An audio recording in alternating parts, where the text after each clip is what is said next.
Okay, we are live. Hello, everybody. Welcome to Sebastian's 530-second dive. We are diving on Fuente Seamount. It is 9 p.m. local time. That's in Costa Rica. So thanks for tuning in wherever you are. This is previously an unsearched seamount, so we are the first people to see seamount, and we are looking for any evidence of low temperature hydrothermal discharge and octopus nurseries. Our watch lead is Odalisca, and I will pass it on to her so she can tell you what we're doing here. Hola a todos. Gracias por estar con nosotros esta noche. Bueno, noche en Costa Rica, la hora que sea en cualquier otro lugar que nos estén viendo. Como dijo Juliana, esta es un buceo de exploración en la Fuente Seamount, en el monte submarino Fuente. Nunca ha sido explorado antes. Y la idea principal es investigar si encontramos flujos hidrotermales de agua con bajas temperaturas y que podamos relacionarlo con un sitio parecido al sitio del Dorado, donde es un sitio en que se encuentran los pulpos poniendo sus huevos y teniendo sus crías. Ese es el principal objetivo. Y de ahí vamos a empezar a explorar el flanco suroeste del monte submarino, y de ahí nos vamos a seguir moviendo, y si vemos algunas formas de vida interesantes vamos a tratar de hacer notas de eso, ya que todo en esta parte es novedoso. Están con nosotros Rachel Lauder y Rob Perrin de la Universidad Calgary en Canadá y María Sandoval de la Universidad de Costa Rica. Ellos son geólogos y hidrogeólogos, y María paleontóloga y yo bióloga. Y vamos a tratar de explicarles todo el procedimiento que se hace. Hello everybody, as Juliana introduced the topic in the Fuente Seamount, that is our target in this exploration. It's a seamount that we will be here for the first time. We are looking at the bottom now at 3,150 meters. This is the first time. With me here is the hydrogeologist Rachel Lauder and Rob Perrin of the University of Calgary in Canada, and Maria Sandoval from the University of Costa Rica.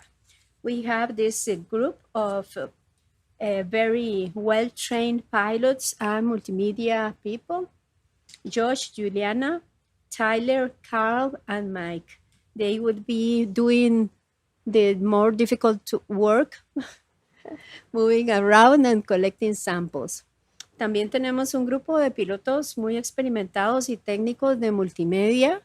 Juliana, que ya la conocieron, y tenemos a Josh también en esta parte de comunicación, a Tyler, a Carl y a Mike, que son los pilotos y los manejadores del manipulador, que tienen pues el trabajo más importante de guiar el submarino apropiadamente y recolectar las muestras que tomemos y los instrumentos con los que se van a hacer mediciones. También están a cargo de ellos, que tienen mucha experiencia en mover todos estos instrumentos desde el ROV SuBastian.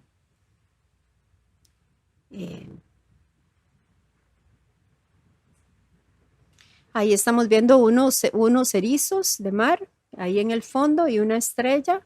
Ese es un fondo lodoso, María, ¿verdad? Con basaltos. Es un fondo lodoso que tiene algunos basaltos que son con basaltos de formas globulares que hemos encontrado antes en otros montes submarinos.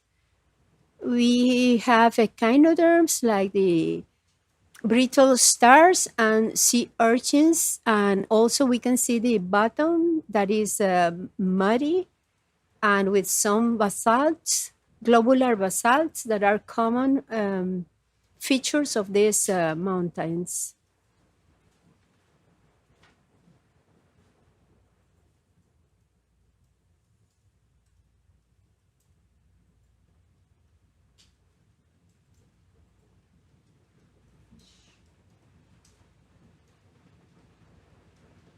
Okay, we can see there a crinoid, it's an echinoderm. Vemos un crinoideo que va nadando. We can observe an sponge too. Y también hay una esponja como con un pie, una esponja pedunculada.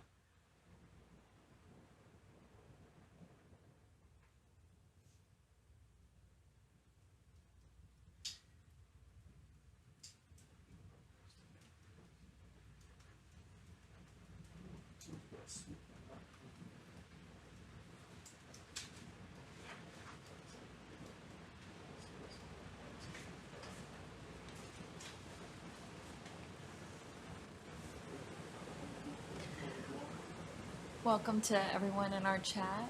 Let us know where you're tuning in from. If it's late or a little early for you, have no fear. We are planning this dive to last over 30 hours. If everything goes to plan, so no matter where you are, you can probably tune in and we'll still be here for the next 30 hours. If you have any questions, feel free to use our chat and we'll do our best to answer them. Rocky. Those are all basalt and not Do you want me to come down and back maybe away from the just hill a to- little bit yeah. and see if there's anything flatter? yeah, I think that it would literally be just came down right at the bottom of the hill. right. And So- if we move a little bit back where it's more sedimented and less rocky, we can do that one heat flow and then go up the seamount. Lo que queremos es encontrar un sitio apropiado para hacer una medición de flujo de calor. Rachel está escogiendo el sitio apropiado. We want to make a measure of the heat flow, but we have to find an appropriate site because we have to bury sonda, how do you say that? A probe. And just moving along the border in order to find the appropriate place. Nos vamos a mover buscando un lugar apropiado donde se pueda, digamos, acomodar el ROV y entonces se pueda disparar la sonda que va a medir el flujo de calor.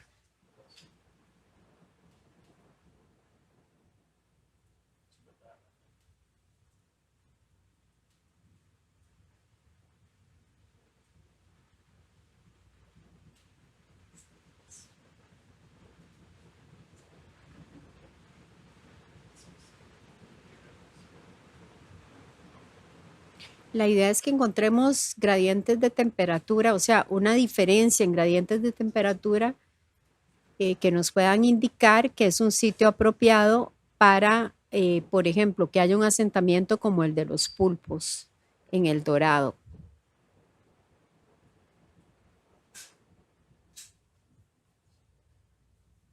What was that crazy fish?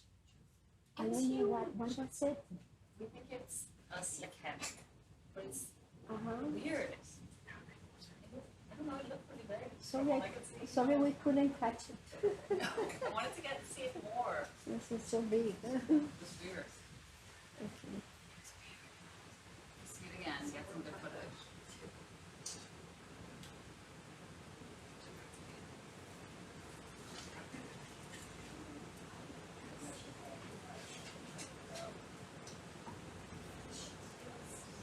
Are you on now? It's where we're supposed to be, but it comes back a fair bit. Oh, we're quite close to the bottom. Maybe we can. So then, wait, so then, grab before, I think, I used before.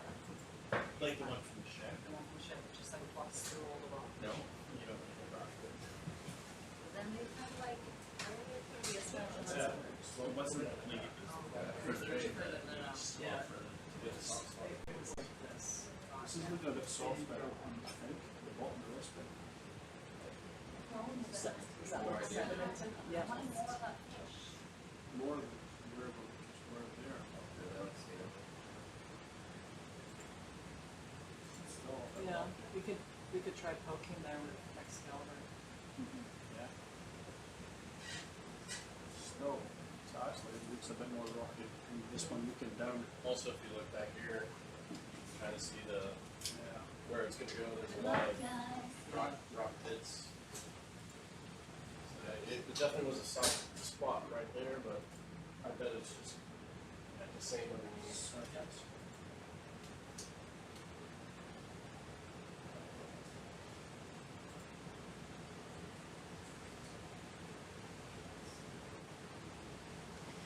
So if you're wondering why we're flying backwards, it's because this is our first time seeing this seamount. So we're estimating our waypoints based on multi-beam. So we dropped down at our first waypoint, and it's a little bit rockier than we were expecting. And to do heat flow probe, we have to insert a tube with the heat sensors into the sediment. So we want to make sure that it's not rocky so we don't hit hard substrate and bend our sensor.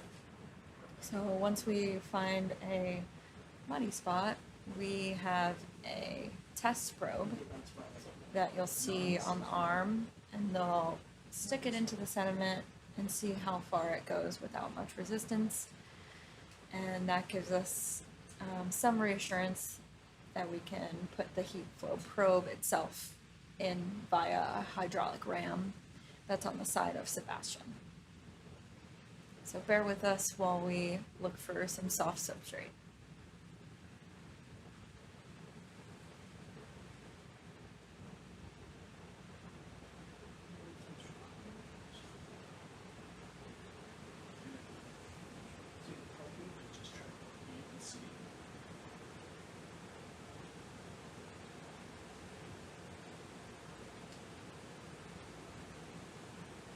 No, right, yeah.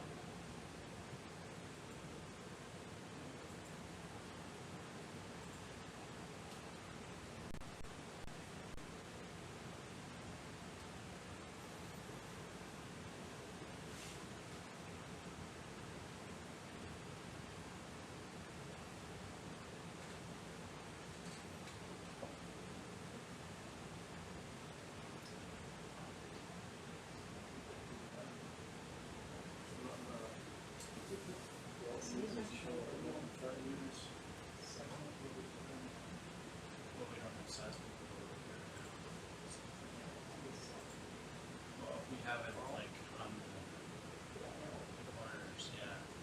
So like here, if it gets thick, it's barely that. There's not like a long sections that go sides to that, or it's on that size.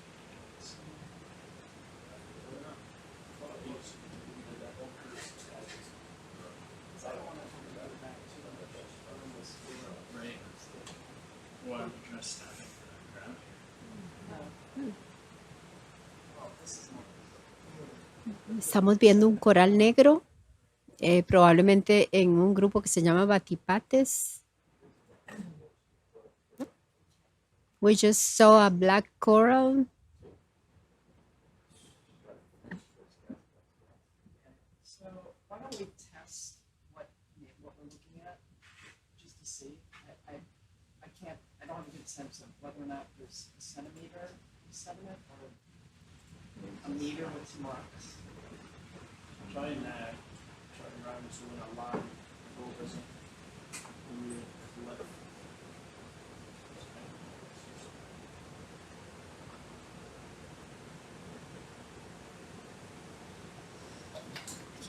Vamos a hacer una prueba de los sedimentos, a ver si son duros o si se puede hacer ahora lanzar el medidor de flujo de calor. We are going to taste the bottom in order to know if it is possible to fire the the heat flow measurement.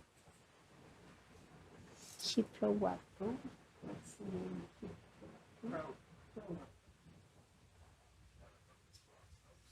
This is the heat flow probe. Esa es la sonda de. Wow. Yeah, so it's not salt, right, with a little bit of sediment. That's good. Maybe we can. I'm gonna hold my breath, but Do you wanna just take another stab in the spot? yeah, maybe poke somewhere else just to make us feel a little better. One hole in between the rocks. It may be the one place you can do that. Do a few like that sort of outward direction, I'm gonna have to swing my head and run that way anyway. Take the sample.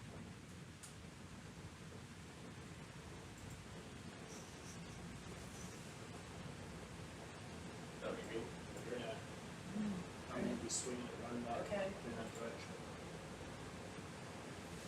Okay, so I think we should probably try, but also keep an eye, obviously, on the.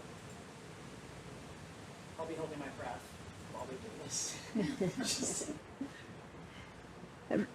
Rachel dice que aguanta la respiración cuando se van a hacer estas pruebas. Sure. This thing, or I mean, We'll need a few seconds to get set up. Okay. Yeah. so I'm gonna When we have have that arch, I'm gonna spin so that we get a little bit closer to the edge, because it's gonna move that way. Is it okay to get power So to there's the some pros? comments in our chat asking if that's our sensor. That is not our sensor in Sebastian's arm. You're correct, it's just a tester, just to gauge how much soft sediment we have.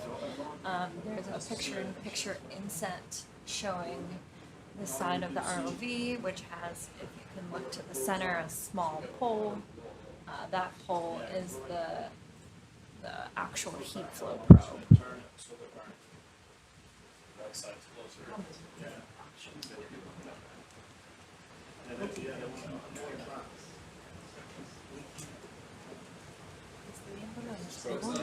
Yes, so the real probe will have a cable connection and the data will be sent up our umbilical back to the scientists in the control room here.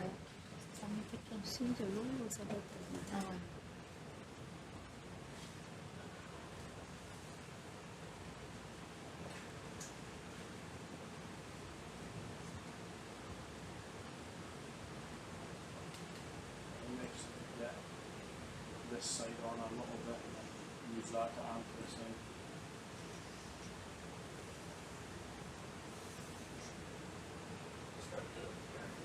Judging by this view. Yeah, yeah. Well, anchor us there, and then I'll adjust the birds a bit.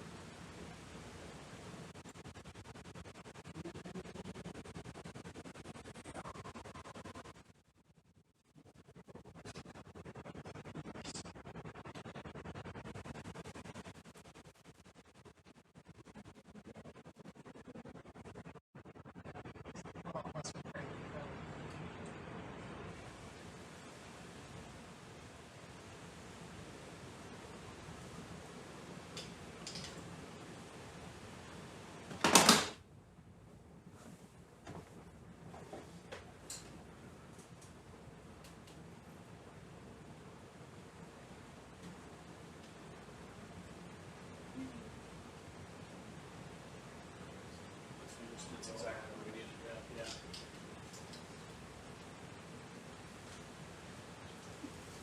Alright, we're settled out. Whenever you guys are ready. We're able to see if it's. We, Yeah. so we might be able to see, I mean, we haven't seen it yet, so, but I believe I'd be able to see some reaction or the sub. So we'll look for either one and immediately you'll be ready to stop and carry it back up. Okay. All right. Ready? Okay, I'm recording. Okay, we are I'm sorry, cautiously let's wait for proceeding. this cloud to Yep, clear. yep. We're gonna wait for the Where's our silt to clear out, Cloud to clear. and Got then it. we'll That way we have to see it put the move. probe Perfect. in the sediment. Okay, just,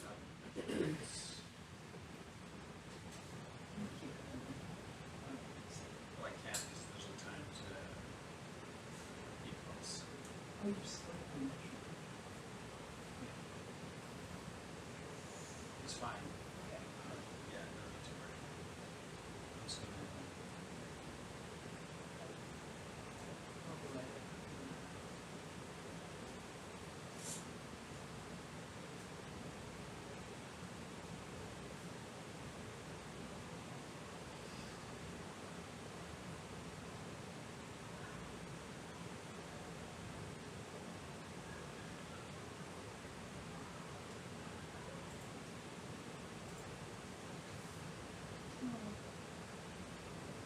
Okay, I think we're good.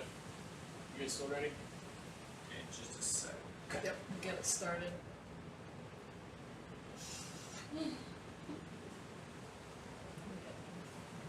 Okay, recording. Alright, okay. Probe coming down.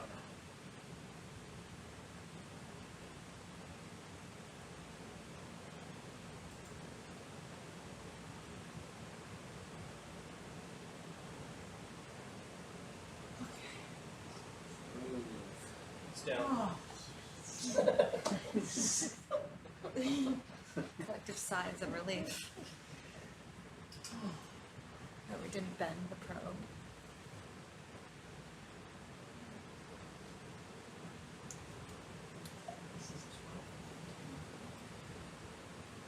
What's that? What's back there? 212. Oh, you're switching. Yeah, every time I start.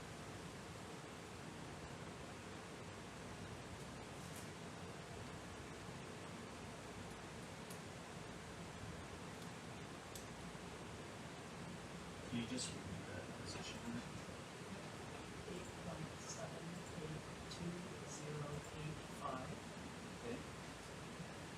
minus 87.191361. Okay. Thanks.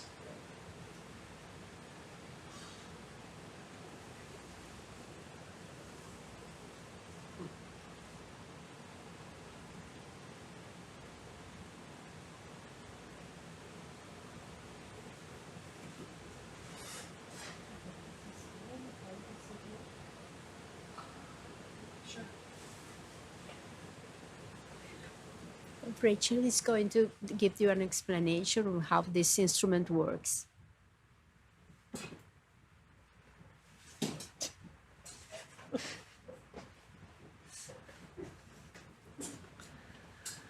Good evening, everybody. This is Rachel Lauer. As Oda mentioned, I'm here from the University of Calgary with a student in our group, Rob Perrin. And we are in the process of conducting a heat flow measurement on the edge of this outcrop in an area that has been measured before from a ship. So we haven't actually gone to the seafloor and seen what we were sampling. It was an over-the-ship measurement. And from those measurements, we were able to determine that part of this seamount is recharging, meaning that cold, dense bottom water is going into the seamount and chilling the seamount, so lowering our heat flow measurements. And other parts of the seamount are discharging, evidenced by warm fluid and higher temperatures. So here on this dive, what we're doing is conducting in-person measurements. So instead of over the side, we are using SuBastian's accompanied hydraulic system to allow us to push the heat flow probe into soft sediment. Surprisingly, this is soft sediment, despite looking like there's a bunch of pillar basalts on the surface. And first we observe the measurement and the frictional heating and its decay to identify the thermal gradient, or how temperature is increasing as a function of depth below the seafloor. After 7 minutes, we fire a heat pulse and basically inject a known amount of heat into the subsurface and watch how that heat and temperature decays along the thermistors in our heat flow probe. Those two sections give us the two components we need to calculate heat flow, which is thermal gradient times thermal conductivity.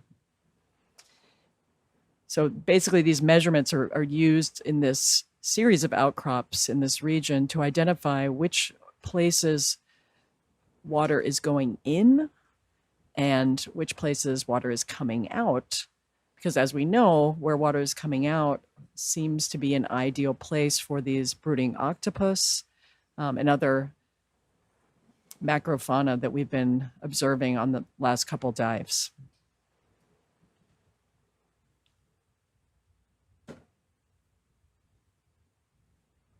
How are we doing over there? Looking good? Yeah. Have we got all five? Yeah, the response on 5 is quite muted. Yeah.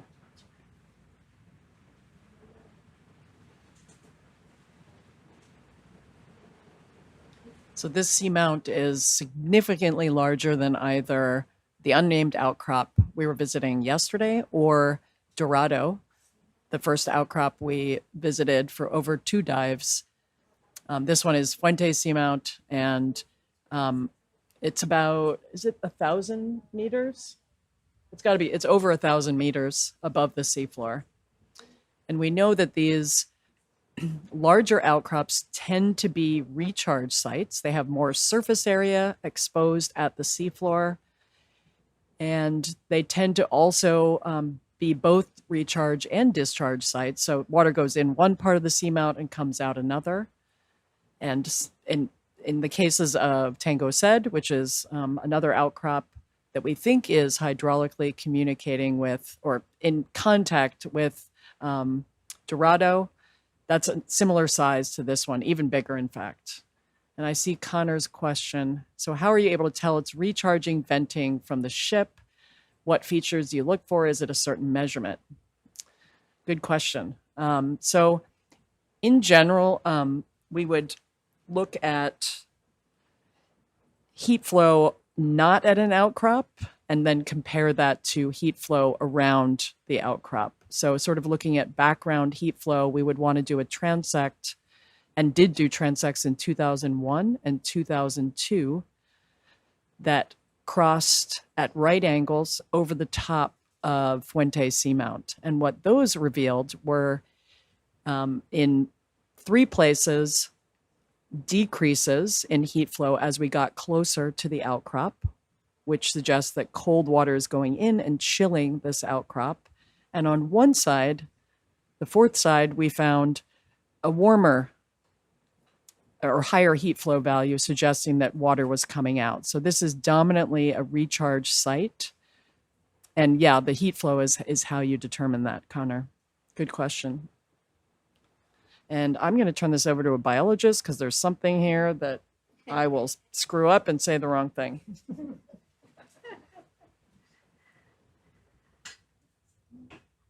This is a sea star, and now Maria is going to explain in Spanish because I'm a biologist, so I can screw up.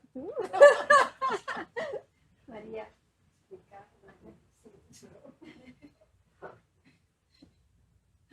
Hola. Bueno, les voy a explicar, no tan detallado como lo hizo Rachel, que es el especialista, pero bueno, en general aquí lo que nos interesa es conocer el flujo de calor y en el Seamount. Lo que se ha observado en una previa expedición, pero no fueron datos tomados en el sitio, sino desde afuera, desde un barco, se vio una variación de temperatura en un sector del Seamount donde estaba más fría comparado al otro extremo que estaba más caliente. Entonces supondría que tendremos el flujo del agua un poco más caliente de un lado y del otro lado más fría. Entonces tendríamos recarga y descarga del lado más caliente. Ese lado más caliente es donde deberíamos ir a buscar o supondríamos que tenemos los pulpos anidando, como lo hemos visto en el Dorado, en el Seamount Dorado, que vimos en los primeros buceos de esta expedición. Por lo tanto, les recuerdo que este sitio ha sido inexplorado, serían las primeras mediciones que estamos haciendo en este momento de la temperatura del fondo oceánico para este sitio. Y les iremos comentando conforme a lo que vayamos viendo a través de este buceo, que estaremos durante unas 30 horas en el buceo.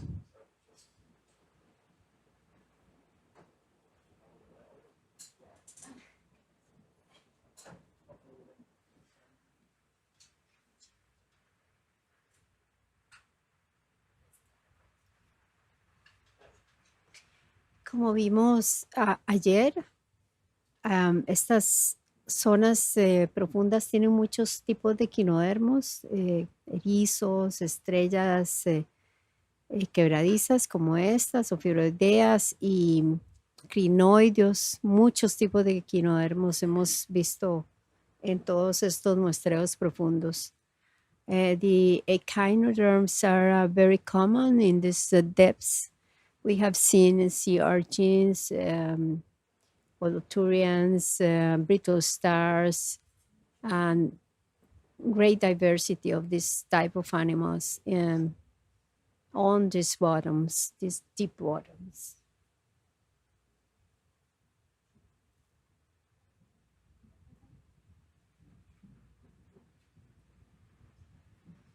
We have crustaceans there, maybe, I don't know, maybe a shrimp or a crab.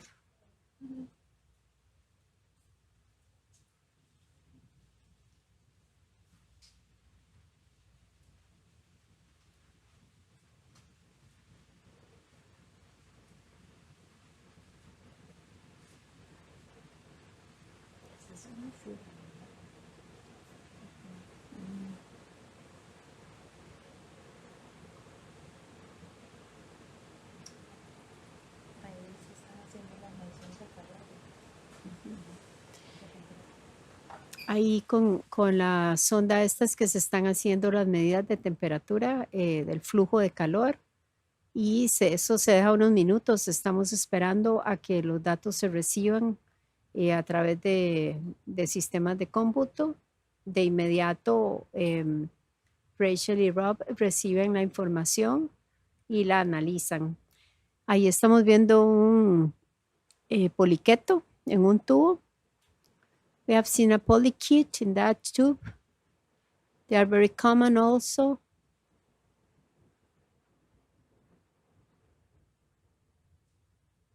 We have to wait in this site to get all the information of the heat flow that goes directly to the computer systems to be analyzed by Rob and Rachel.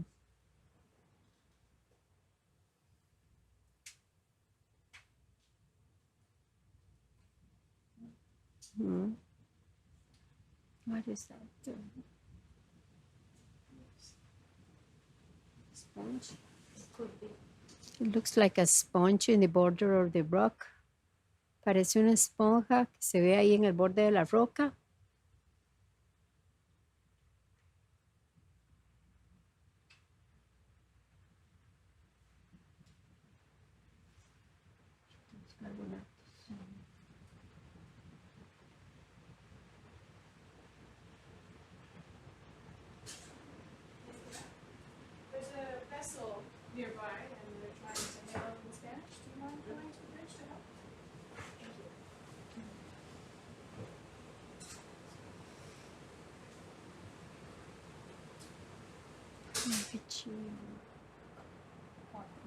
Es un crinoideo también.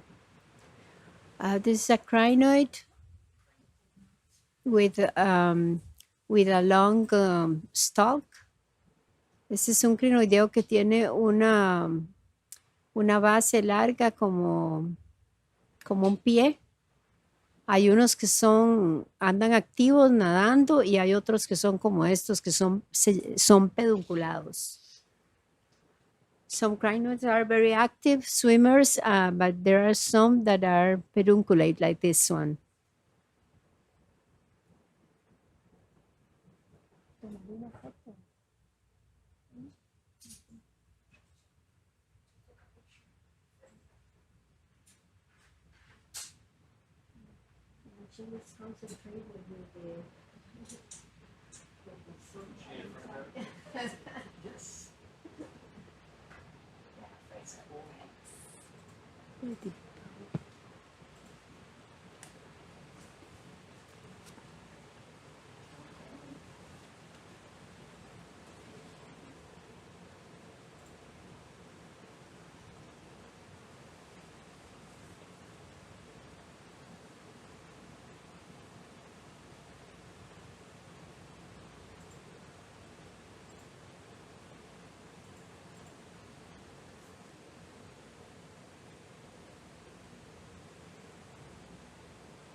How's the current here? Is it strong or? No, it doesn't seem particularly strong, so you can see is that The sediments? Okay, Yeah. it's not a So strong it's current. slight. Okay. Sí, efectivamente la corriente es poca, minor. No, se puede ver por cómo se mueven los sedimentos. Todo bien, minor.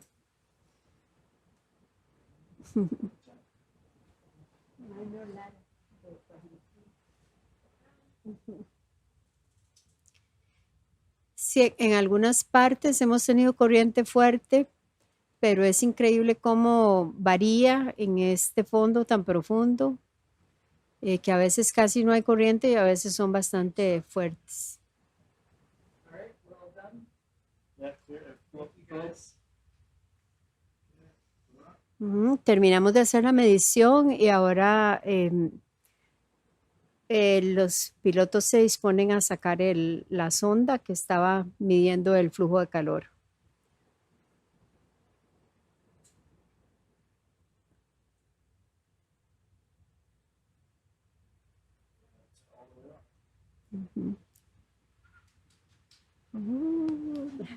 So they finished the first measurement of heat flow, and now they are retrieving the instrument.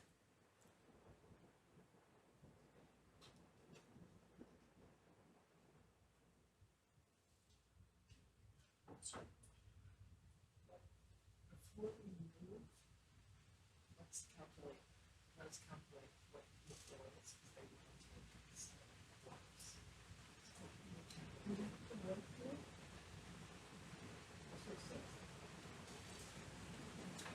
We have to wait to see if we're able to do the push box. Okay. Ahora Rob está haciendo los cálculos del flujo de calor para ver si aquí tomamos unos núcleos de sedimento. Yeah. Let me just right back.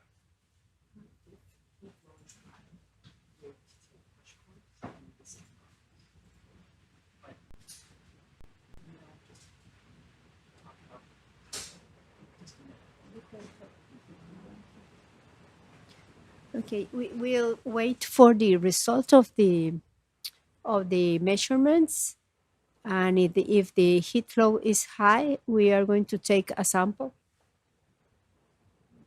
course of sediments in this spot.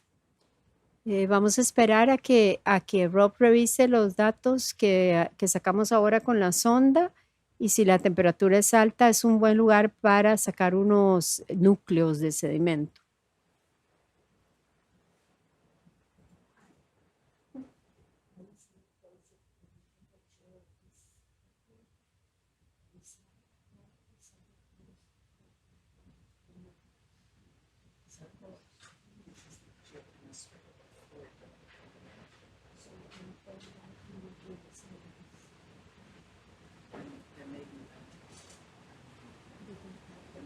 It's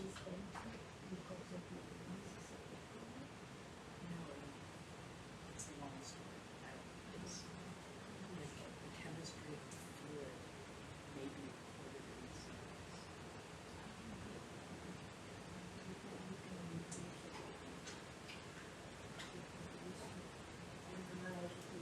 As a function of depth. So seawater, other water, altered water, as you can see. What is this? This is a sea cucumber. Which one? Sea cucumber. Let me see. I didn't see it. Yeah, this. I miss it. It looks like a sponge there, Maria. Maria, a sponge. Yeah, yeah, it's a sponge. Eso es una esponja.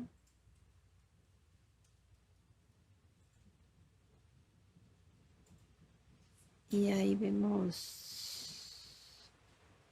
Look like an anemone. Ahí vemos una anémona con otra esponja. This is an anemone. And over there we have some tubes, maybe polychaetes.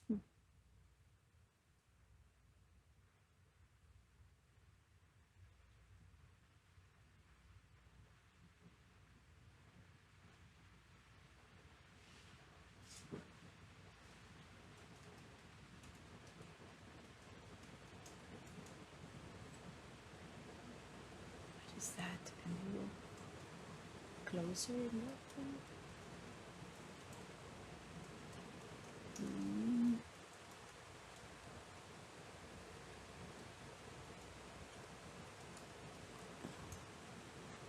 Okay.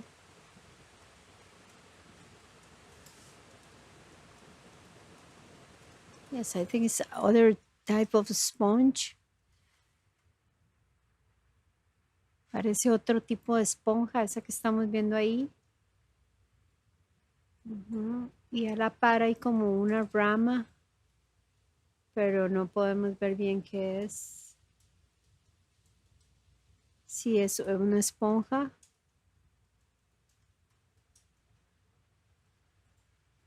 Ujú.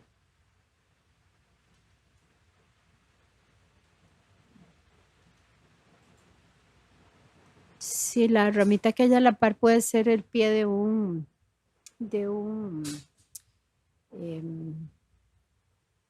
se me fue el nombre. ¿Cómo se llamaba? María, los que caminan así. De un crinoideo, probablemente. There's another sponge.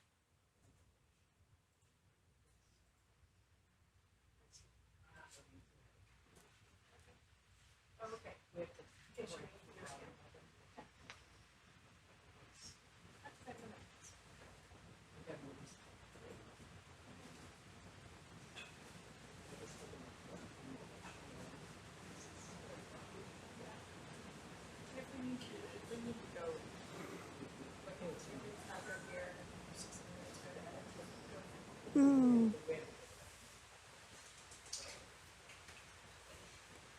Wow. This is very nice.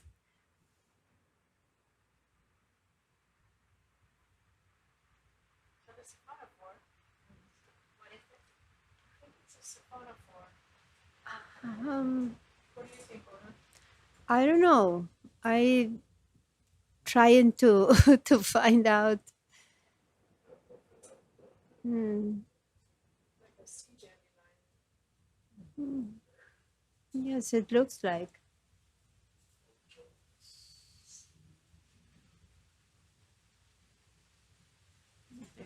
They have different books, but they have the siphons, which I can't tell if that's what it has or not.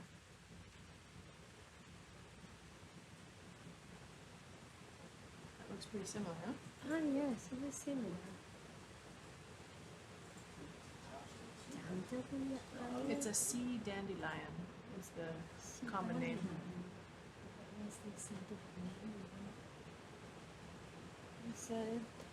This is a sea dandelion. It's a type of cnidarian. Ah, siphonophore. Okay. Yeah.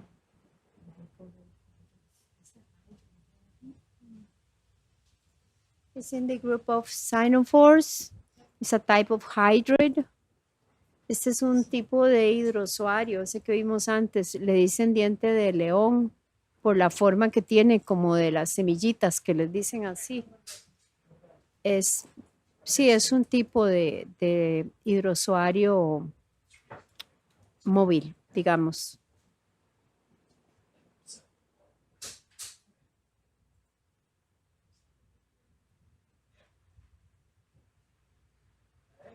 Head up the slope. No need to sample. No? It's fine, but not Okay. We're going to move along this slope, okay? And because it's not a place appropriate to collect some cores. Encontramos que la temperatura pues no era lo que se esperaba, entonces vamos a seguir a lo largo del flanco suroeste, explorando algún otro lugar. Ahí vemos una vista cercana de este hidrozoario, diente de león. We have a close-up of this organism. Very beautiful.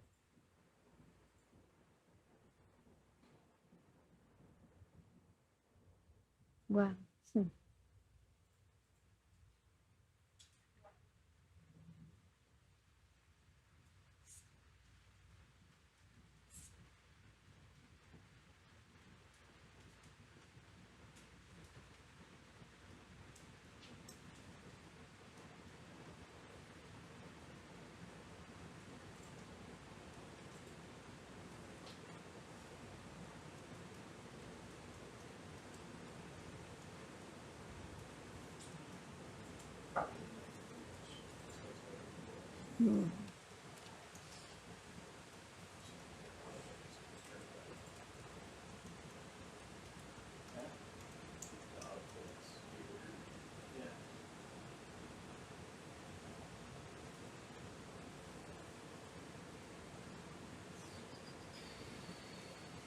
What is that?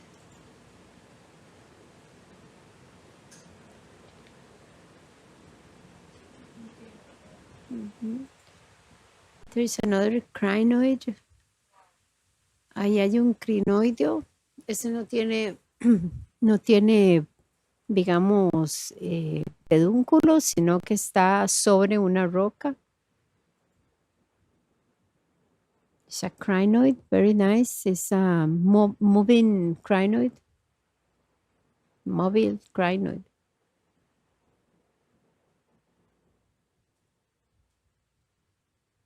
And there are some brittle stars too.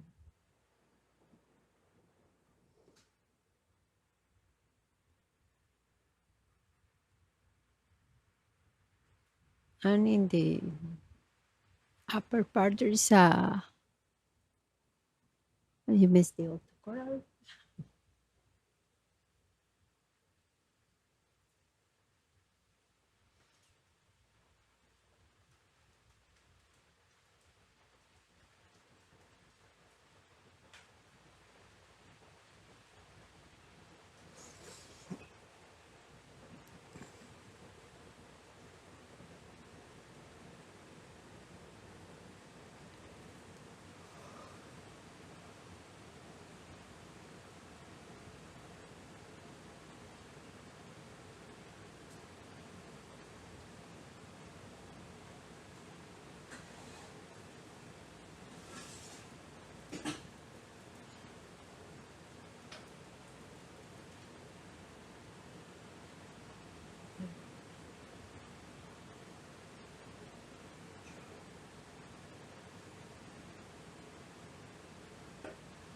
What is that?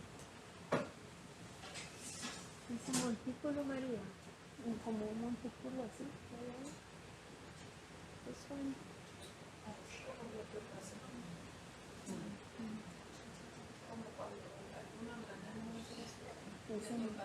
Okay.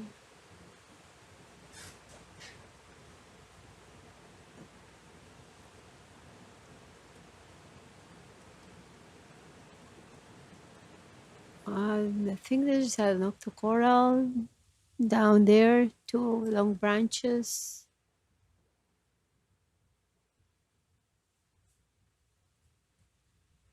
And I think we have some hydroids there also. Tenemos una ramita que parece un hidroide.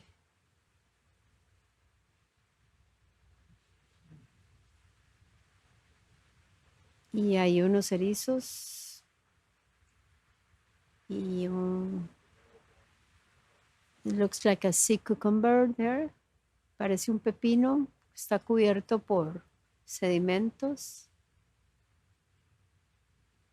It has some sediments on it. And there's a bryozoan branched sea cucumber.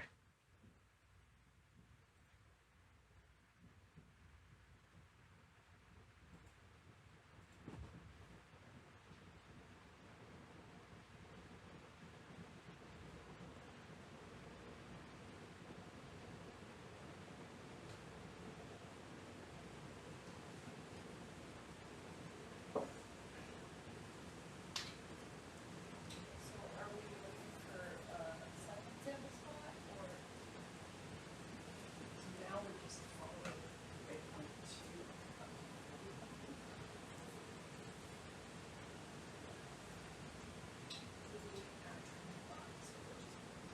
Ahí hay una estrella de mar.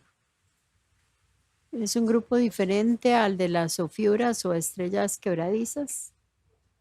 This is a sea star, different from the other stars that are in the group of Ophiuridea, brittle stars.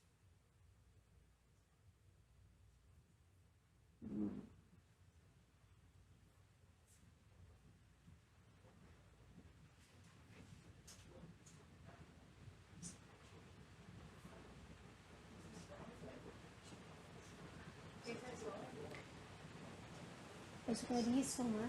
No, es esa ramita. Ah, ok. ¿Cuál ramita? No la vi.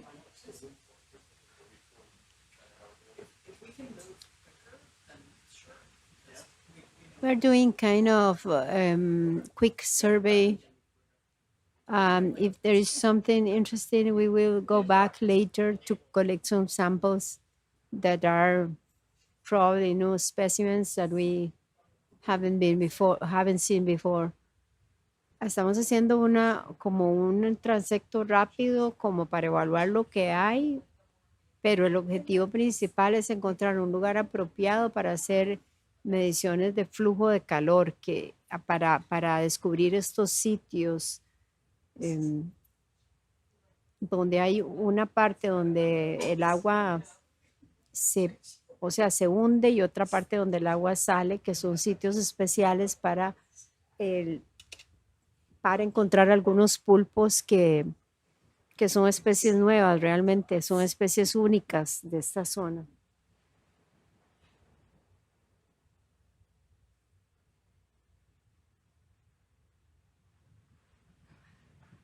There's another Bathypathes, a black coral.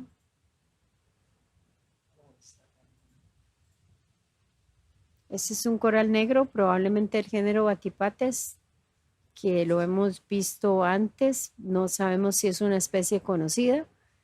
El que existe en este lado es Bathypathes galapagensis. Pero no sabemos si esa especie es. Ahí hay una estrella de mar. Una asteroidea. There's a sea star. Qué chido, ¿verdad?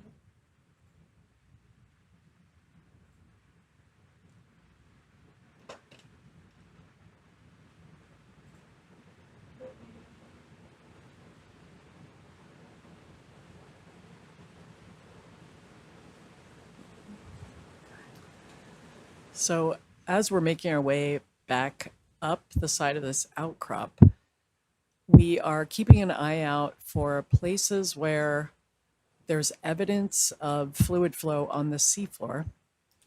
And in particular, that what that might look like is something some of you saw at Dorado. And these are sort of unsedimented areas where fluids have actually washed away the sediment. And our expert on octopus, who is here, Janet Voigt, has informed us that octopus don't clean off rocks to attach their egg sacs. They look for places that have already been cleared. So it turns out that this fluid movement is actually scouring the rocks and removing the sediment and providing an ideal place for them to lay their eggs. So one of the things we're doing in this exploration portion of our evening is looking for places like we saw on Dorado, where there is no sediment or is bare rock adjacent to sedimented areas. Those are the places where we might, again, find that shimmering water, potentially these ideal places for brooding octopus to attach their egg sacs.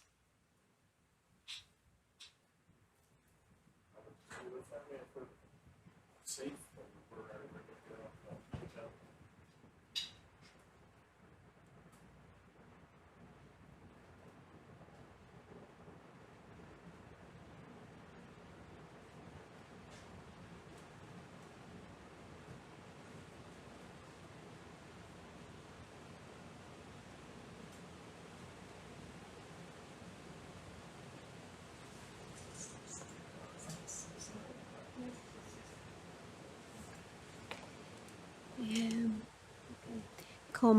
Como estaba diciendo Rachel, aquí tenemos a la experta científica que estudia pulpos, que se llama Janet Boyd, y ella dice que los pulpos buscan lugares para poner los huevos que ya están limpios, que están libres de sedimentos. O sea, no es que ellos llegan y limpian el sedimento, sino que buscan lugares que están limpios. Y en estos lugares donde sale esa agua limpia los sedimentos, la ventila, digamos, hay una ventilación de sedimentos y por eso es que los pulpos escogen lugares como el Dorado.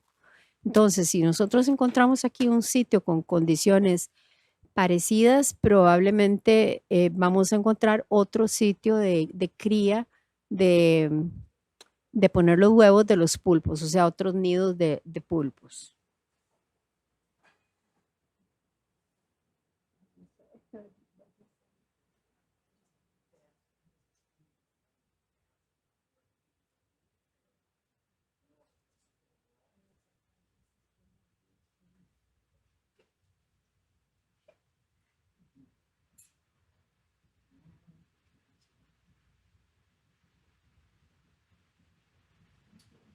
So, I don't know if you caught that, when we went to go touch down right there, that is, was a little bit apart, and, did move that out, it didn't bend it or anything like that, but it picked up immediately, so, just so you know, maybe it's harder, or maybe we just got lucky and it arrived.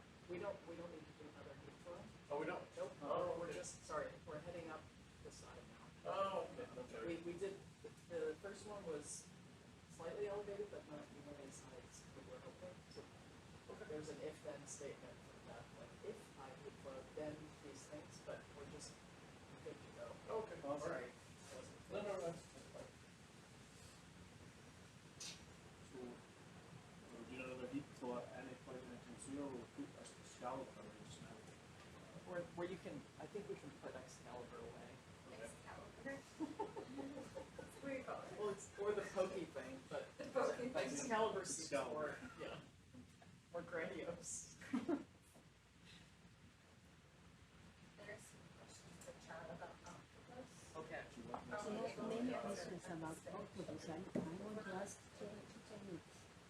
Yeah, I'll leave that to Janet, but she says.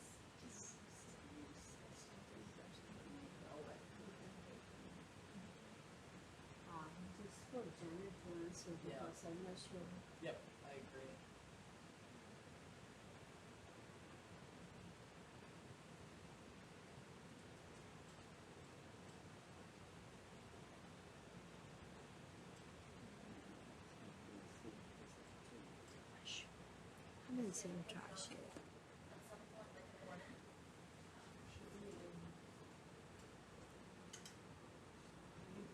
We have some questions about the octopuses. We're waiting for Janet to answer your questions, so stay alert.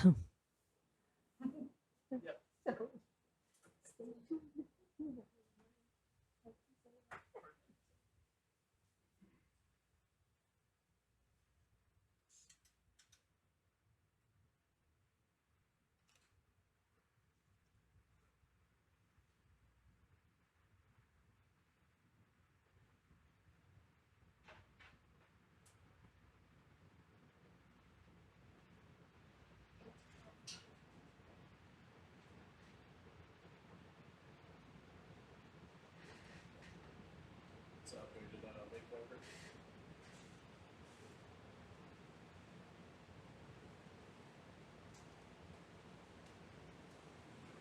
ROV bridge, yep, I see the waypoint now, I'll head there now. Thank you.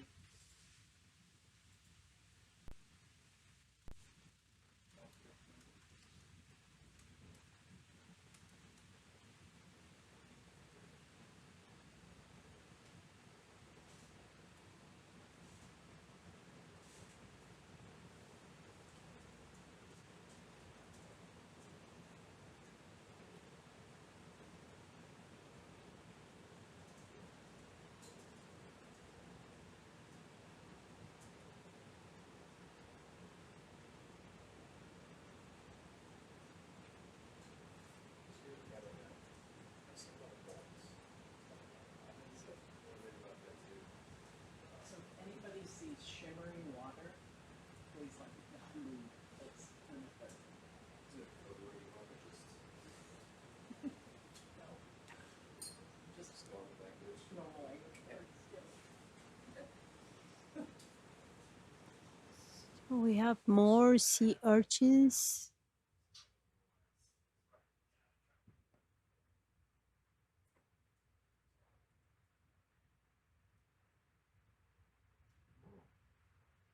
What is that?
Sponge.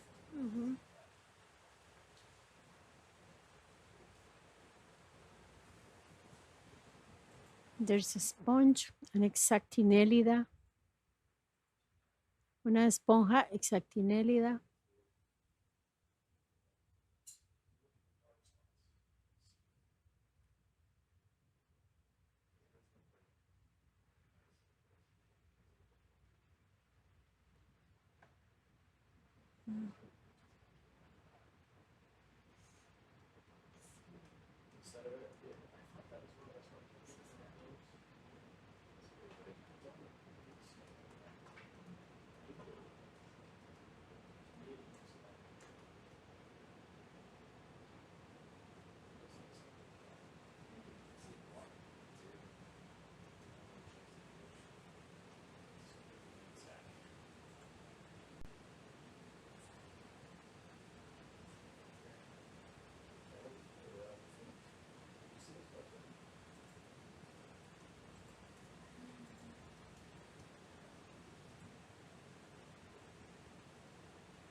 What is that?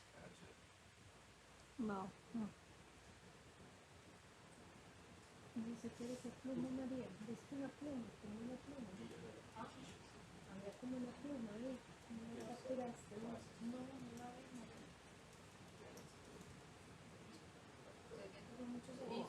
Sí, esos muchos erizos.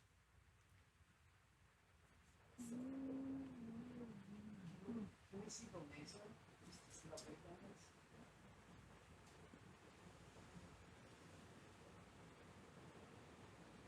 It's back here. Oh, man. Cool, thank you.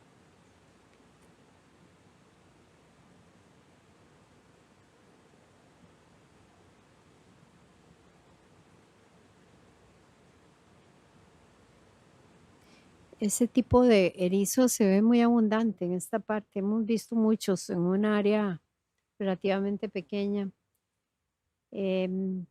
Podría estar en el género, como dicen algunos en el chat, aspido diadema. Habría que confirmarlo. Seguramente vamos a recolectar algunos de estos.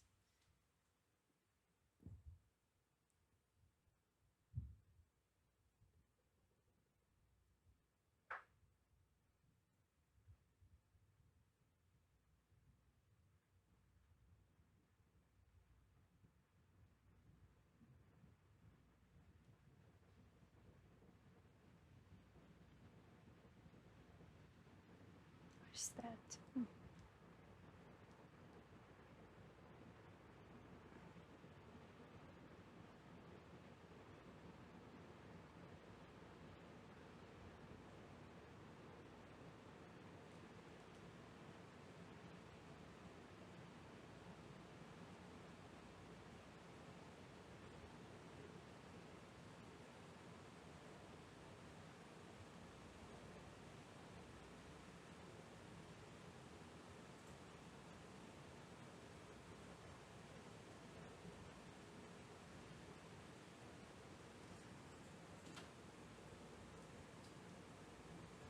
This is sponge.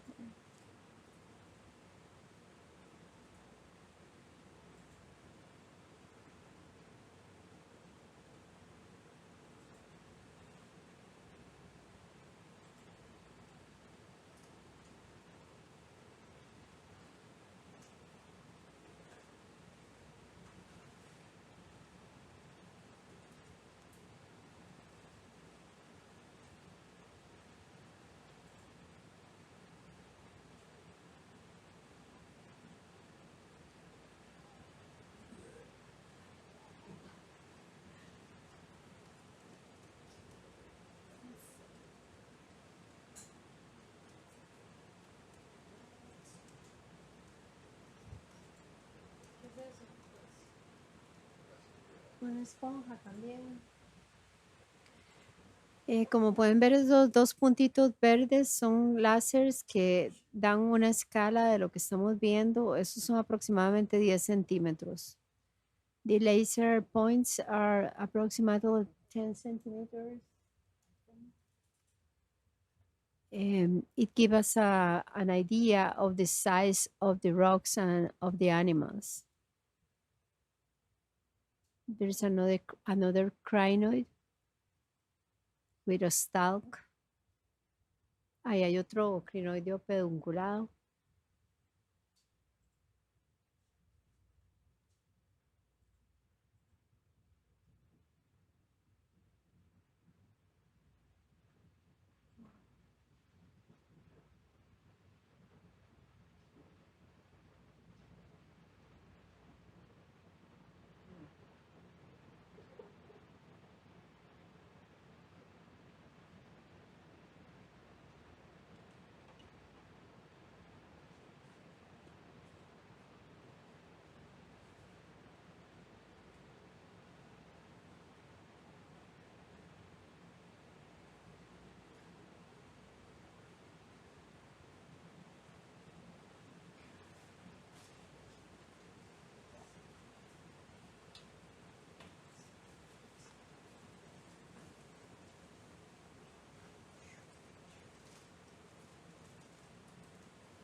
focus that.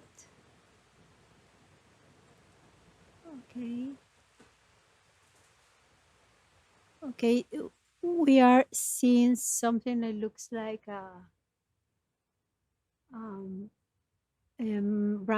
branching bryozoan, maybe. It's a branching bryozoa. Estamos viendo un briozoario de esos ramificados que forman como una malla. Y ahí también estamos viendo más estrellas y lo que parece como una, eso parece una anémona, la que está así. Y una anémona. You can observe an anemone attached to the rock in the border of the rock. And there is a crab or a small Galatean crab y un cangrejo.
The little hole below.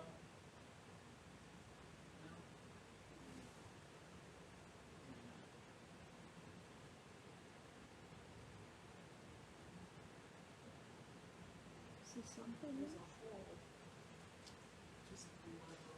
It's a small hole. Yeah. Yes, there is a I don't know hole. if that's worth singling out. There are two holes. One, two. Do you want to taste it? Just to see if there's any fluid coming. Yeah, okay.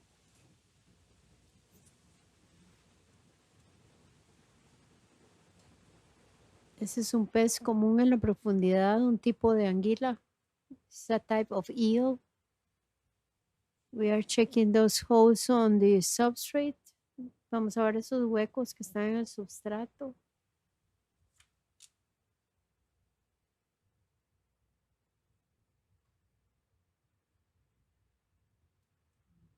También vemos un poliqueto. Ah, ok.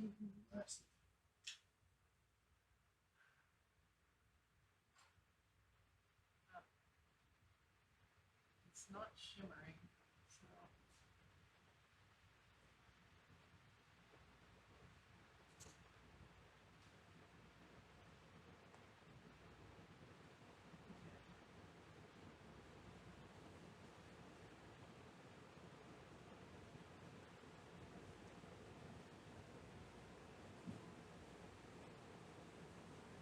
yeah, okay. I don't see shimmering. Does anybody else? Okay. Ok, estábamos viendo si había algún tipo de emisión de agua de aire por ese hueco, pero no, es un hueco hecho por algún organismo, algún cangrejo o algo así.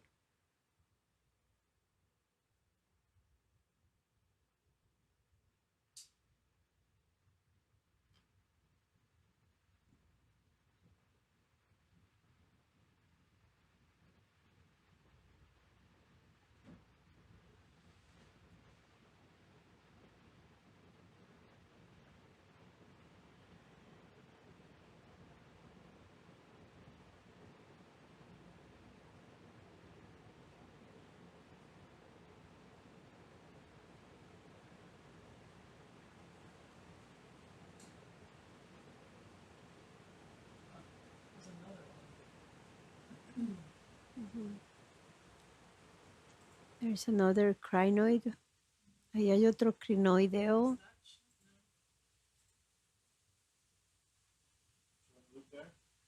There are more holes on the bottom.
No, I think that it's a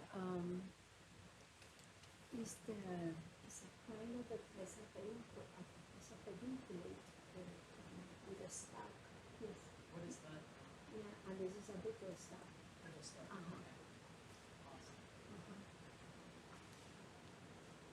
Ahí tenemos un crinoido con un pedúnculo y está como con unas estrellas enredadas.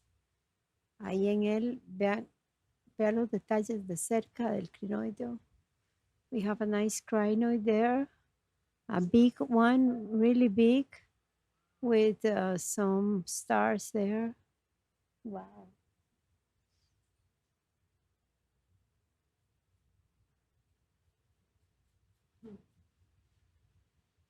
It's very nice. Es muy bonito ese crinoideo amarillo con esas ofiuras.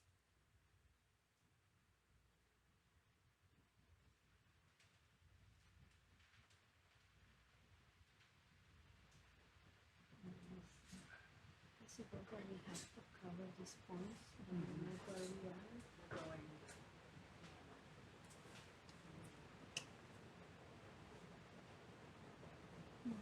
Wow. It's so beautiful.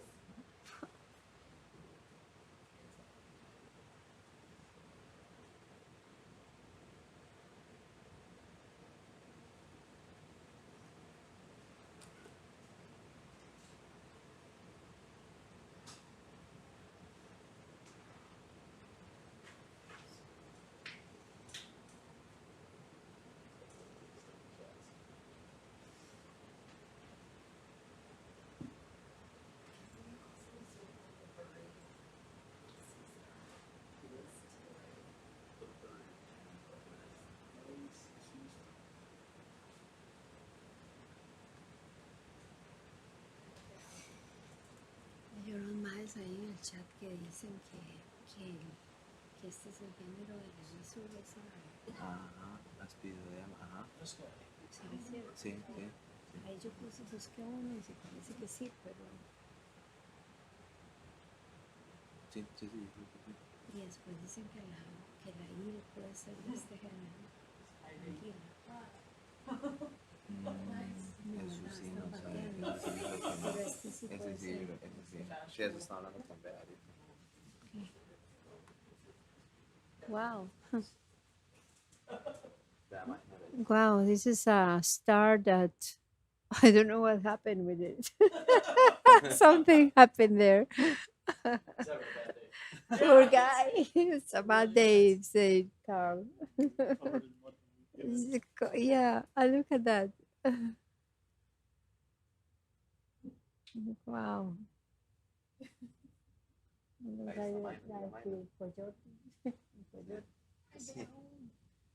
Sí, ahí la minor. Saludarle. Qué buena nota. Saludarle. Bueno. Un saludo ahí para toda la gente que se conecta desde Costa Rica. Ahí vemos a varios por ahí, a Maino, un saludo hasta allá, a Coajiniquil, Guanacaste, Pacífico Norte, representando pura vida. Aquí Sergio Cabronero de Costa Rica saludándolos. What shrimp? It's a copepo.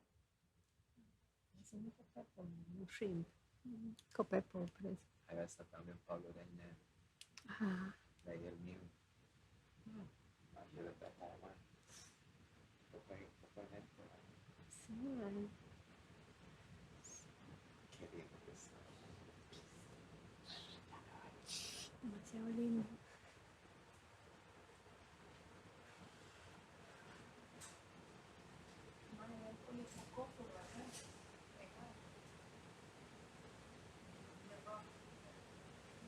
¿Cuál es eso? Ah, ok.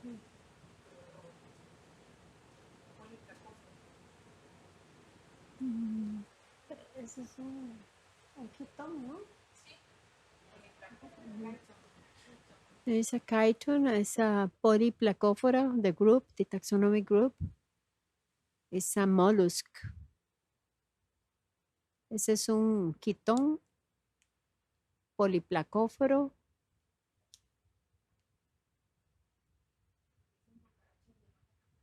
Sí, eso le dicen cucarachas de mar. Estos se ve que son grandes. ¿Eh?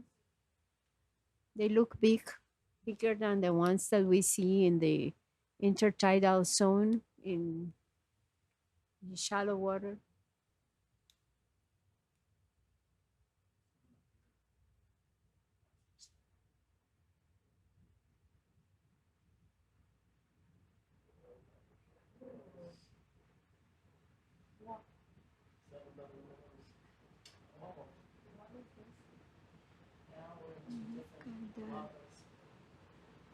Mm.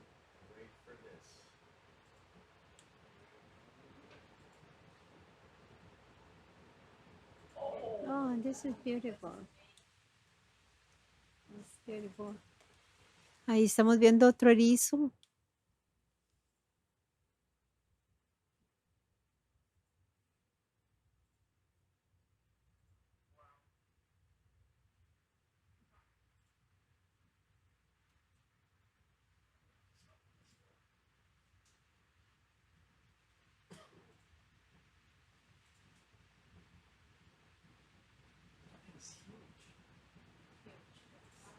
Yes. This is another sea urchin. Wow, what would be the size of that? Wow. The details of the animals. But it is incredible the resolution that the cameras in the ROV have, and the pilots are able to take this kind of images that help in the identification of the animals, and you can see with great detail the structures there. Con estas cámaras que tiene el submarino es posible tomar estos acercamientos, claro, con la habilidad que tienen los pilotos para hacerlo y la experiencia que ellos tienen. y se pueden ver detalles mínimos e incluso se podrían identificar estos equinodermos.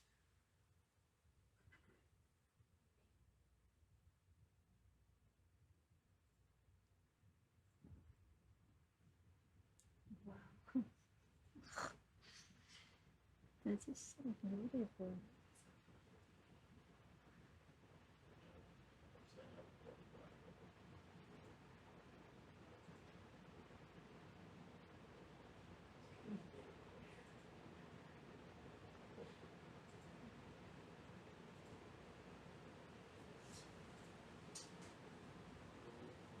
Wow.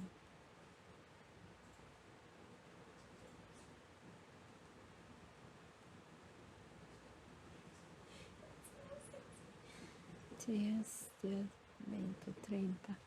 Maybe 30 centimeters diameter? Wow, that's big, huh? Wow. It's very big. The scale, the two lasers are 10 centimeters.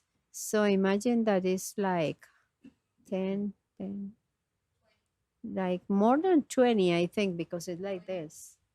It's curved. Maybe it's more than, yeah, more than 20. 25.5. Vean, el láser son 10 centímetros, entonces estamos viendo un organismo bien grande, puede medir unos 25 a 30 centímetros de diámetro. Y las espinas son bastante largas también. De todo esto se toman videos que después se utilizan para la parte, ya cuando se hace la taxonomía de estos organismos. Es muy importante tener estos videos porque aunque nosotros recolectemos los animales cambian cuando salen del agua. Muchas veces recolectamos también para hacer pruebas moleculares que ayudan en la identificación y también para ver ecología de estos animales, para ver algunas relaciones entre los, digamos, los erizos de una zona con los erizos de otra zona. Nosotros comparamos mucho nuestra fauna profunda con la de Galápagos, con la de las Galápagos, que es más conocida, y eso nos sirve para hacer relaciones de esto. All these videos are very useful. There's another sea cucumber. Yeah. These videos are very useful when we do the taxonomy of these organisms because we can be details when they are alive because they change a lot when we collect them. But just with the videos is not enough in some cases, in most of the cases, for the accurate identification of the organism. And also when we take them out, we can do the molecular studies and microbiome studies that give us a better idea of how these organisms live, why they are there, etc. You can see details of this animal, all the skin of the animal. Ahí podemos ver detalles de este pepino de mar.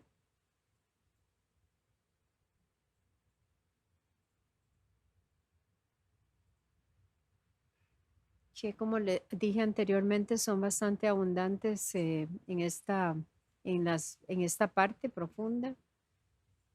Y vean ahí arribita como a la derecha, como a la izquierda que se veía un briozoario ramificado.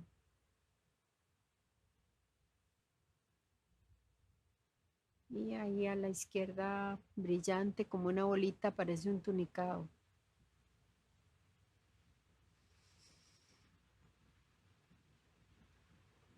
So look at the beauty of this organism.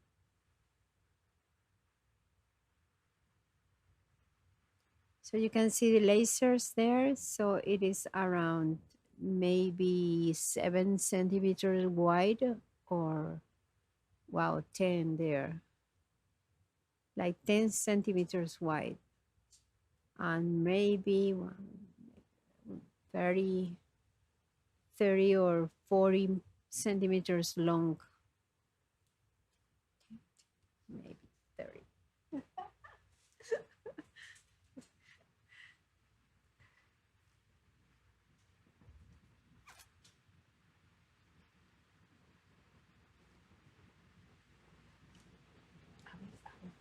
some of these points already. Waypoint 2 with left. It's two. Waypoint 3 still come. So we've only done this one. The next one is that. We haven't even gone to this one yet. We need to. We have to hurry up. But we're still looking for That's our fluid flow is the most mission. important thing. Yeah. So fluid flow Okay. or shimmering water. Mm-hmm. Mm-hmm. Those holes are really the crab holes. Yeah. So yeah. Like this is where we found it before, under ledges like this. Yeah. That's cool. This is sheet flows. Sheet flows. Yeah.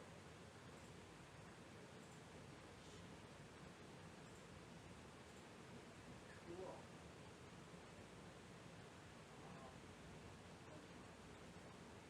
Es una poca María. Eso es la flujo del agua, pero Flujo del agua. sí, es un flujo del agua, pero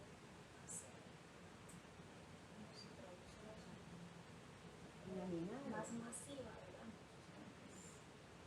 Podría decir que es del otro lado modular, o sea, es del contacto. Podemos ver esas rocas grandes que son lavas, flujos de lava que forman estructuras muy grandes, y en la parte de abajo vemos lavas más pequeñas con formas globulares. También le dicen nodulares, lavas nodulares. We have these basalts. Some are massive and others are this round, small nodule type of structure. What is that? There is something. What is that?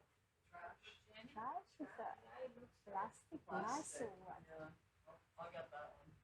Okay. Probably plastic or glass. I don't know. This is a piece of garbage.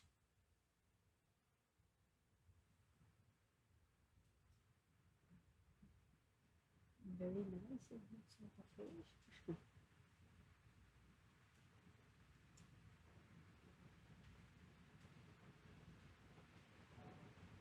There are some sponges, sand. What is that?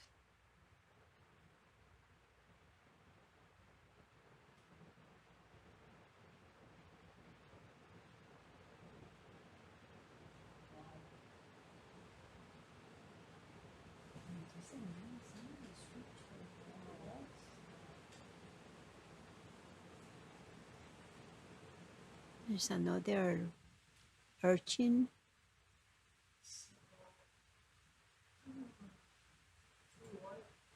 Does anybody see shimmering under that ledge? Um, No, good. Okay. no.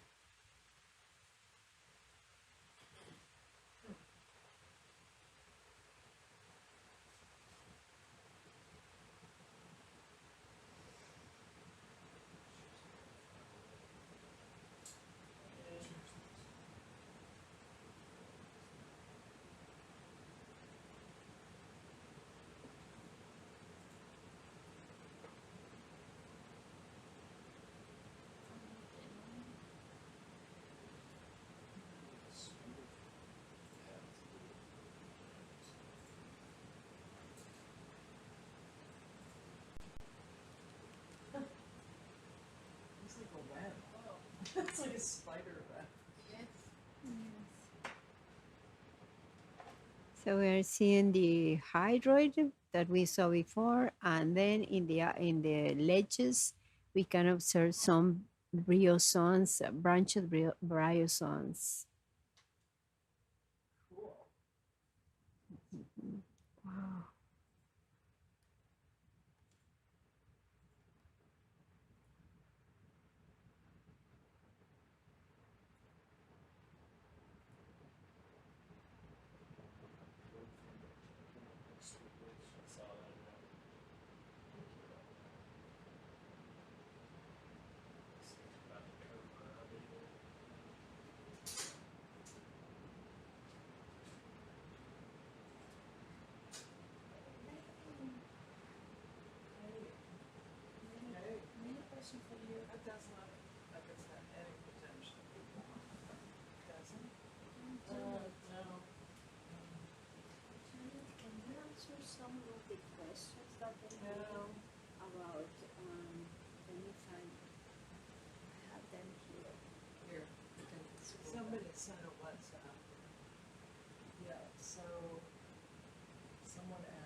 here we have Janet Boyd. She's going to answer some of the questions that you make before about the octopus.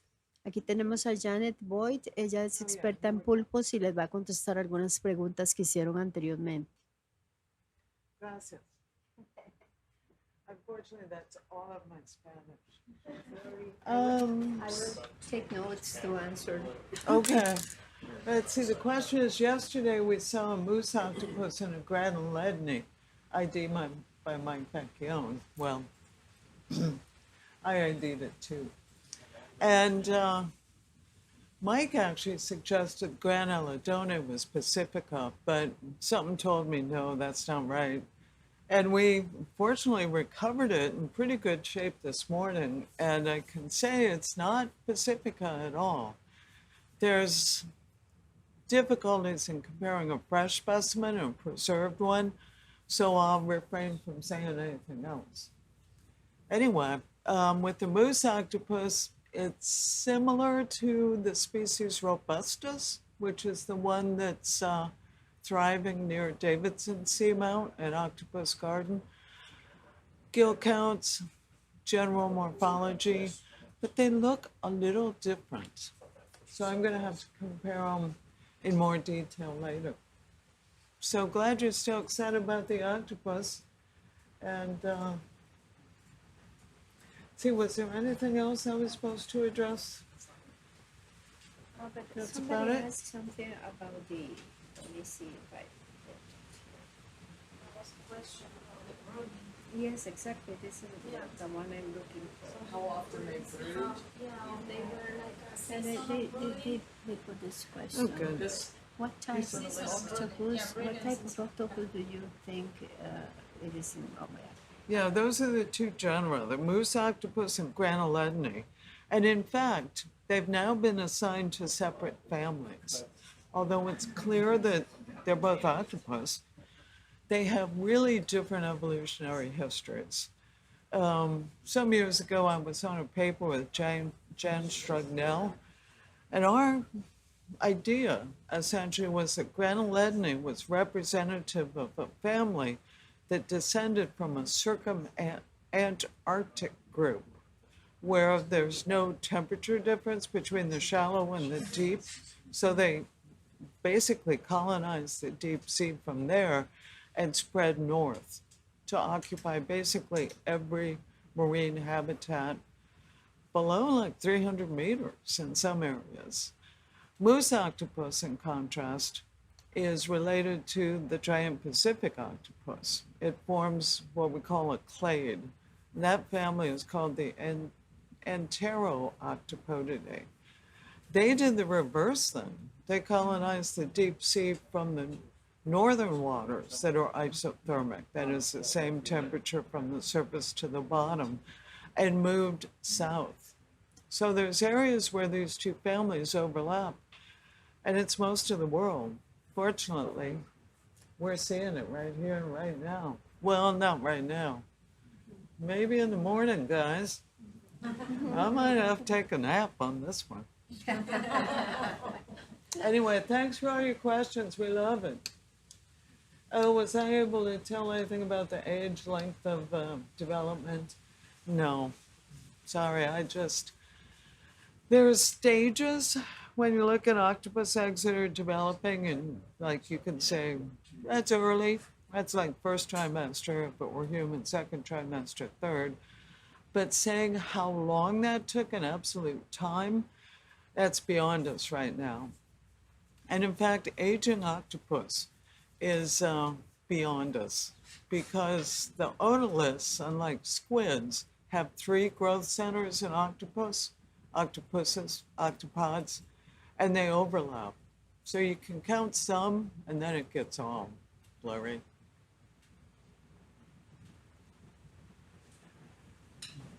The strange thing about these moose octopus, we haven't seen them except on Dorado. And on Dorado, we only see reproductively active individuals. We don't see half-grown juveniles. We saw no moose octopus on the unnamed outcrop. We see no moose octopus here. Of course, the night's young. and I'm not. I'm going to bed. Thank you, Janice. Thank you very much. Watch out. You have fun. Okay. Yeah. Good to see you.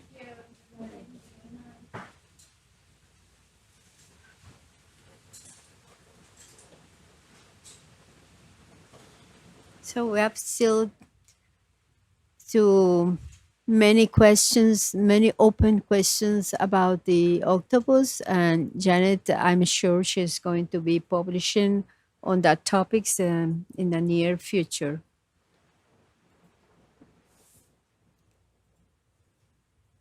This is an anemone. Una anémona tenemos ahí en ese borde de esas rocas.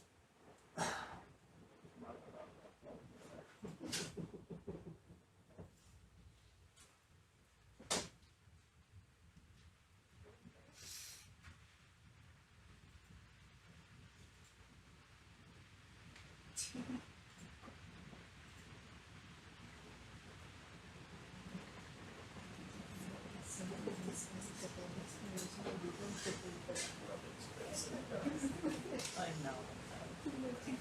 So much.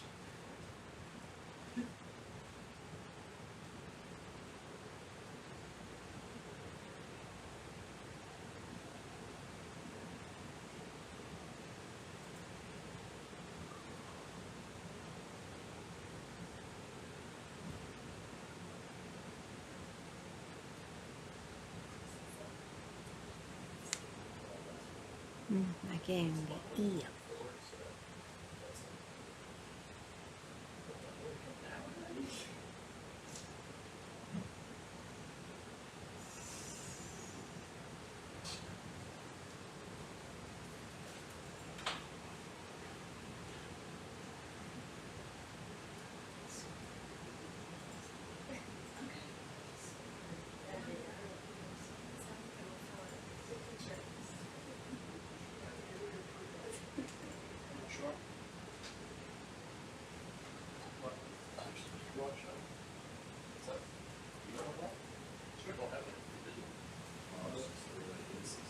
So we are again transiting from waypoint 2 to waypoint 3, keeping an eye out for any holes or basically anything that could indicate any sort of hydrothermal vent activity or substrates that could be useful for octopus. And then we'll do quick zooms on other organisms we see on the way.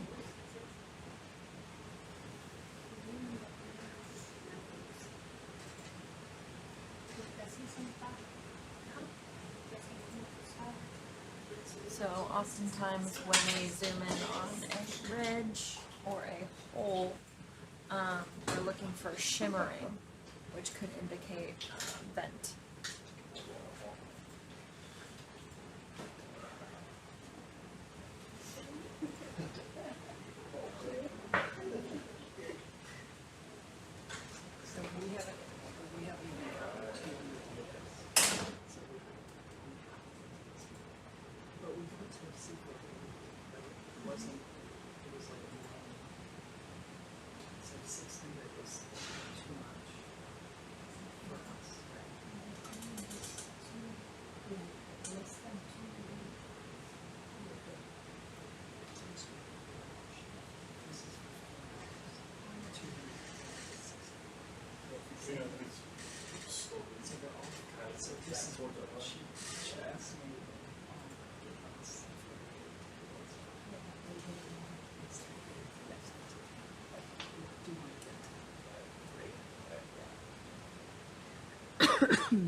It's okay.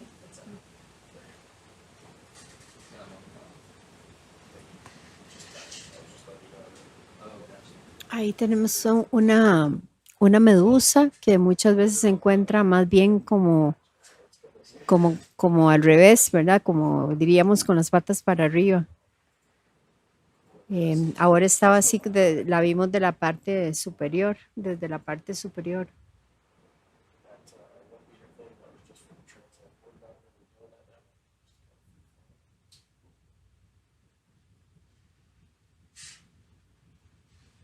So is the priority to just continue on? Yeah. Just keep moving? Even if we see something amazing, no, that's not true. If we see something amazing, we stop. You just close your eyes. We always stop for amazing. Yes, it's because you suppose that we have to cover more of these points, but anyway.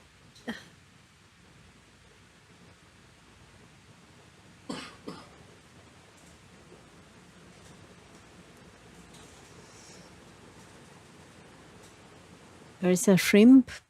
Maria, camarón. Shrimp, yes. Camarón.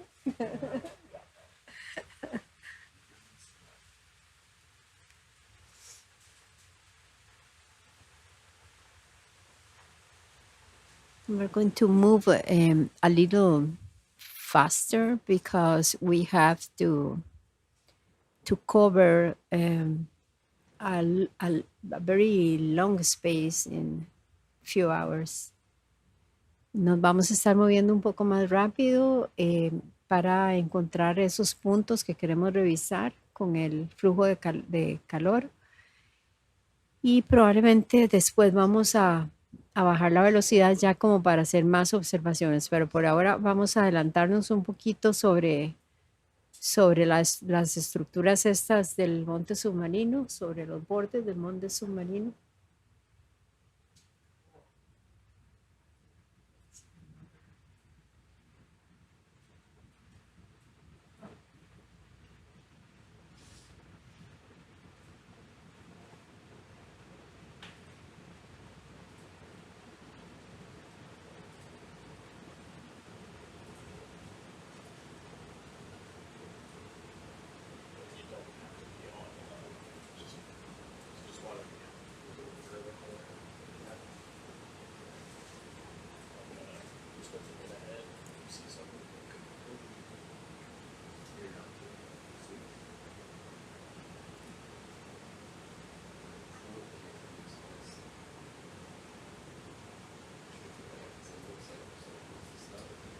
So you are following curriculum, so what goes this way? So that is kind of close. So once we get this on, it'd be better to trigger heading past that line. Because then the up will be in front of you instead of your side. But here, if I'm not you have the back too.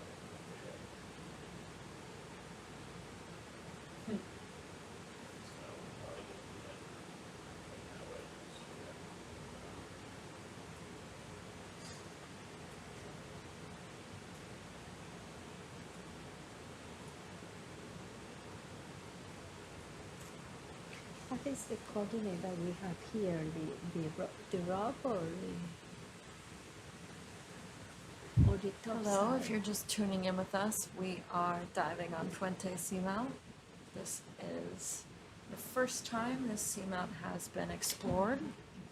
The inlet there shows a top-down view of the seamount. So we are currently working our way upslope, and then we'll spend some time investigating all of the red and orange areas you see at the summit, looking for hydrothermal activity or octopus nurse grounds. So on our way, it's exploratory. We're gonna see what we can find. The goal is shimmering light or shimmering in the camera, which may indicate hydrothermal activity, which we believe is advantageous to octopus to brood there. So bear with us as we do a lot of exploration on Fuente. And if you have any questions, feel free to ask away in the chat.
question about the curve.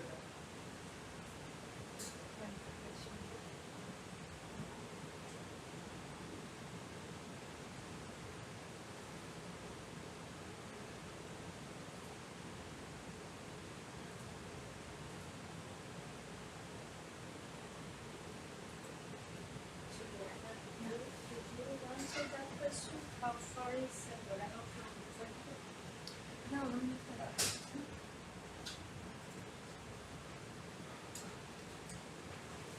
Is this a decent vision for you guys? Okay. Yeah, Just shout out if you did something else. awesome.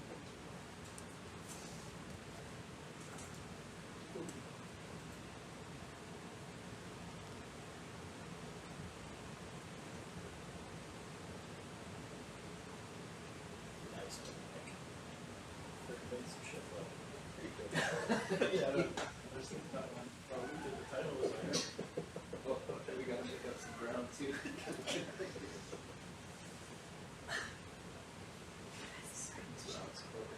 It's tough.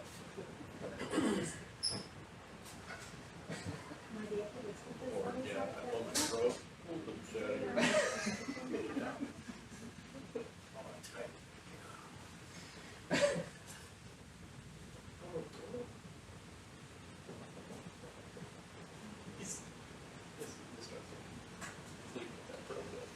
Yeah.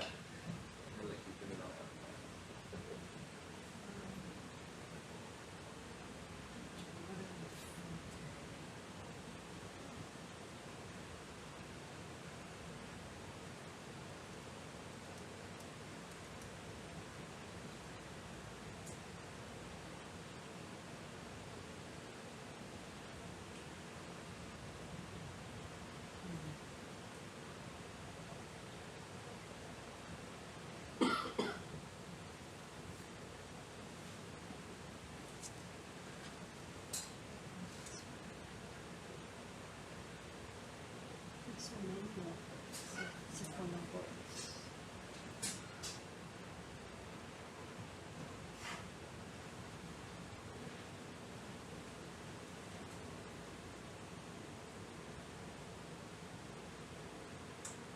We're working on the estimate. We're working on it, the distance. I think I have I think it would be easy, but nothing.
So there was a question in the chat asking how far Fuente is from Dorado. It's about 19 nautical miles, 35 kilometers. We actually passed right over Fuente on our way to our unnamed seamount, which we're calling unnamed seamount southwest of Fuente, that we dove on yesterday. So they're all in relatively the same area. And we will be here for the next, hopefully, 30 hours.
Ahí estamos viendo una esponja bastante grande.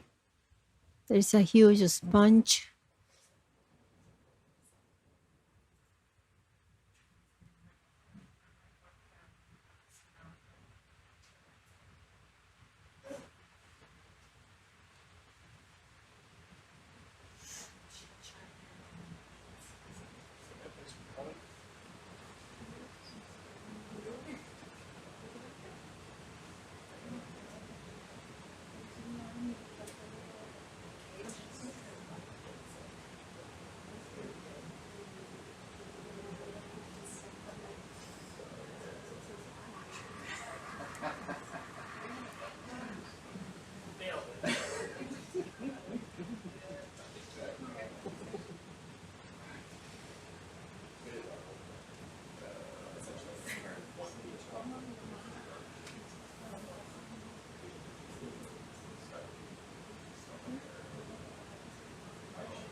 You don't want to watch me try to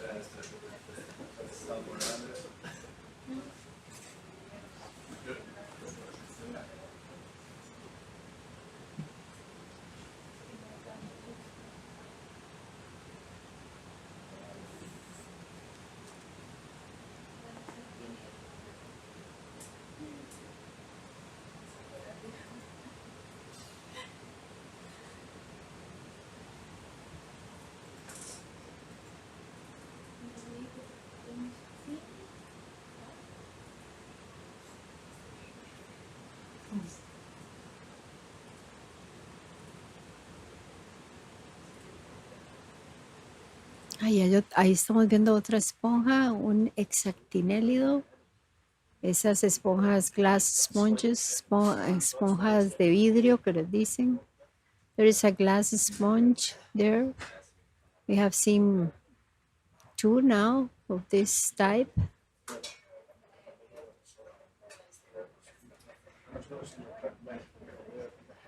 We're still moving.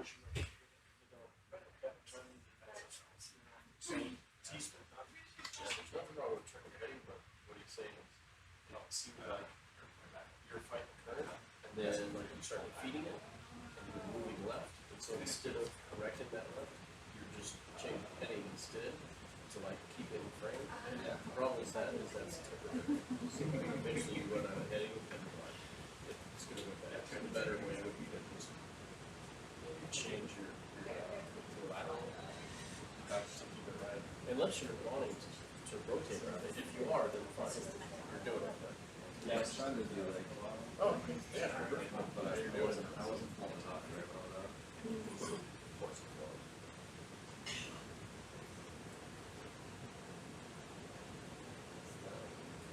Stuff really low. I don't kind of bounce off the ground. Keep an eye on this one, you get close to the, see that, Yes. Yeah. should, so you can listen, both rounds, I was just so we had something to sort of rest against when we were starting to do things. Yeah. So this site's got this intersection, it's, I'd say, you know, people with this.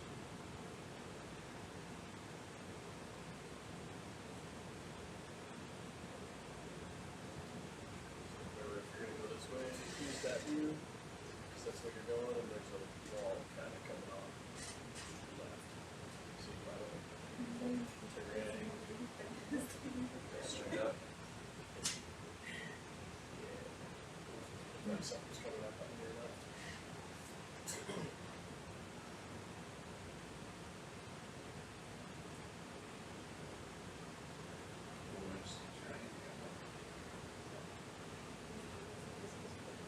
So as you can see on your map, we are almost to waypoint 3.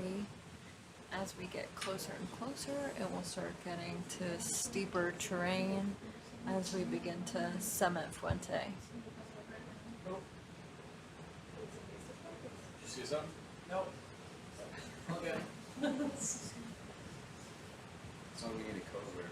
Let us know in the chat if you see any shimmering water There's so many or words. any evidence of hydrothermal venting. Most of them are not profanity. Yeah.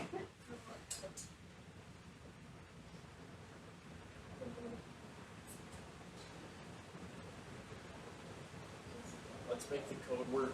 Oh, Oh, oh, oh, oh, oh. That's very Michigan.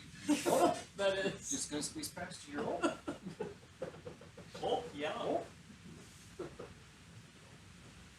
sounds vaguely Canadian also. It's yeah.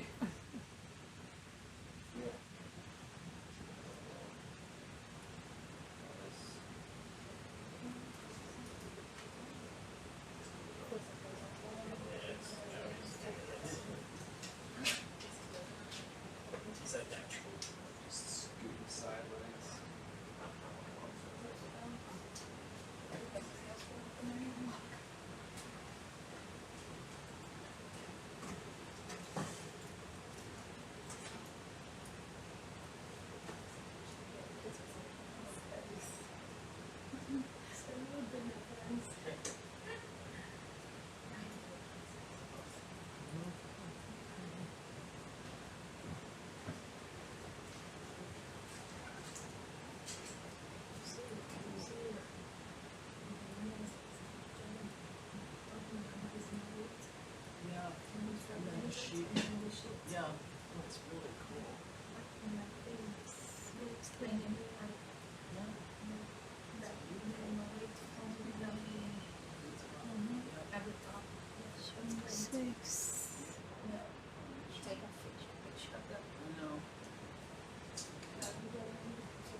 Here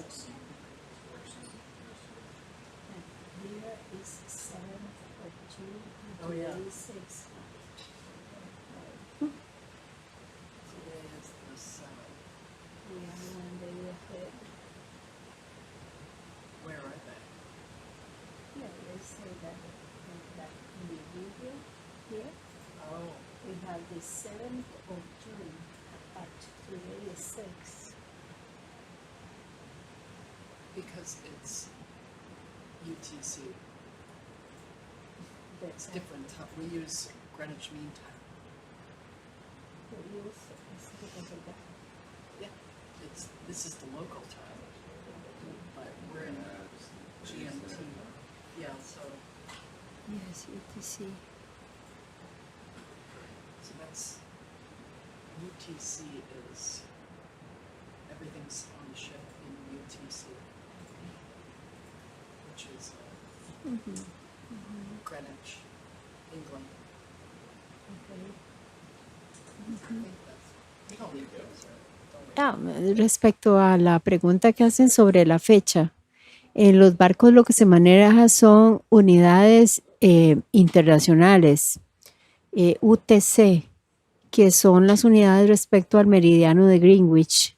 Entonces, ustedes van a ver una fecha y una hora muy diferente a la que nosotros tenemos localmente en Costa Rica.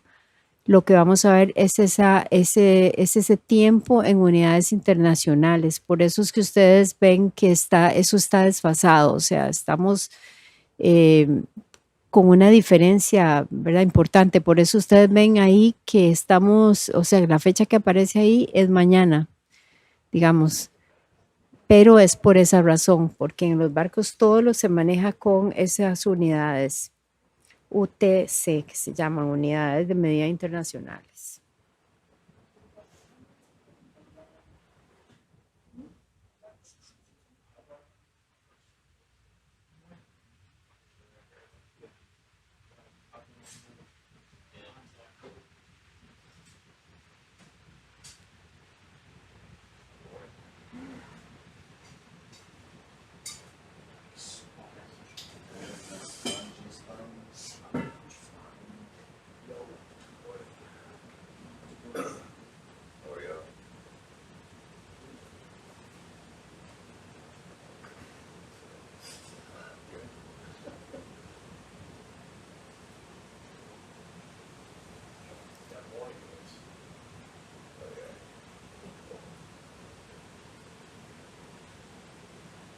Sounds out, but I'm sore.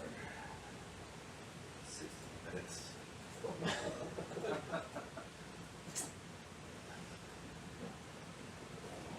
Draw that in dress and walk right out here. Oh, I went off at 11. It's like, okay. It's like, I'll start so.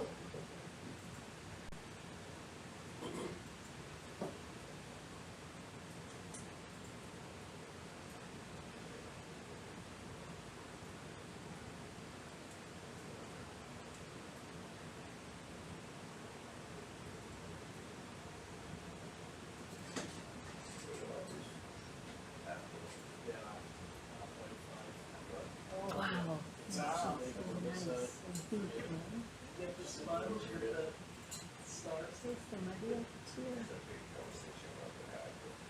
Wow, that's so cute.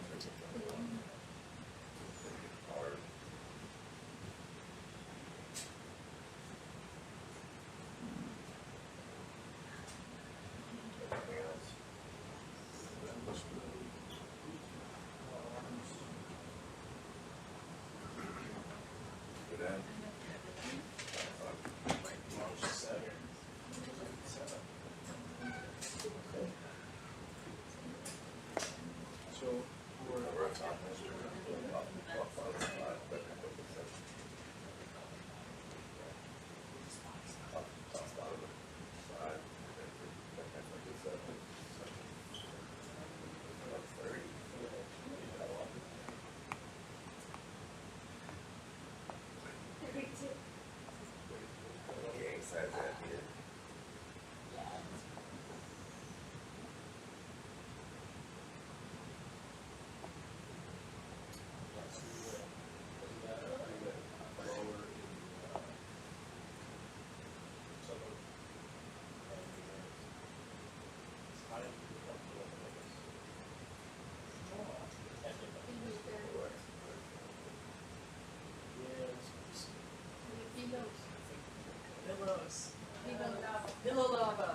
Wow.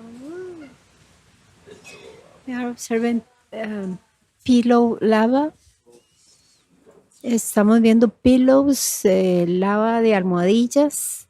Son lavas volcánicas, de origen volcánico.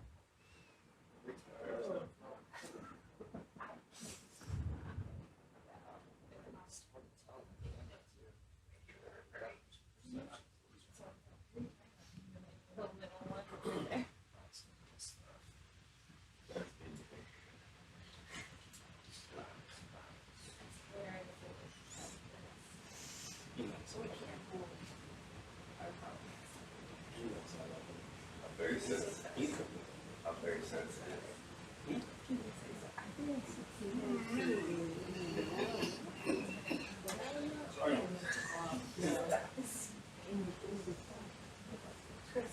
Don't let the boat sink.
Biological evidence.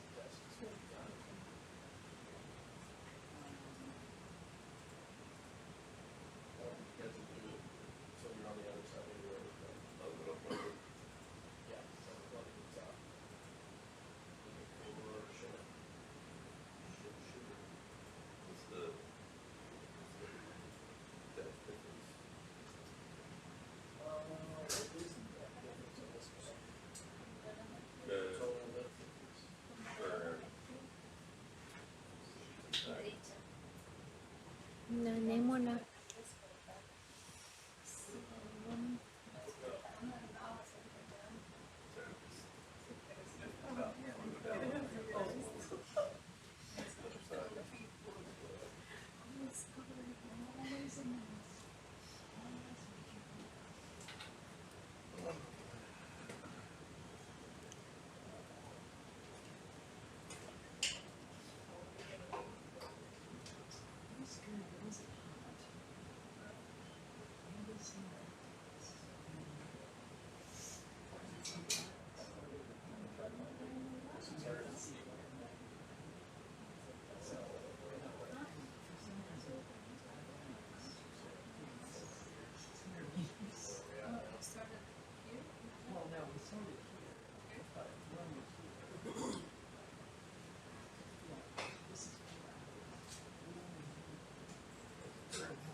Only from the bottom.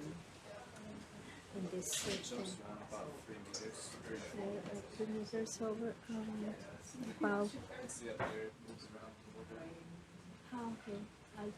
This alt, it means that. Okay.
No, I'm gonna move some of my stuff and then I'll come back.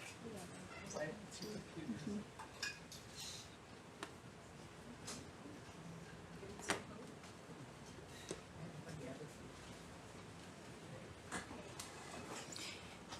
Okay, good night, everybody. Emily is going to take my place now. Buenas noches a todos, gracias por conectarse. Ahora Emily va a seguir transmitiéndoles a ustedes sobre este buceo.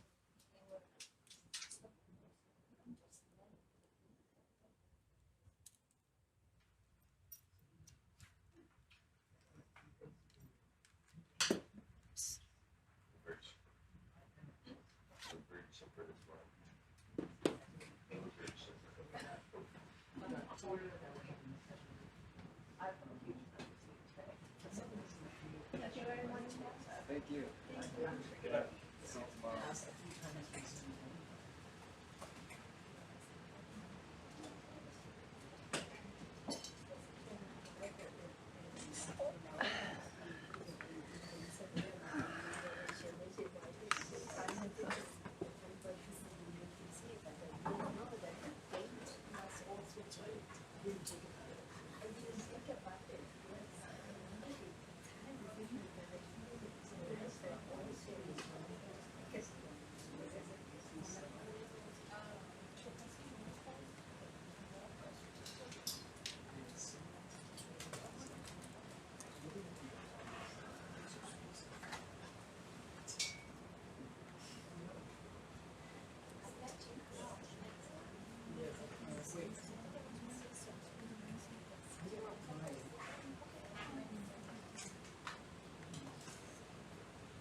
just go and grab one, actually. I would give you one, but I only have 2 in my shed.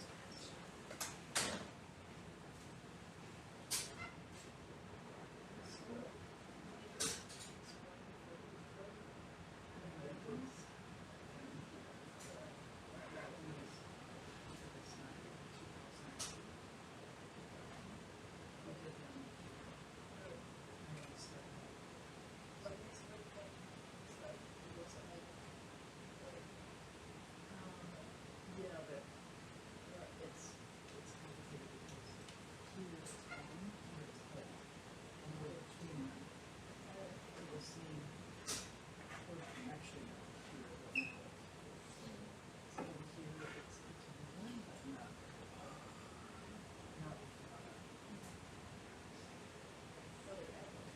But it's also discharging here, discharging here, discharging here.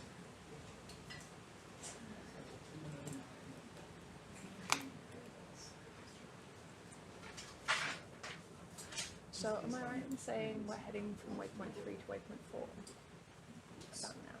Great, thank you. I suppose at some point today, we should learn what controls are. Whatever happens. Doesn't look like anything too crazy so far.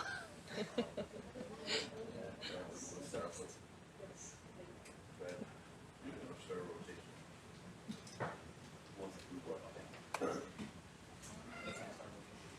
So it's more.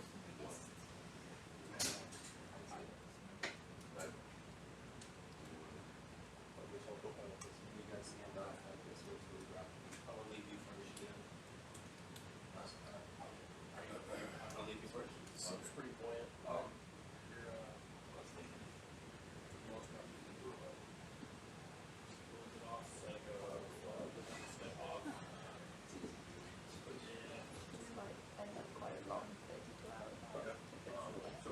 So like 2 hours, and then pilots out, co-pilot, co-pilot. 2 hours, co-pilot becomes pilot, 2 hours, pilot, 2 hours.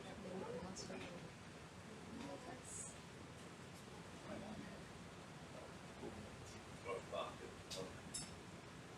All right. Or 3 hours or whatever. Just use it 2 is fine.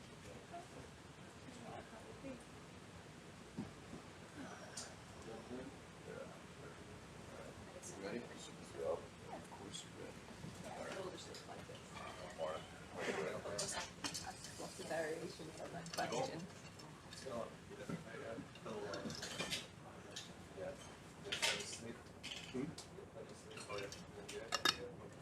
My mind body finally accepted it yesterday. Exactly.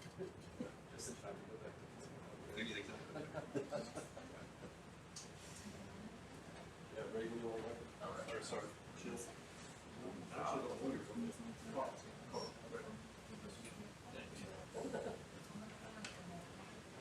Chill, team.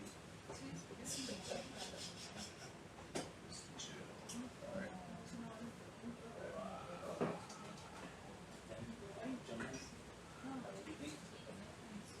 All right, I've asked the stacks. I've asked the stacks.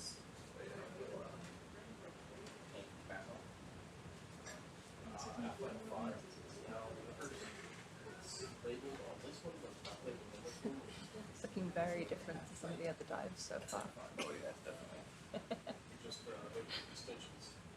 That is still what's classified. It's still classified. It's doing weird stuff. As soon as you lift it up, even with the lights on, it was on average. Still an issue. We disconnected it.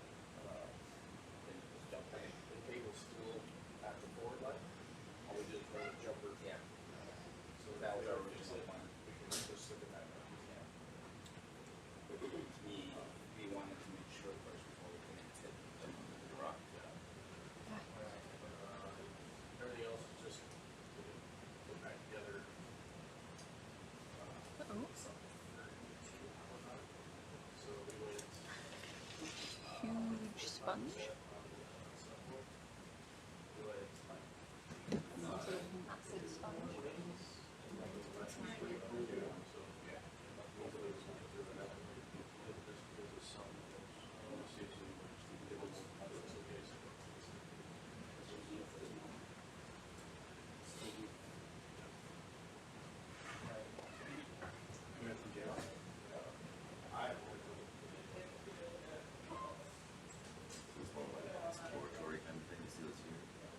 Yeah, I don't think anyone's dived on this, and I think the idea is that most of the dive is just going to be looking around and saving all the sampling until the end, unless we happen to come across like 600 octopus all of a sudden, which I somehow think might not happen.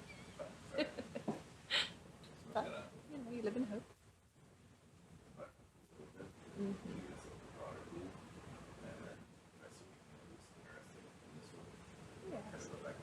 So, for all of you who are still tuning in, we have just had a shift change, and the PI is just talking with the pilot and giving an idea of what we're trying to achieve on this dive. And we're at the Fuente Seamount for an exploratory mission, just to kind of have a look around and a view to see what we see in this location, since no one has been here before. We have Chris as the main pilot, Scott co-pilot, and Emily as the PI.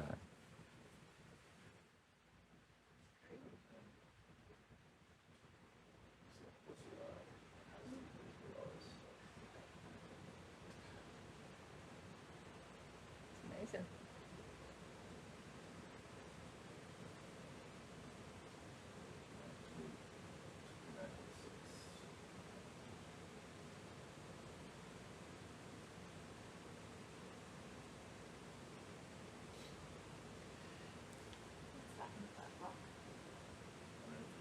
Yeah. I'm sure it's something crazy. Just a bit further up to the left from there. But see, it's going to come up on the science cam in a second.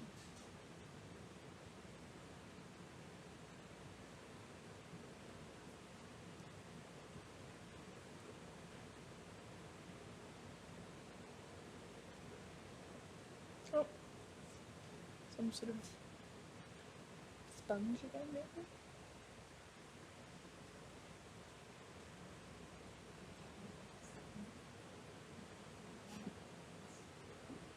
Yeah, something like that. I think the thinking was with this that the summit might be the most exciting part, because there's various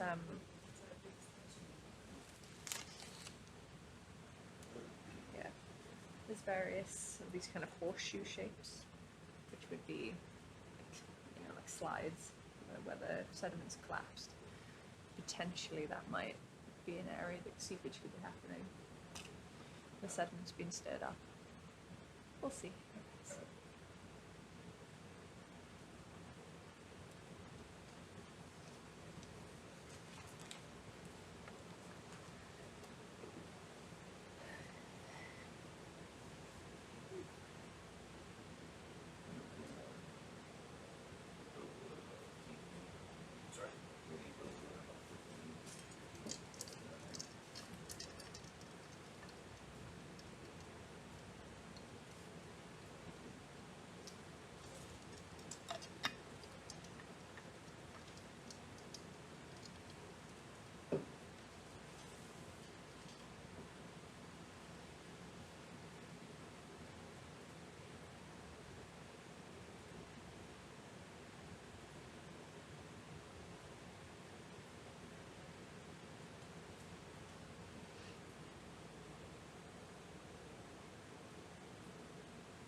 It looks like Earth. It seems like it's yeah.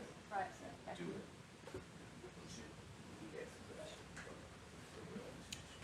There's one little coral or something.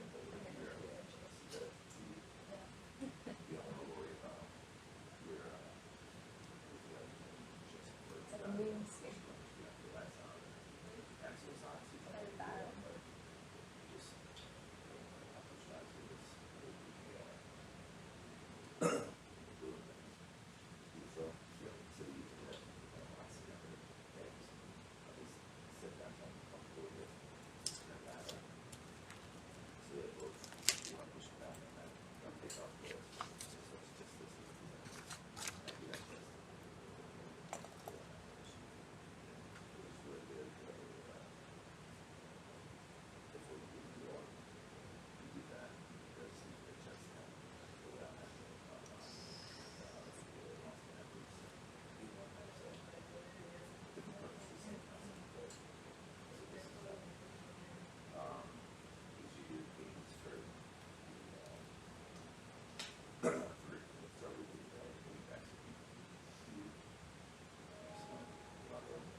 Can we have a quick zoom on whatever this purple thing is lying on there? Just out of interest. I will get it if you want to use that right there.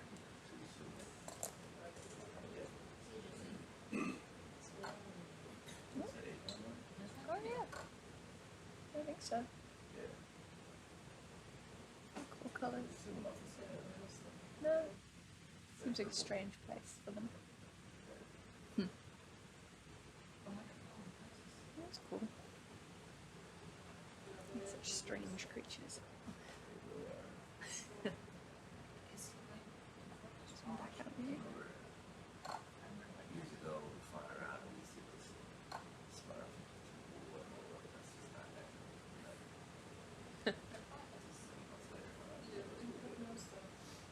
Yeah. Of making like spirals and sediment. Yeah. Yeah. It's like crop circles.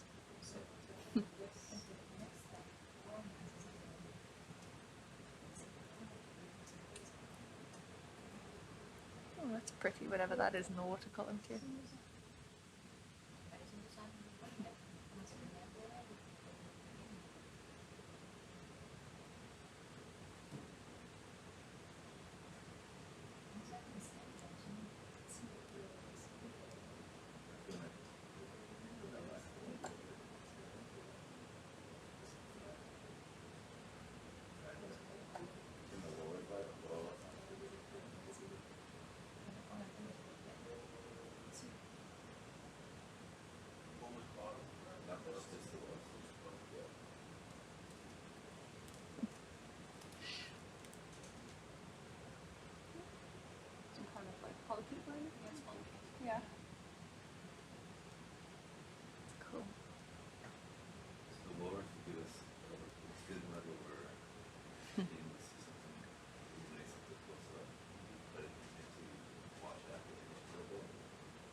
The acorn worm, unless that's the same one. Oh yeah.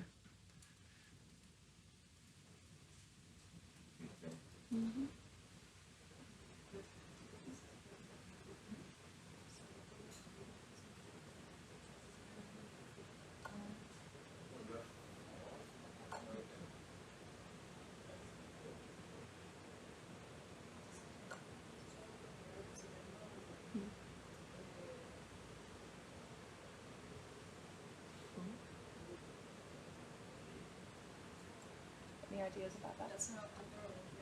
Oh, what? That's not the girl. Oh, it is not. Oh, that's a strange looking one.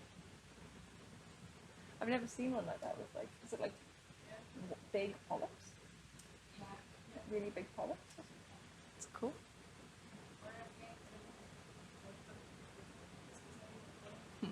The pycnogonid as well, I think.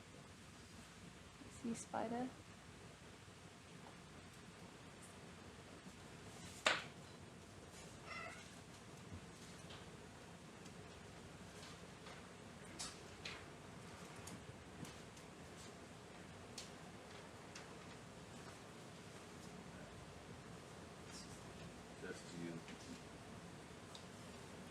Petropolypus. Cool.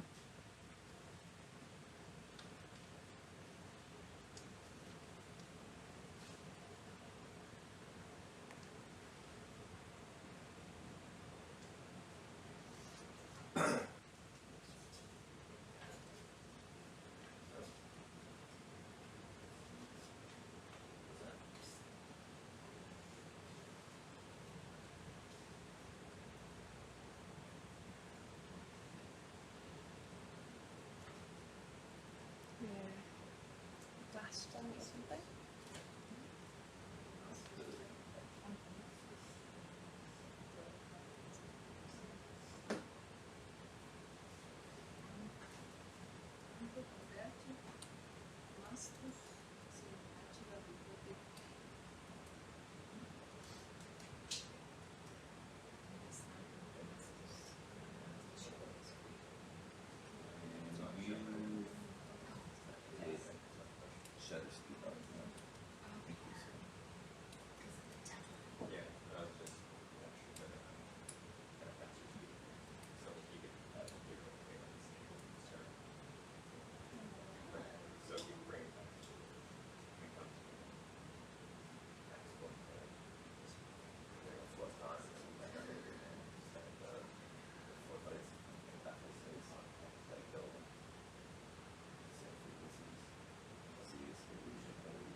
That's some other things.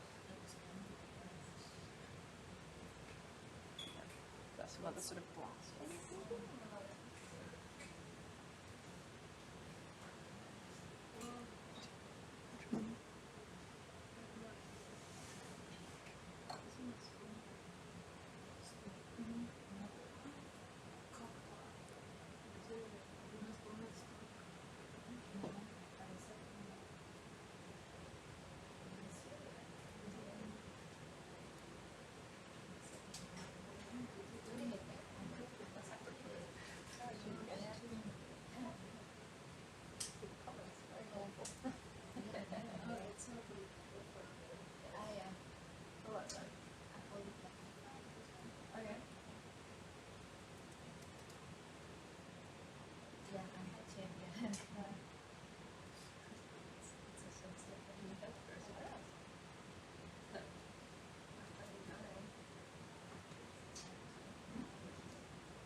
Do I also have control of focus on him?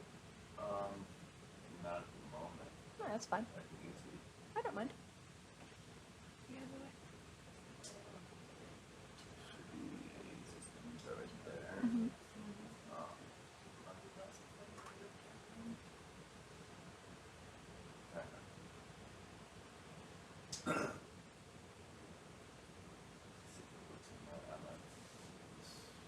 I zoom in and have a look at something. Oops, yeah.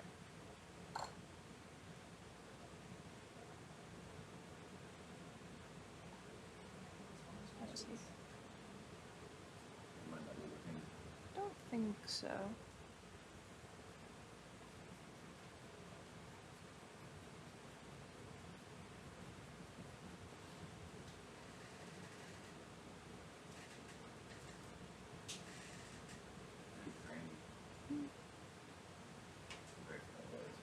Yeah, true.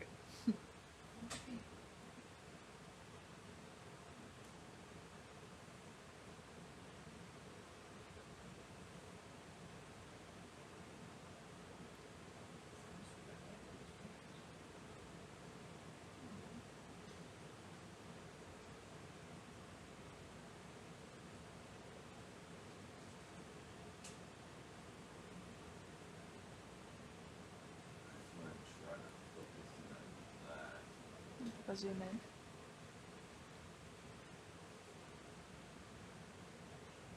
Oh yeah, I think. Yeah, I've got it. Okay. Nice.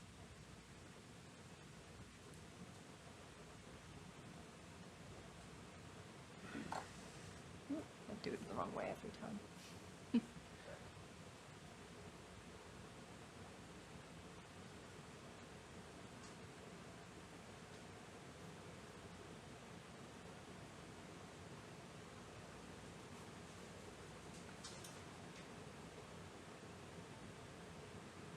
Another acorn maybe?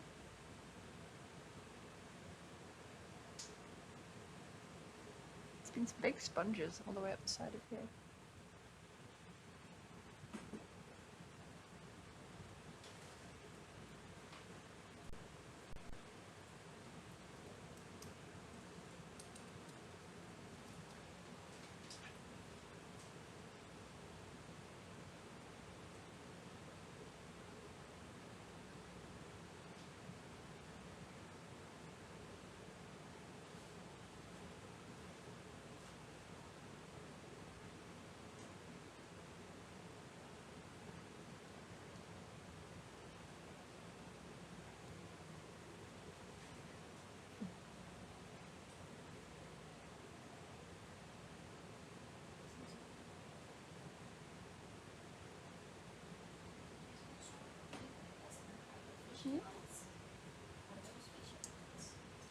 I don't know, it looks a bit more like, almost like dead tubes.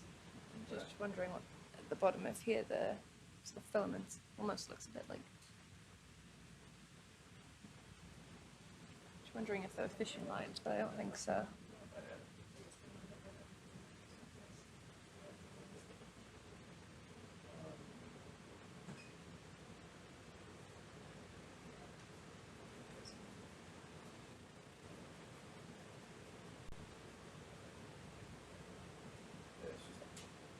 Tubes.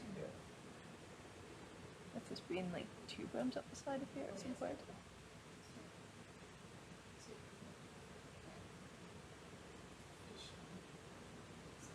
No, I think they look more like tubes. Some dead tube worms.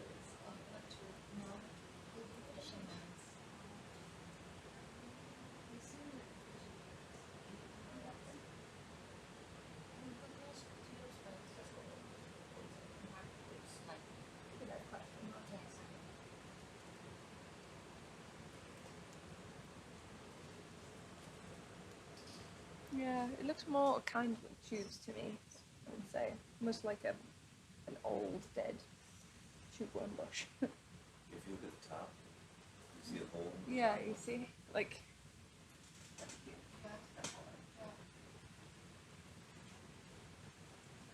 No, it is strange, because I feel like we haven't seen tube worms or evidence of anything like that on the side of here yet. Actually, yeah, you can still see. Yeah, like when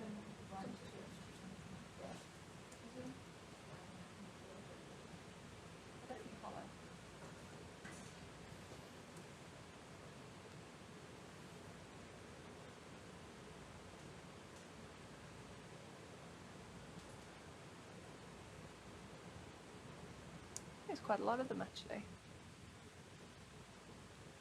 Makes you wonder whether there's anything interesting up the top. My small tubes when we get there.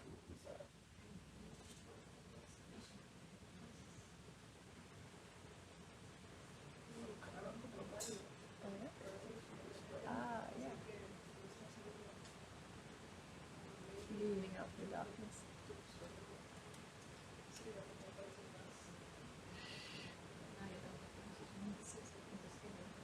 Is that little fish or something poking out from there? Do I still have some? Down below. In that little hole there. So. Whoop. Way too far in. Oh no, sorry, it's a sponge. Never mind. True.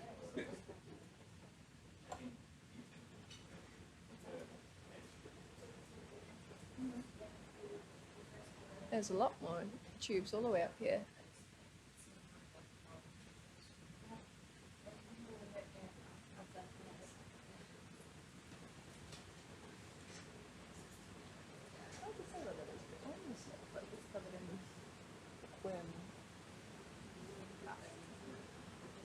We'll see when we get that.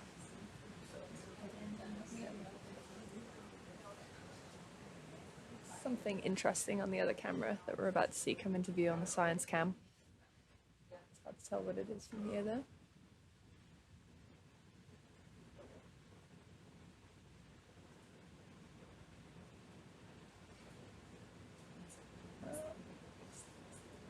Oh, yeah, it's big coral. Oh, I see.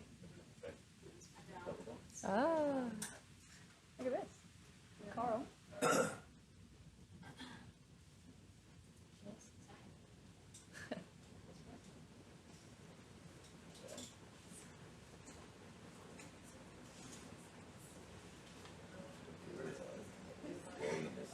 Mm. It's so stark against all the rock.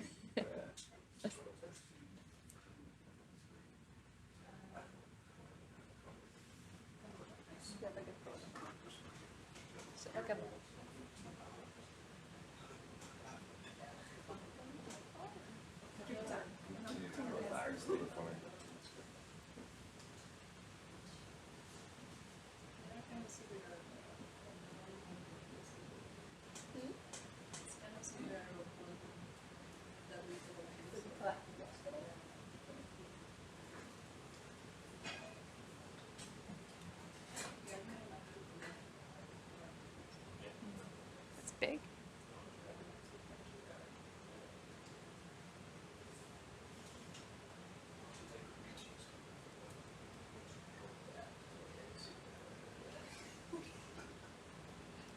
Looks like it's got some really dense polyps.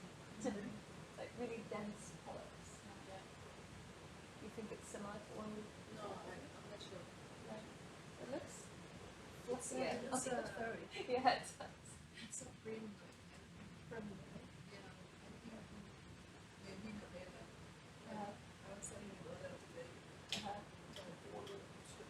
No, I just want to mess with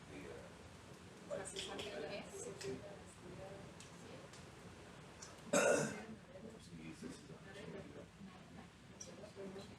less glary.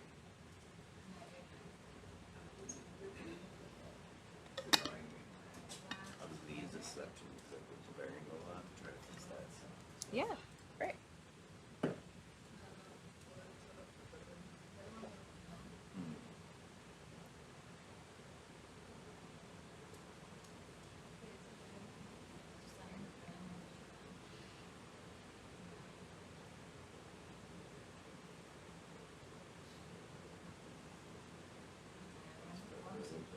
Mm-hmm.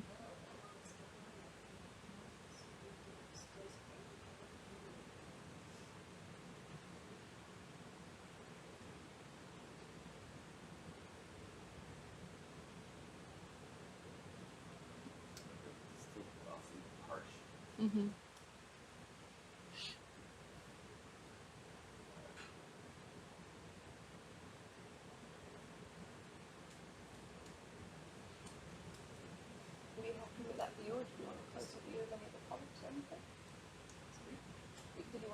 few of the, any polyps or anything maybe? We can try. Just for ID purposes, I guess.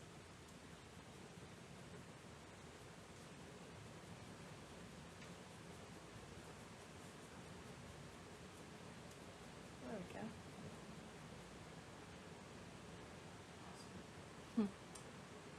Yeah, it does almost look fluffy. Play around with starter, leg, fork leg.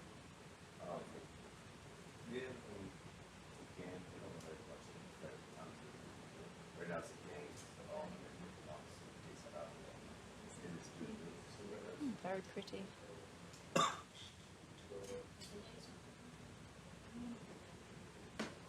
happy with that? There's just one context.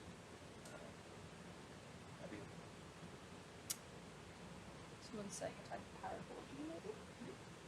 Someone's suggesting a type of paragorgy.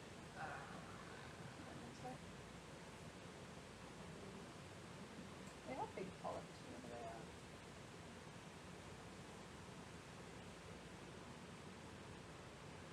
Everyone's got their coral guides out.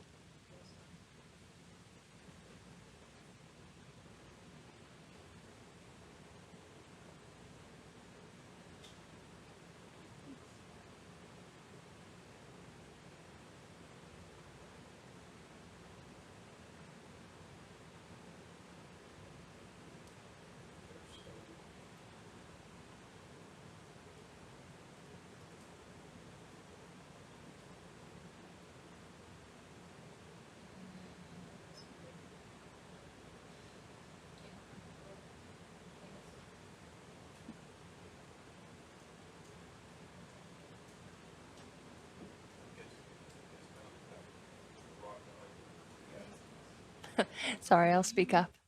Like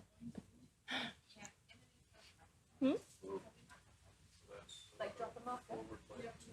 Yeah, okay. Wondering if we could drop a marker here, just for this big coral.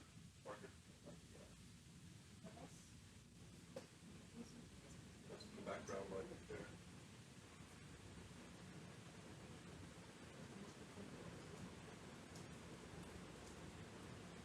What do they want to call it? big coral. Yeah, big coral.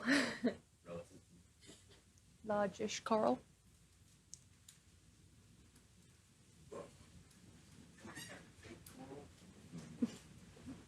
Yeah. Large. Yeah. Large coral.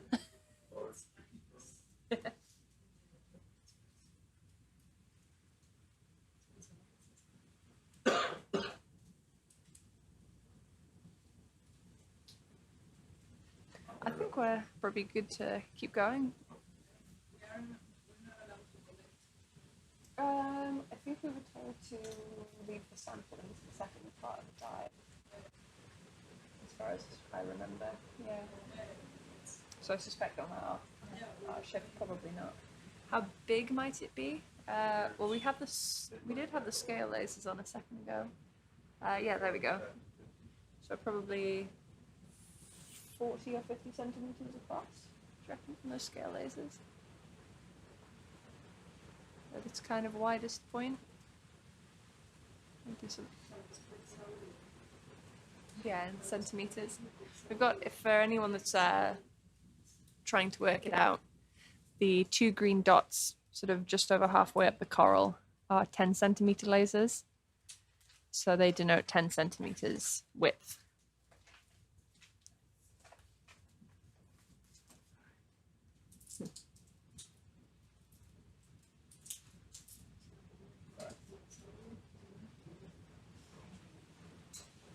Cool. Okay, I think we're probably good to keep heading on up.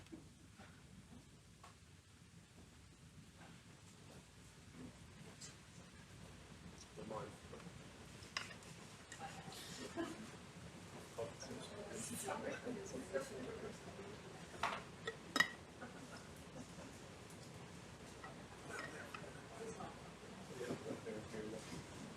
what my girls.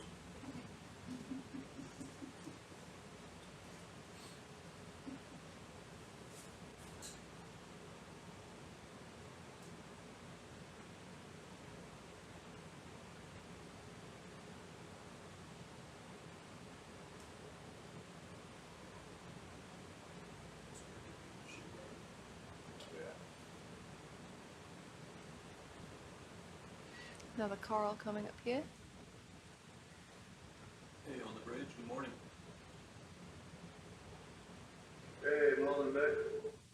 So we've done a new waypoint movement there for you to follow. I guess around point 3. Yeah, just don't do it now. Roger that. Thank you. Morning, Johnny. Morning, Johnny. Almost looks like it's got a crinoid or something maybe on it as well. And some brittle stars. Congregation there.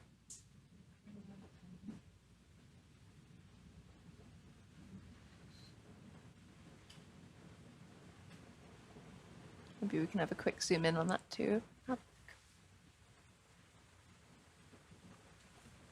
Yeah, so it looks like we've got a crinoid, I would say, on the left. Then a couple of brittle stars, some sponge. Some more of these tubes underneath as well.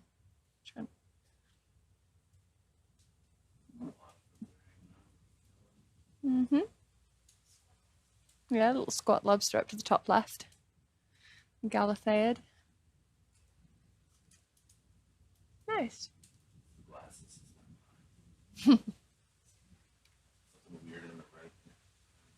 Weird on the right. On the rock? Yeah.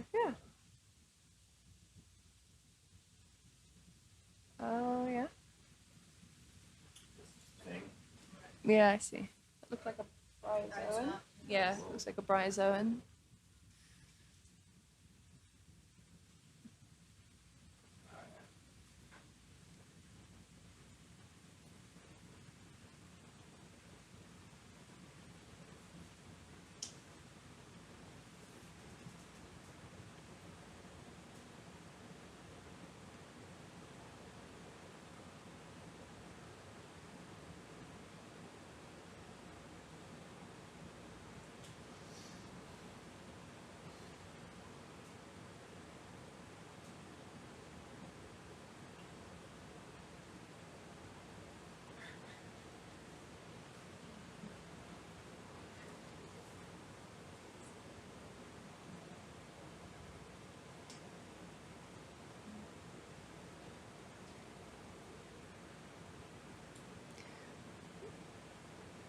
Some fish and sea cucumber, looks like up the side of here.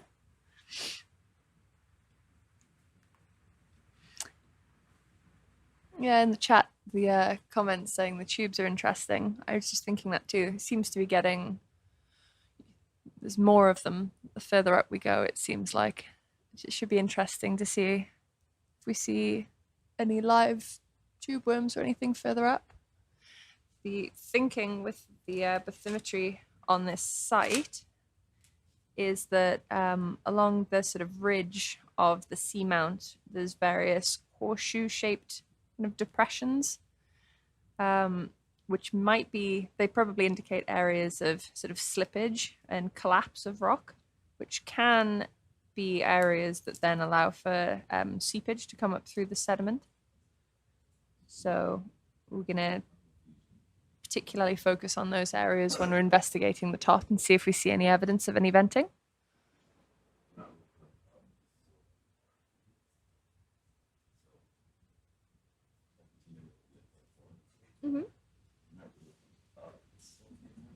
Okay. I guess so, yeah.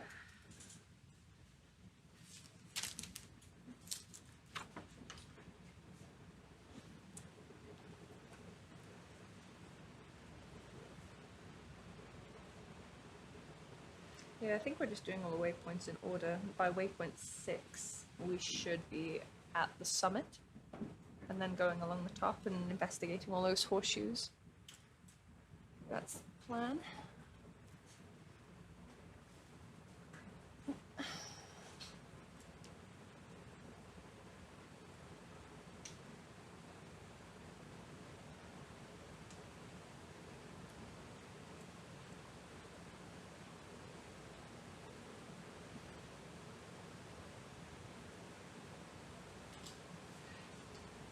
Looks like maybe another big sea cucumber there.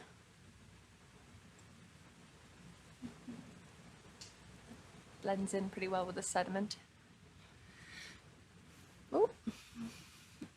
That's cool, whatever that is. Maybe have a little zoom in on that. This purple filamentous thing. Maybe an anemone or some type. Yeah, some sort of big anemone. That's interesting. A lot more tubes here as well. It's a lovely colour. Yeah. Looks very serene.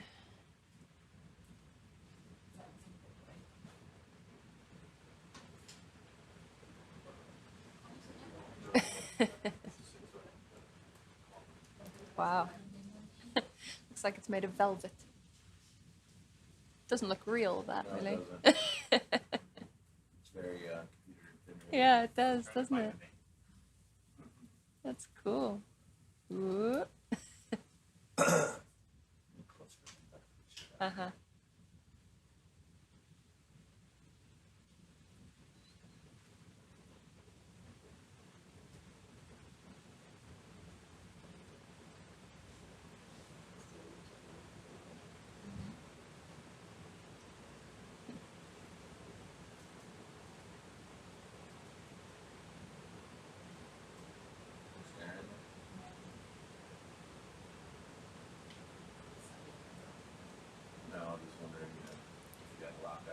So it's being identified in the chat as a cerianthid urchin, not urchin, anemone.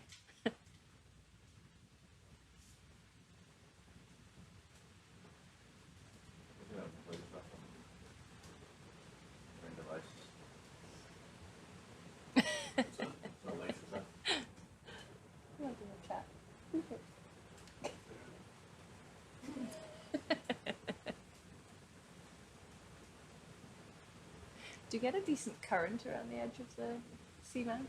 Yeah. Yeah. So it's moving that. Yeah.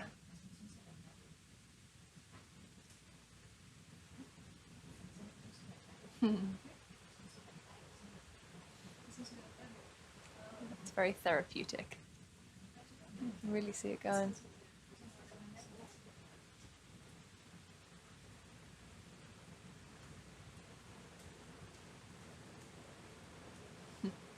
That's one of the things about seamounts and any of these structures that kind of are quite steep-sided. They tend to attract a lot of filter-feeding organisms, such as the sponges and things you see, because the currents kind of concentrate around the side of the seamounts. And so it allows for a lot of food delivery to filter-feeding organisms. That's why they're often kind of biodiversity hotspots.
Oh, it's we saw one of those on the dive yesterday, I think. It'll come up into screen in a minute.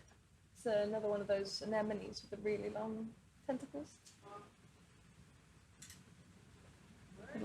It's on this, I don't know whether this is the brow cam or something, but we come up from the science cam in a minute. Here it is.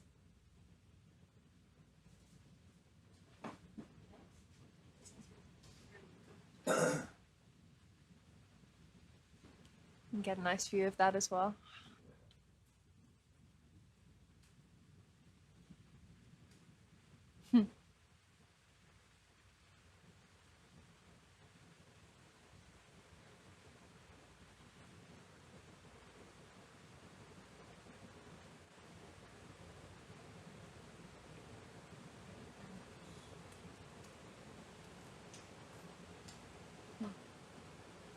Velicanthus. Nice.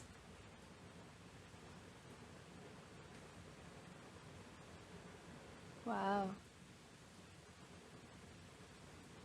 Yeah, I think we saw several of these yesterday on our dive to the unnamed seamount, not seamount, outcrop, southwest of here. So it's fun.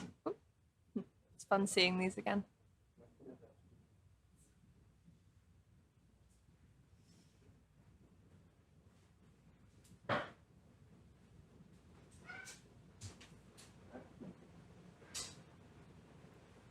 Good.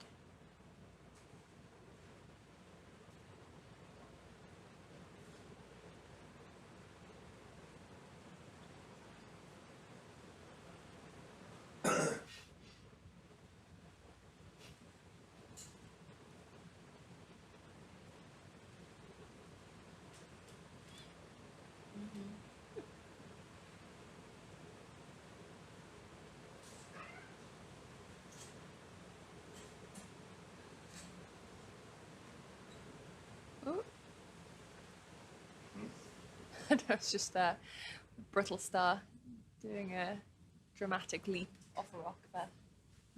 The more we fly together, the more I'll try to contribute here. Yeah, sorry. Just occasionally go, whoa!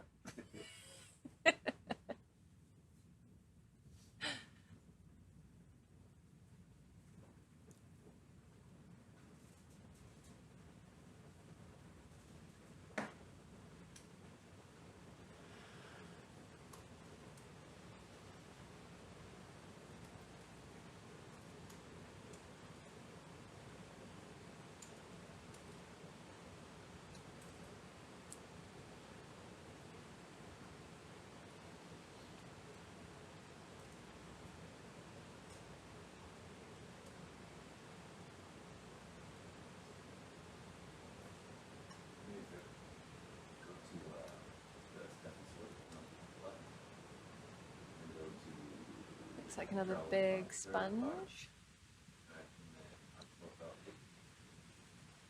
I'm seeing a lot of these big sponges as we come up the side of the seamount. Take a close up at the sponge. Yeah.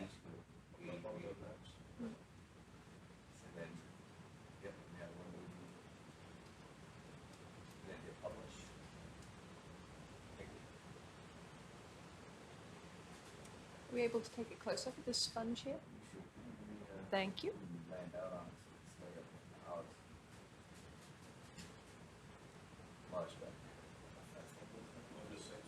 It's like a perfect orb. Cool. Again, that's one of those that just doesn't really look real.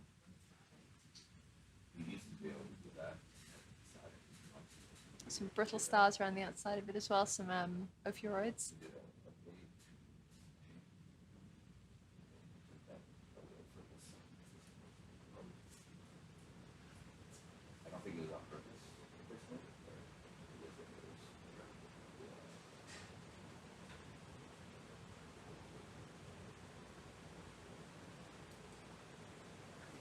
So we've just perched down on the side of the seamount for a second there to get a nice stable view.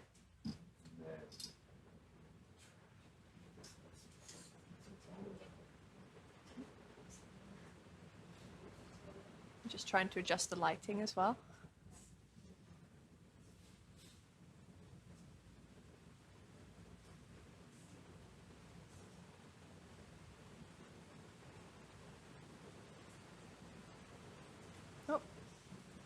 That looks better.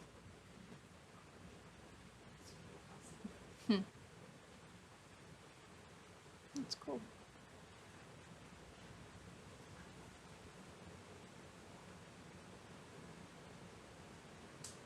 Maybe we can, that's where my golf ball landed, yeah. Maybe we can take a view of this for a couple of seconds then turn the scale lasers on. Yeah. That would be great.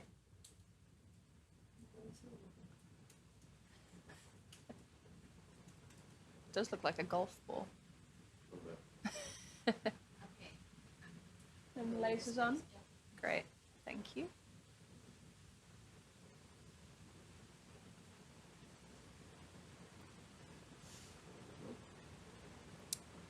Oh yeah, I see them down the bottom there.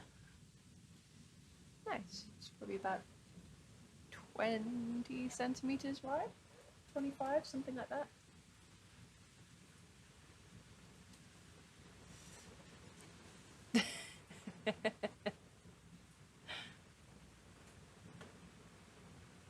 Great spotlight. Yeah, that's cool. That's a cool view.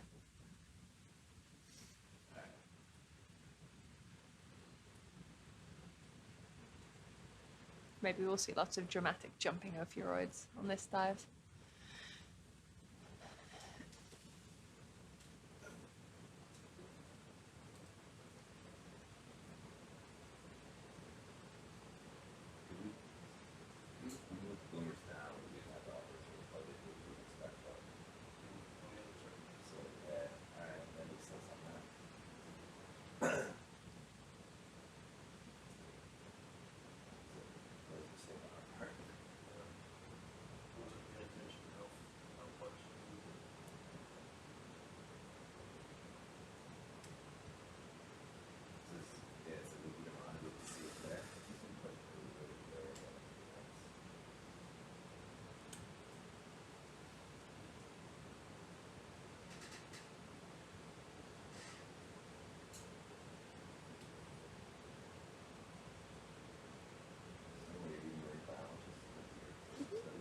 Yeah, I'm a PhD student, but yeah. Temple in Philadelphia. You from Philly? Yeah. Yeah. Eric Podesta? Yeah, he's my PI. I must have hello. Yeah. What are you doing this guy? Oh yeah. Yeah, he's good. He's a fun guy. That's that shit. Crusty, but he wasn't pleased about it. I'll have to remind him of that. Please do.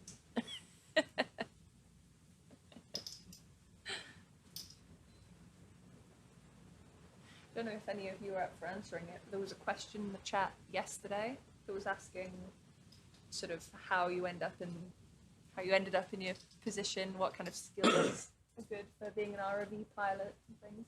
Don't know if any of you fancy contributing to that. So ROVs are generally hydroelectric hybrids, so electrical systems, hydraulic systems. Mm-hmm. And most of the we work with them, kind of focused on Oh, another acorn worm, yeah.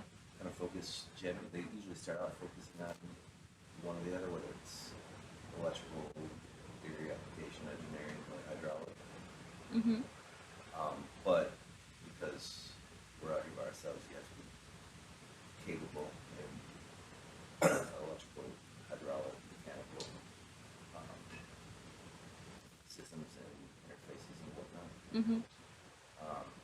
Fiber optics as well, because most of the vessels, most of the ROVs today have fiber optics as well. So those are some of the disciplines that would be helpful if you're an ROV pilot. There are schools, although the only person I've ever known who goes from one of work I've with is Adam. Yeah. He's good, so I mean, that's a feather in the cap of ROV schools. Yeah. A lot of us are former military as well. Okay. And then, like, I got involved because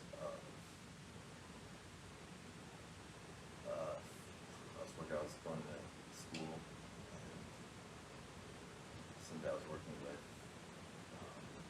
my partner needed assistance on a ROV job with an electric vehicle, and I was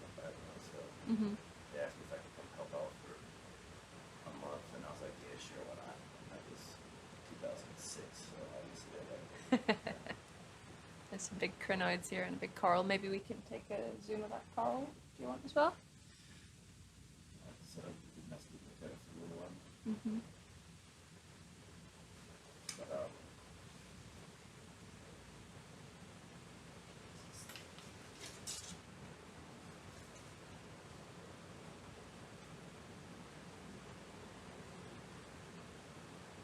I've noticed quite a lot of ship crew are often ex-military and things. I guess maybe being used to kind of being away from home and things. Yeah.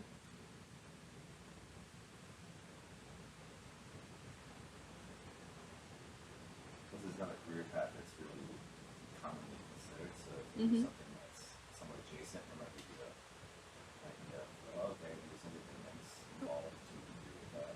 Mm-hmm.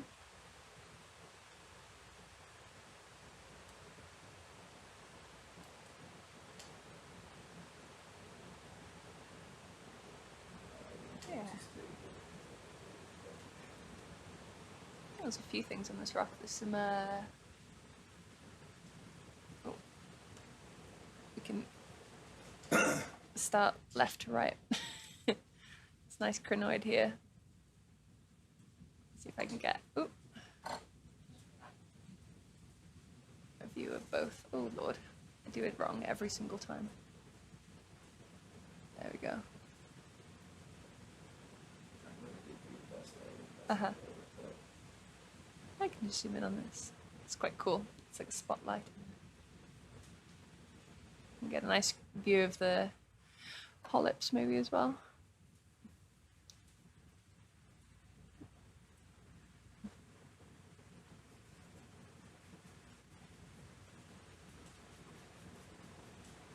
There we go. Much smaller polyps than the other coral we just saw.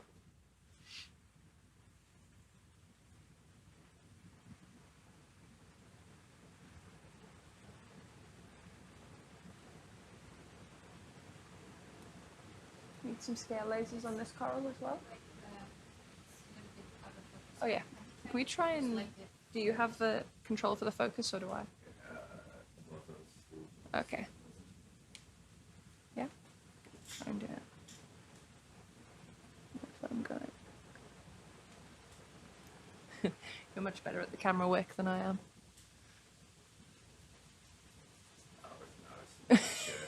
I just do it all backwards. It's up is down and down is up. There we go. Is that better for you? Yeah, it's better. Yeah? Yes, okay. So, can we take like A wide view wider with and without the lasers? Yeah. Yeah, cool. Okay.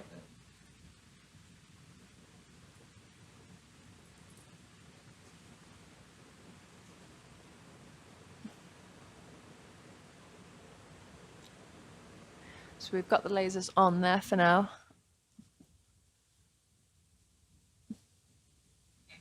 Yeah. It's cool with that crinoid in the background as well.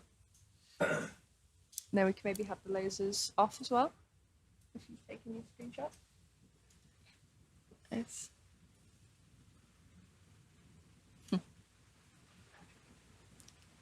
Looks cool just looking off into the abyss in the background. There was a couple of things over to the right as well, I noticed. Like a little urchin. Yeah, that looks cool. You can really see the like marine snow or the sediment coming down as well.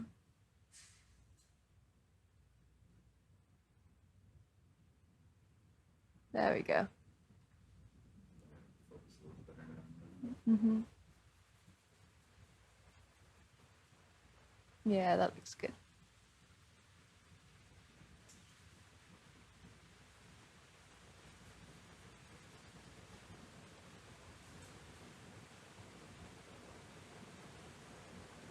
Cool.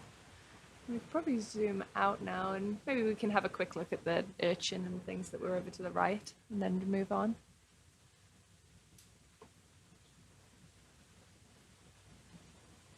There's quite a lot of crinoids at the side of this.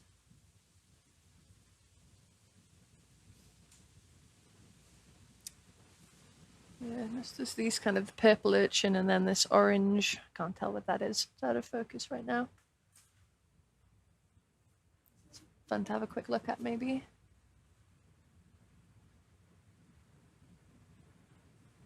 That's cool. It looks like a pom-pom. Oh. I don't know. Do you know what that is? Yeah, that sounds like foreign. Shy, sorry. They call it sea dandelion. Sea dandelion. Yeah. Yeah, I know that in Spanish. Yeah. Oh yeah. If it's that same. Uh-huh. It's pretty. The sea dandelion. Yeah. Benthic siphonophore.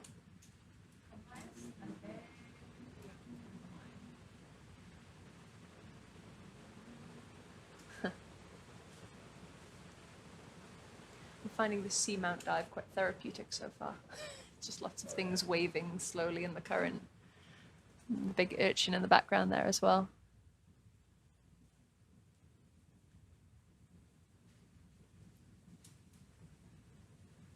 The spines are so long. Yeah. I guess before we zoom out, maybe stick the lasers on that as well, just in case anyone's interested.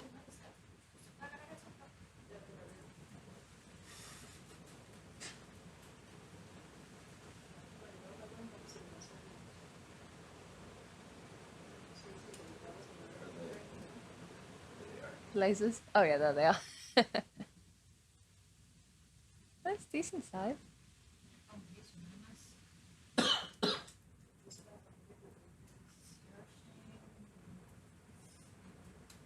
A Spidodidema urchin, apparently. Thanks in the chat.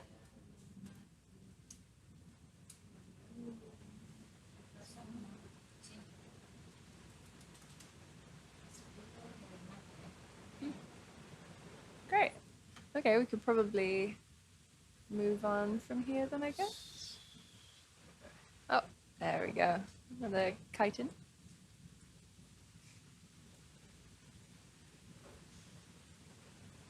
We've seen a few of these so far as well. They're always cool. Yeah. There's a lot of sediment down the side of this seamount, considering how steep it is. Some more tubes too.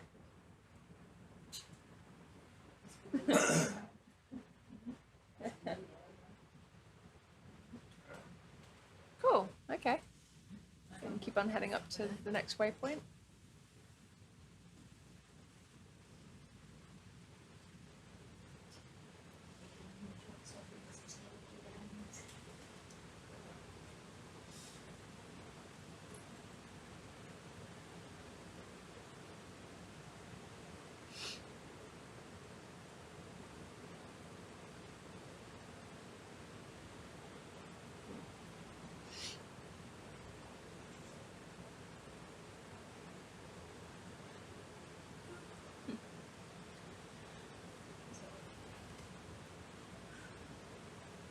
It looks like when we do get to the next waypoint, we'll have about 200 meters vertical to go until the summit.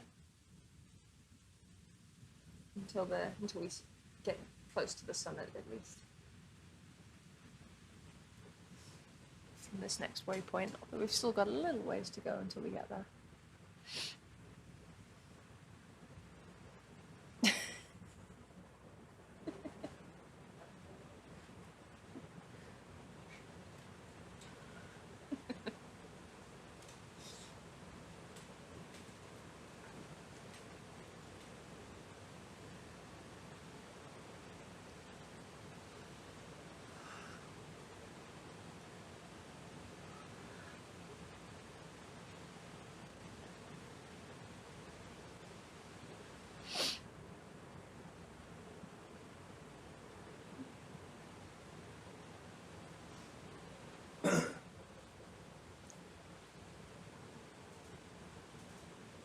There's quite a lot of these old, sort of broken-looking sediment-covered sponges all up the side of here. A lot of tubes as well.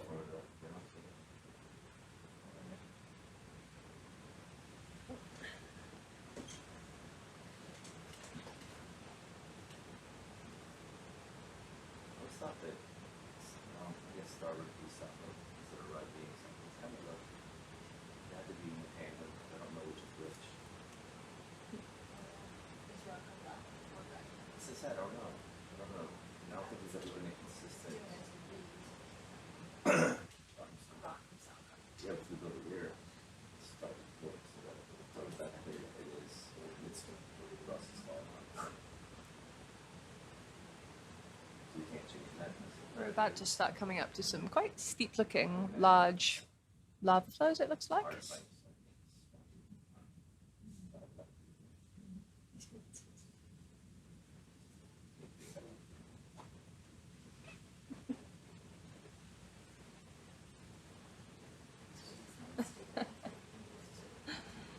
That's real commitment in the chat there. I certainly haven't been awake since we ended our last dive. Yeah.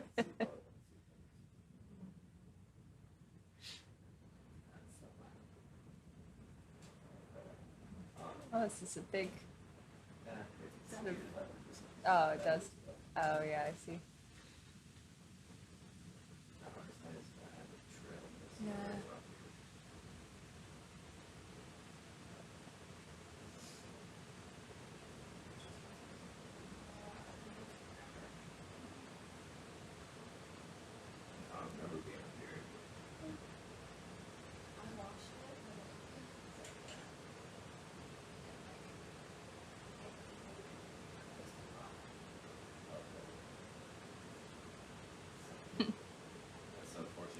Morning, Willem. Found my way back.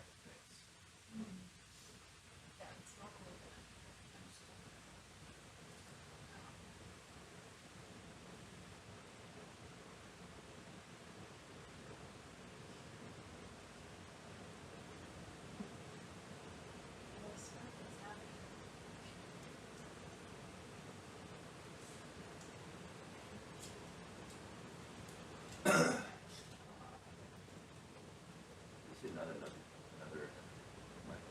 marine biology student attempted to see her face. Was it recently? She was there 2017,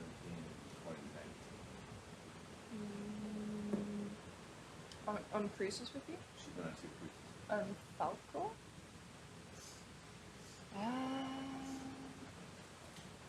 There was Alexis, Dione. That's It's April, although I don't think she's in the Brit and all that, but I don't think she's been on Falco. she's an American. Like Amanda, one of our postdocs. Oh, Yeah.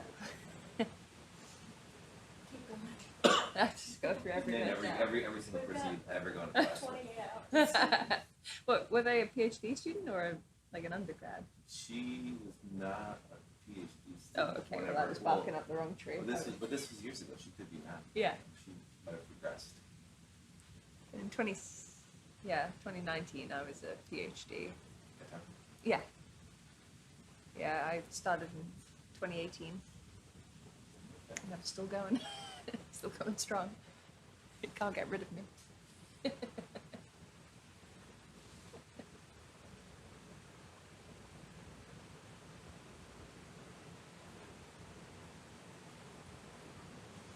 Another acorn worm there, I think.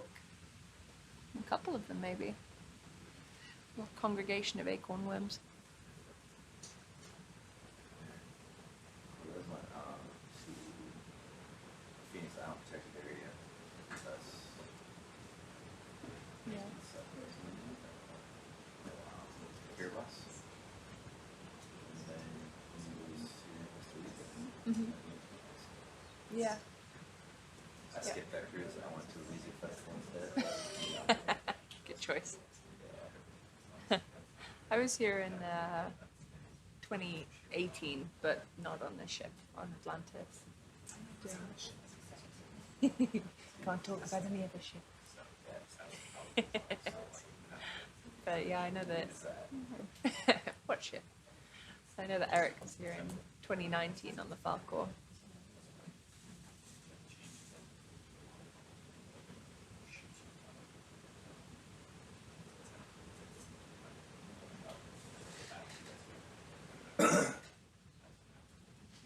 The Paranoid, I think. Yeah, the one that I skipped a day hiking in Octopus Island. Oh, really? Which I missed. I think it's probably me like every single time. And then Costa Rica comes up like, whoa, remember when Columbus was like, No. It was amazing to shoot that. Well, was the music festival worth it? It rained a while, but it is in New Orleans, and so it's like outside of the Yeah, well, that's good then. It's Jazz Fest.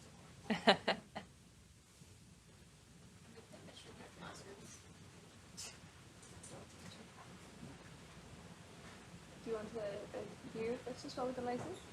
Yeah? Oh, lasers are on. Oh, yeah, there they are. I see. I just turned them on, they weren't there before. Great.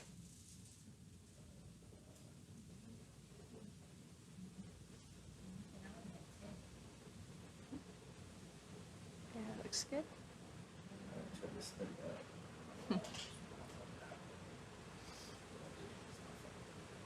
Is it tricky with the currents around the side of the seamount? Doesn't help. Mm-hmm.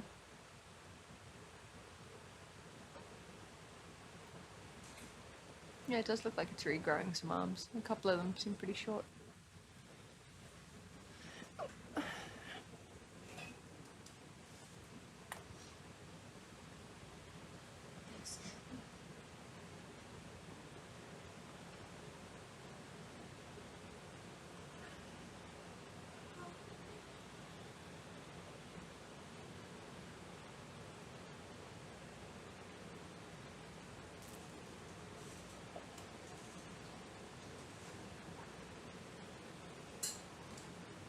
Feel free to.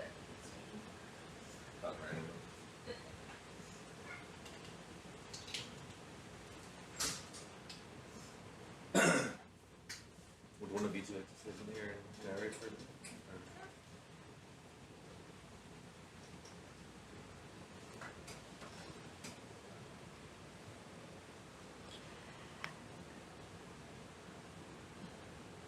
So I'm going to switch to Spanish now in case we have some Spanish people listening.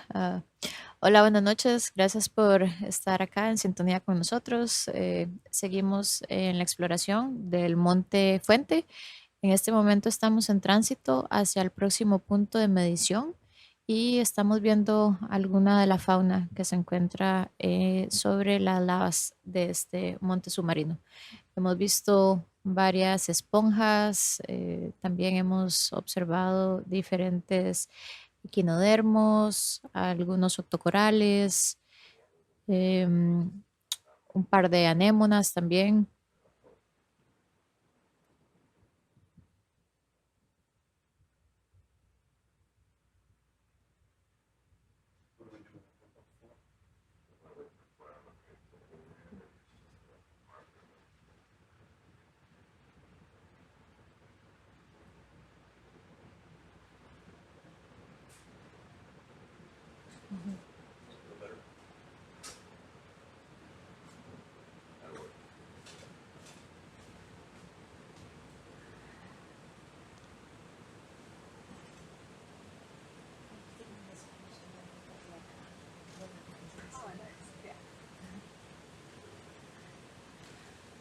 My Achilles heel nowadays, quite nice.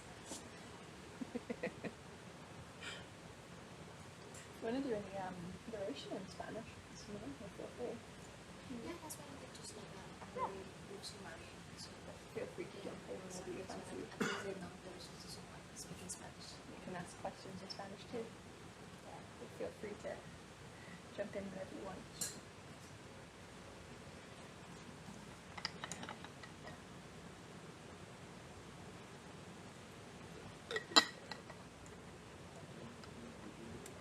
So we're pretty much at this waypoint 4 now. Yeah, about 20 Getting meters. close. 10 meters there. Is there anything we're gonna do there, or is it just No. a mark on the path? Just along the path. Yeah, I think we're pretty much just waypoint 4 and 5 are exploring the southwestern flank. Then 6 to 11 are on the summit. And then we go along the top of the ridge and then down the southeastern flank, I think is the plan.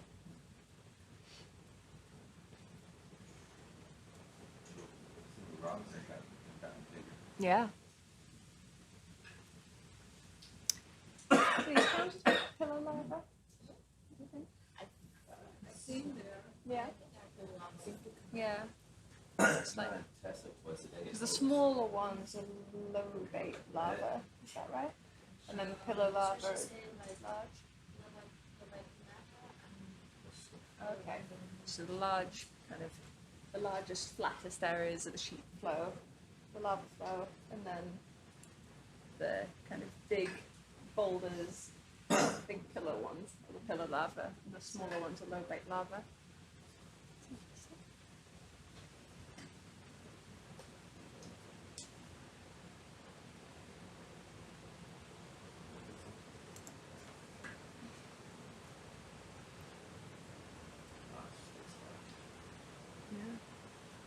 Oh yeah.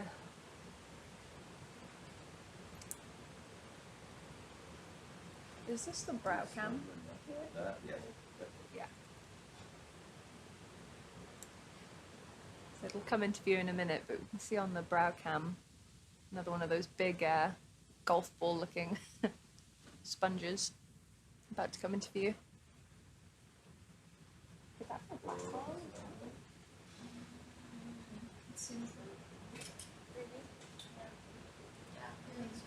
The black coral to the bottom right as well.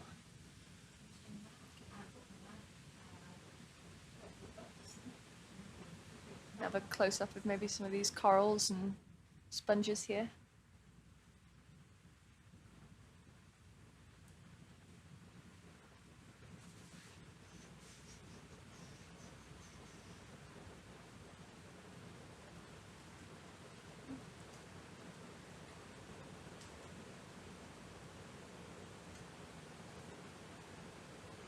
The coral further down has got very large polyps.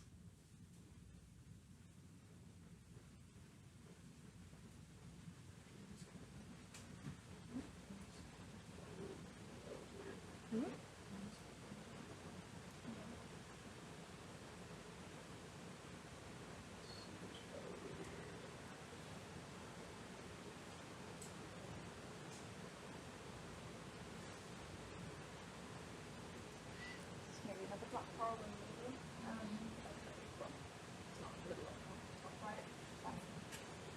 Get there in the end.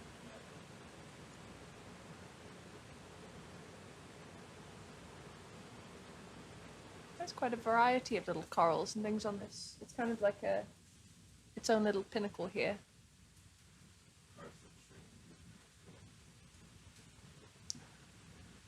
A lot of variety on the side of this one.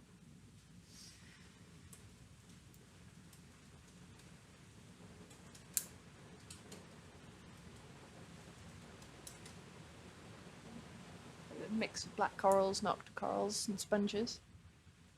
And some more brittle stars.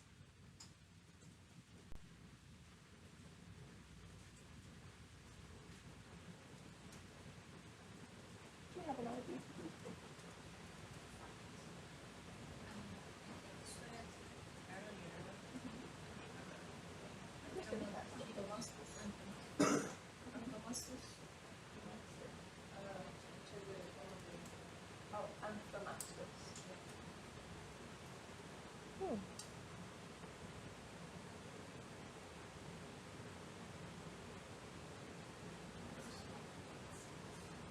Yeah, it sort of looks like it's been like dripping down the side of the.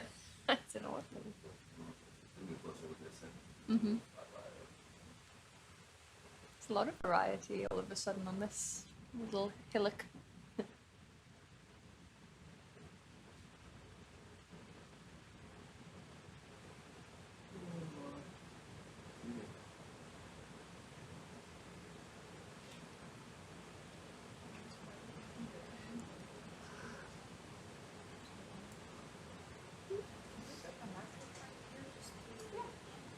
Could we drop a marker around here?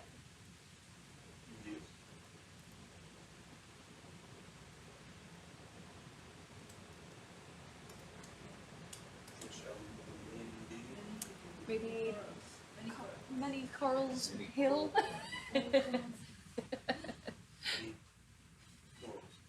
Something like that.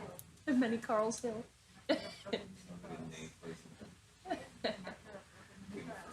It does.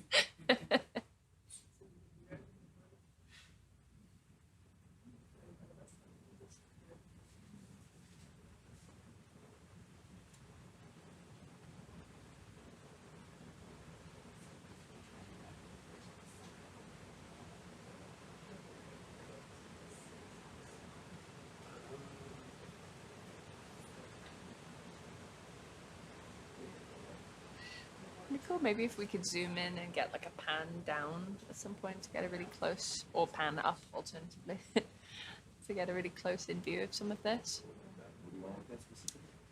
I'd like to see what this white stuff is, but just after that, maybe we could just pan up and have a quick look close up at it, kind of across the side of the hill.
Strange, it almost looks like just individual polyps all the way up the side of the...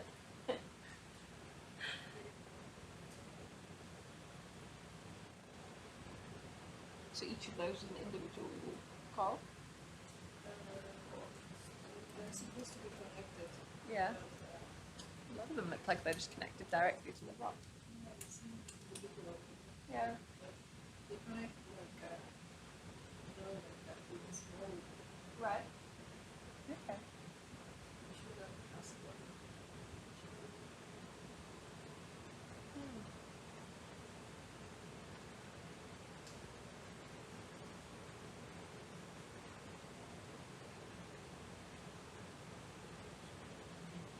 Oh, I see what you mean, that they're sort of connected by little filaments in between each of the, almost making like a mat of coral polyps. That's cool, I've not seen that before.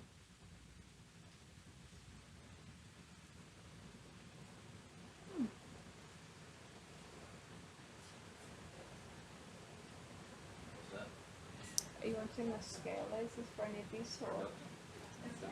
Yeah. We could, No. if we could maybe get a flash on of the lasers just for the size and scale of these polyps, that'd be great. Okay.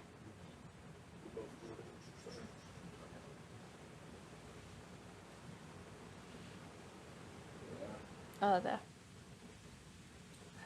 Do you see the other? Oh yeah, on the other rock there.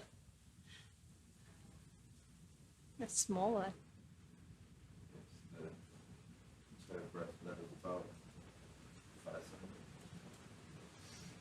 Mm.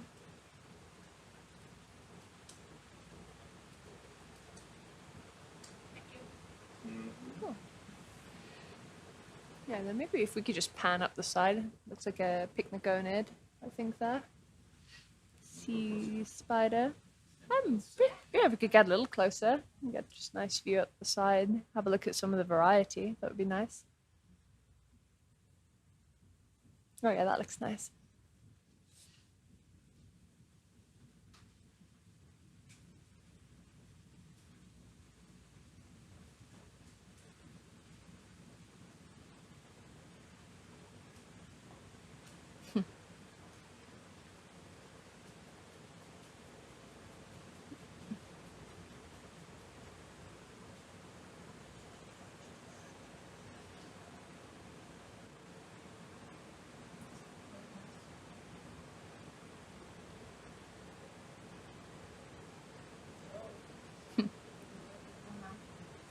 Pycnogonid there. I think it's feeding, maybe? They look like aliens.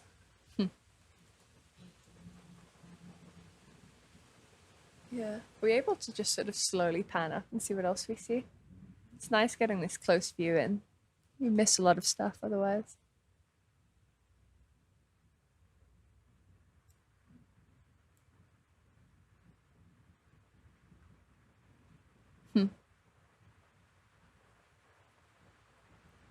Little shrimp hiding behind there. Just brittle stars.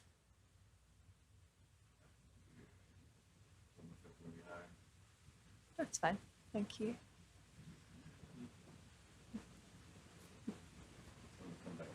Mm-hmm.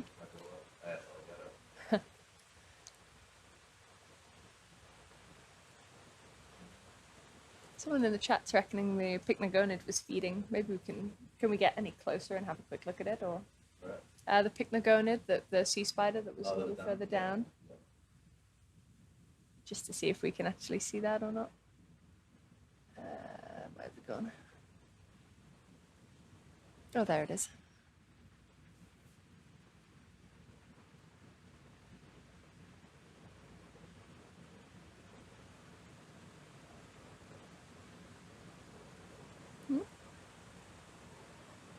Maybe.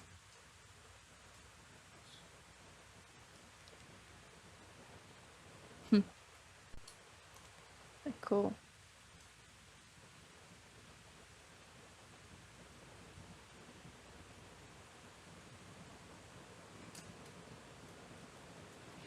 Okay.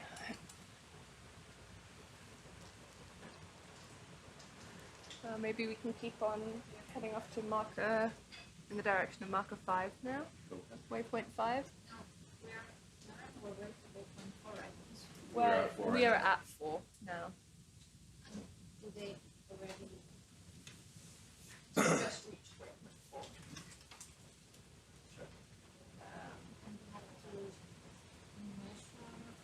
No, it just said that we're just, as we're moving between the waypoints, we're looking for evidence of flow, I think. The waypoints is sort of a map rather than anything else. Should I just mark it with the next? Yeah, I've just been ticking them off as we get to them.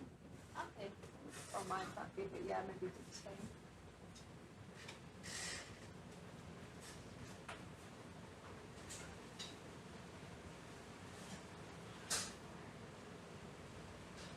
Some more sponges. A lot of them are covered in sediment.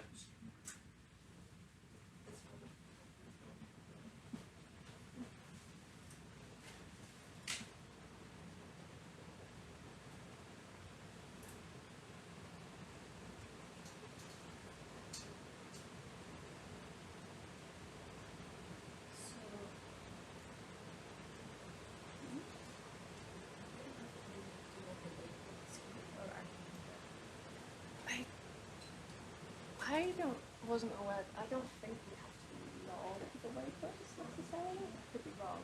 I thought they were sort of just the directions for which way to head for navigation.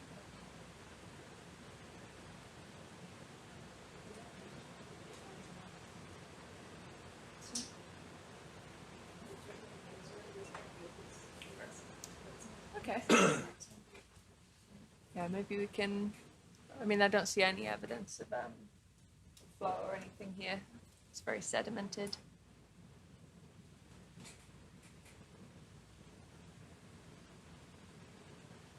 It's an interesting little hill, though. Too many coral hill. Yeah, there's all sorts of corals. Coral people would be excited.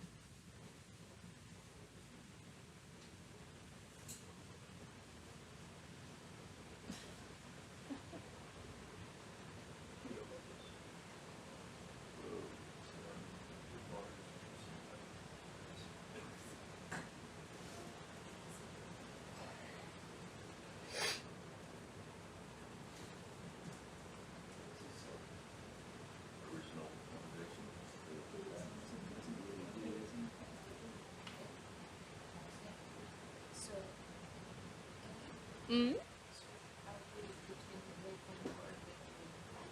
We're at waypoint 4 and we're about to set up towards waypoint 5. So I guess anything you see in between here, if we know that we're going to do a sample most likely, but we'd be somewhere in between there.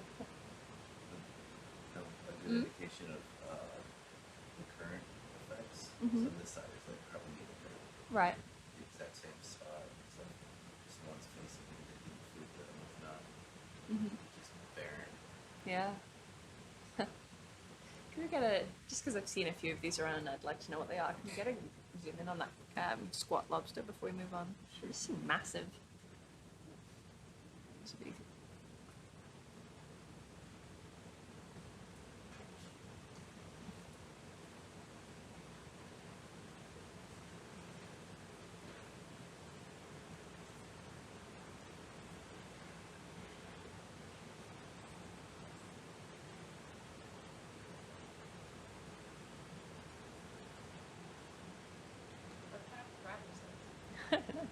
There's some sort of squat lobster. It's huge.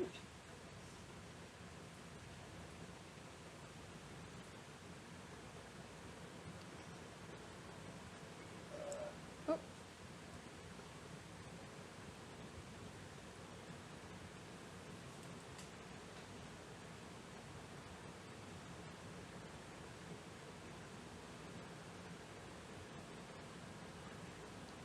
So I noticed we were seeing a few of these on the other dives as well. I don't know if it's the same species, but like big, chunky gallophids. Huh. That's cool. Yeah, it's like gallopid, squat lobster, whatever you got it. It's just a common name. Squat. S-Q-A-T. S-Q-U-A-T, sorry. Yeah. That's cool.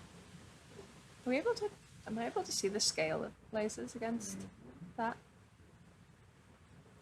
Just for my own curiosity. Oh yeah, there we go. That's big. Yeah.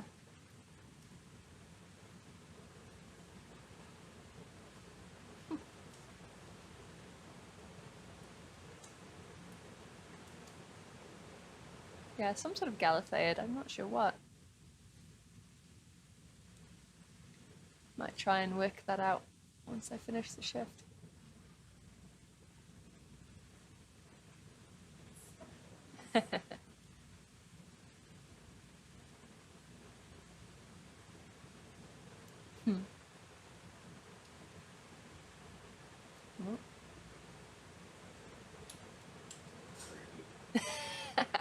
I like them. They're kind of cute.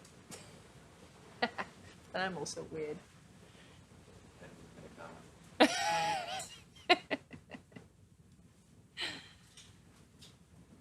See, at least crustaceans have a face. Corals and sponges don't have a face. It's harder to connect with them. I don't want to connect with that.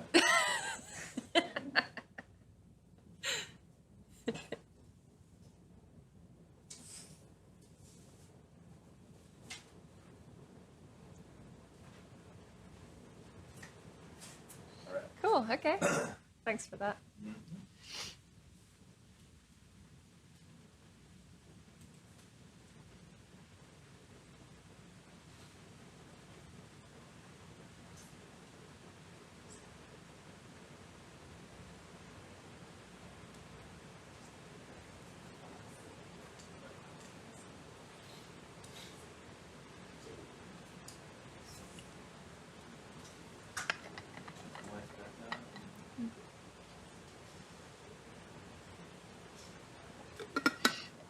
Just make it look very atmospheric with less lights on. Yeah.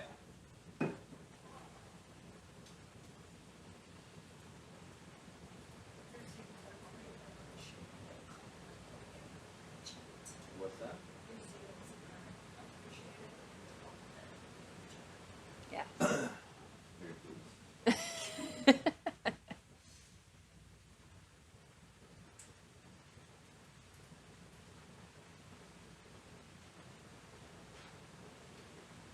This fish looks like it's coming over to investigate us. I know you guys when you are around these stirrups stuff like that. Yes.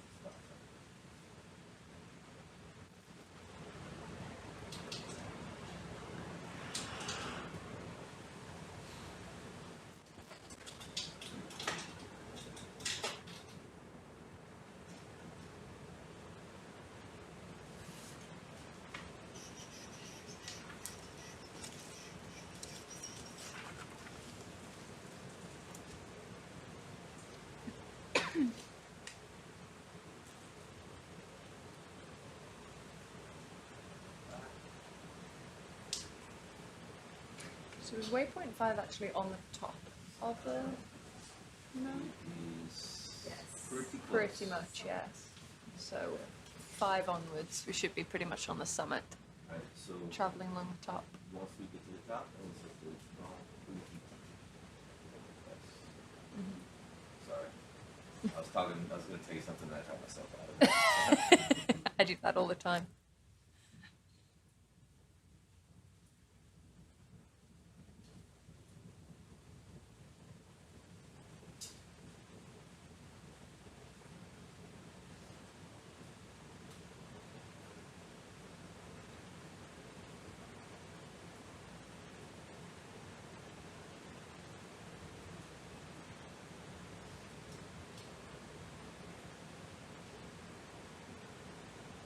Is this inset we're seeing here actually on the feed as well? Yeah. Oh, cool. Yeah, it's really handy.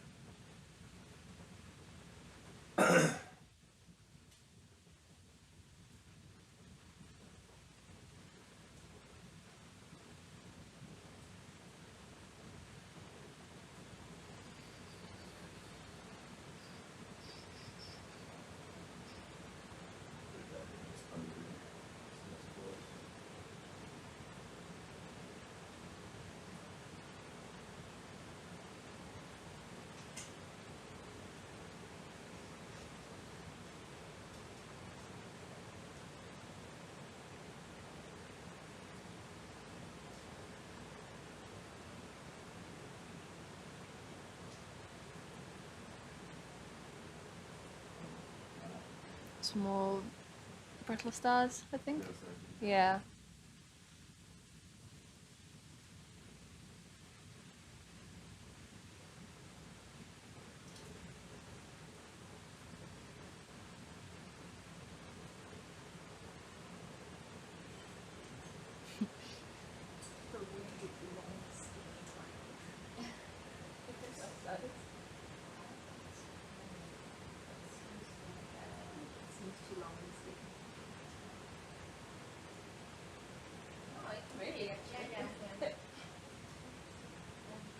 Yeah, maybe it is.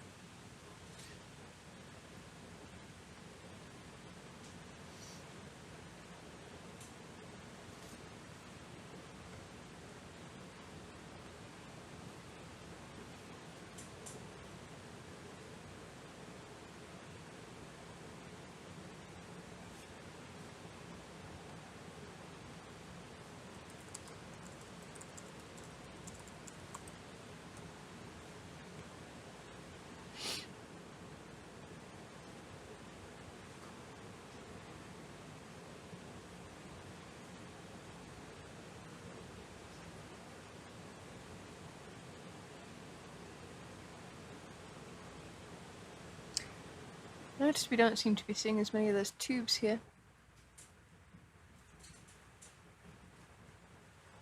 Is this a much flatter section as well?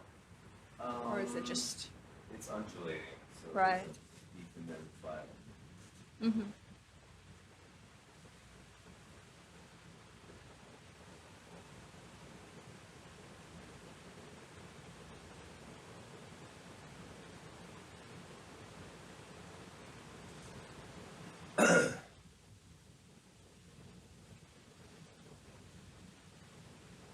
Some more of that same coral we were seeing earlier as well.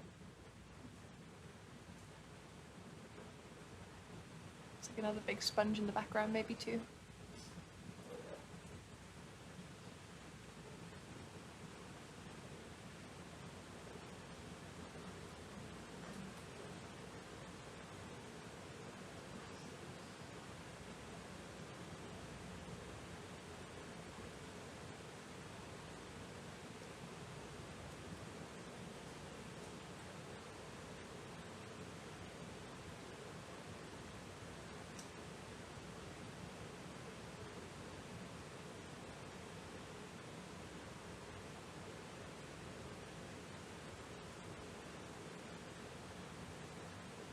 Maybe another acorn worm, looks like as well.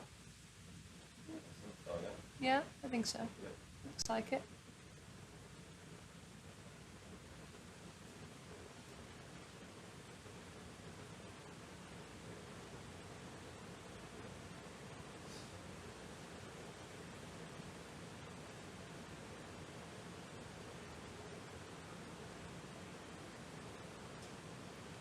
We can have a quick look at this small coral on the edge of there.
Oh, oh dear.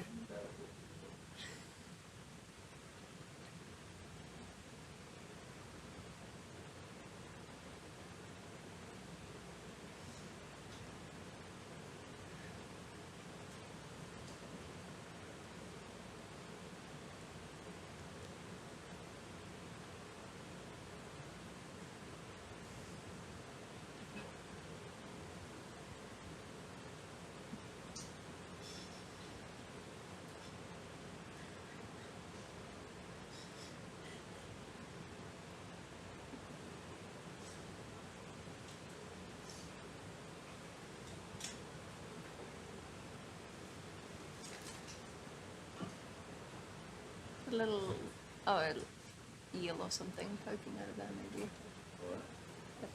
Some sort of little eel, but I think it's just its tail sticking out of there. Looks like.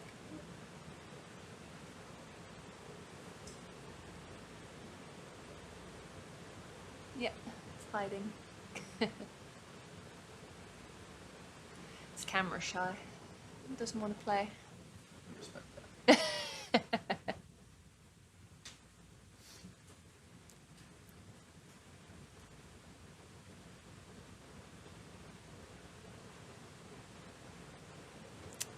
Some more tubes in the sediment, maybe? Let's have a look. Yeah. The occasional one. I feel like there's not as many as there were before.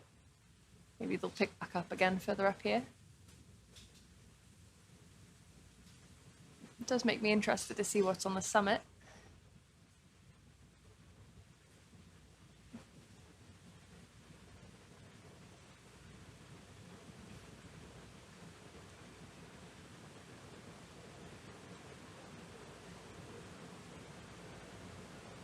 Small big sponges here.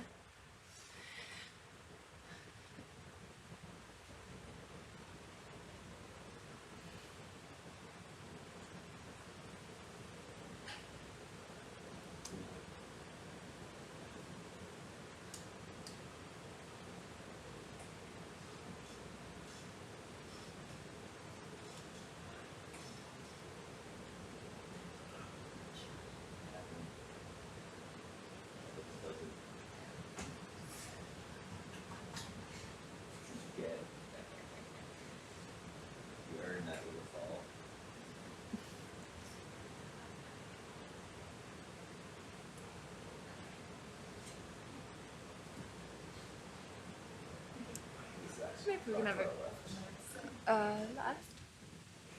Oh.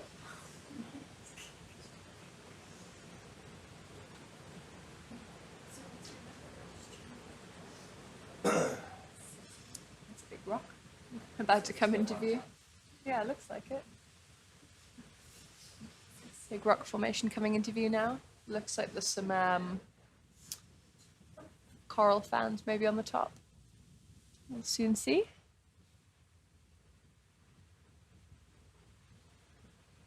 Yep, there we go.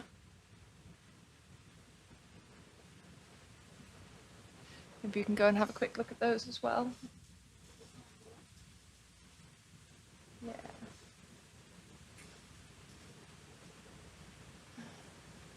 There's a couple of big corals on the edge of here, about to come into view there. There we go. Maybe we can go and have a, do you want to go and have a closer look and get the scale of them? Okay. Yeah, it's quite a bit. We can maybe have a look up the side of this rock here while we're on.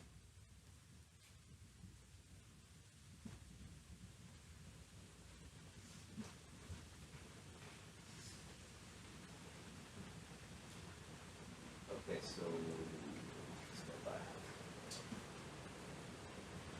You can move the vessel to the west. Pretty close. No, that's south.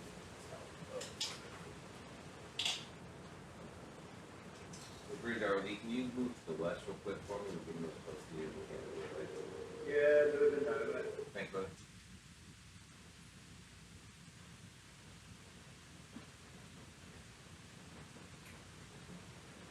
set my message.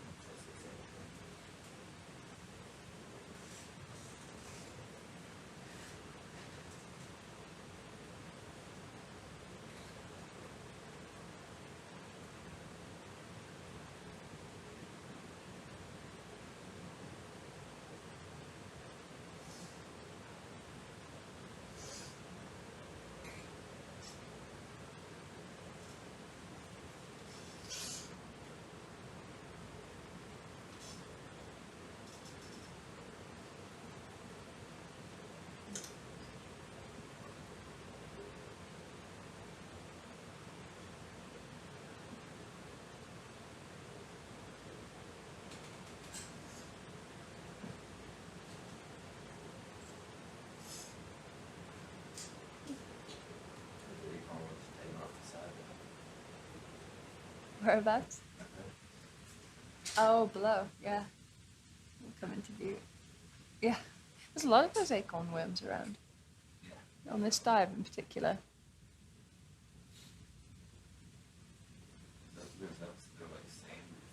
Mm.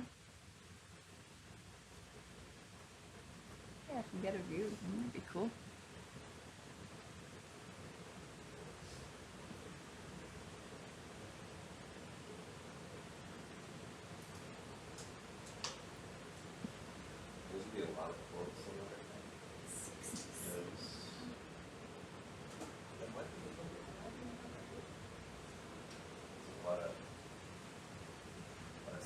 Yeah.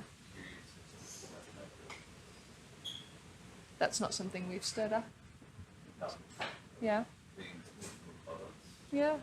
It is a lot more than, there's a lot more sediment in the water than there was before.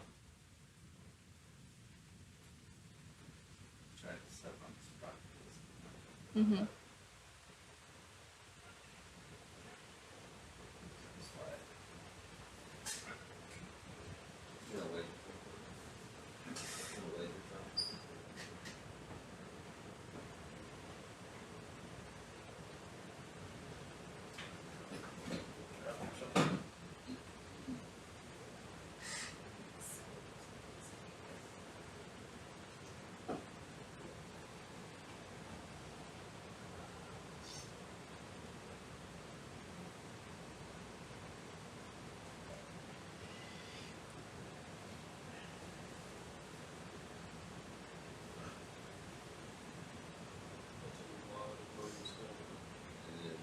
A lot of debris.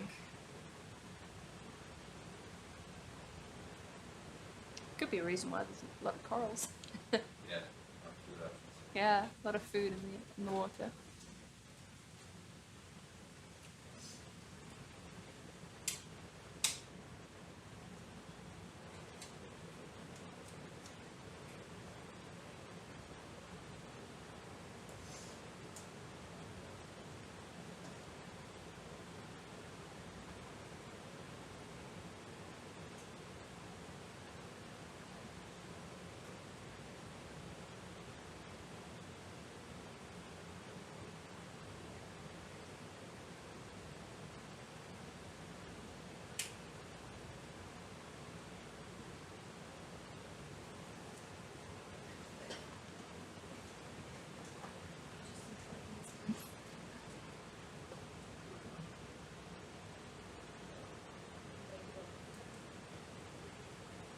Nice.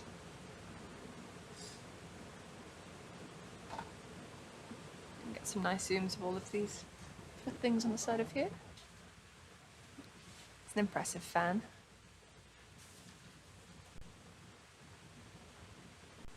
Ooh.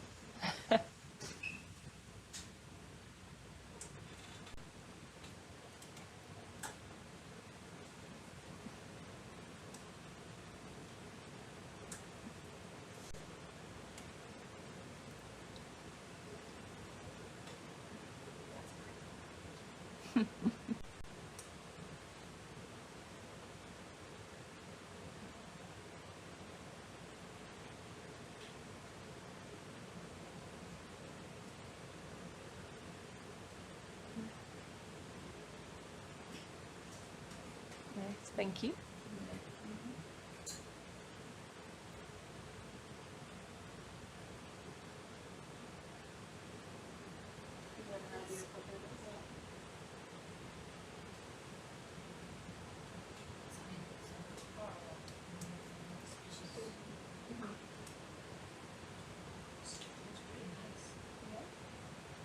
Were the lockers down there aside from just grabbing it?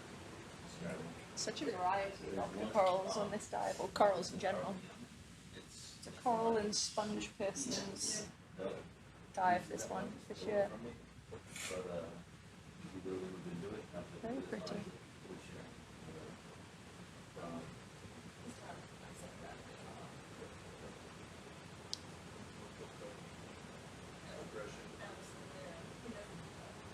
Okay. Maybe we can zoom out of here and zoom in on the other ones further up on the... No, it's fine. We have a locker conversation. Sounds good.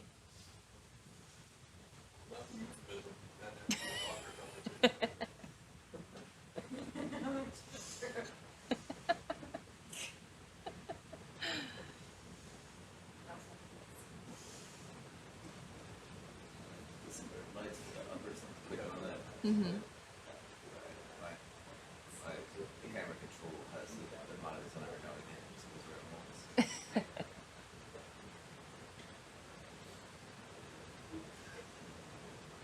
That's what happens when I'm controlling it. I think I'm just rubbish.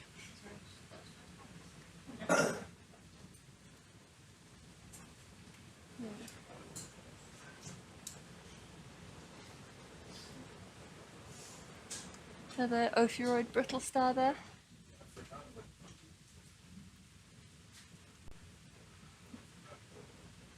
Spiky.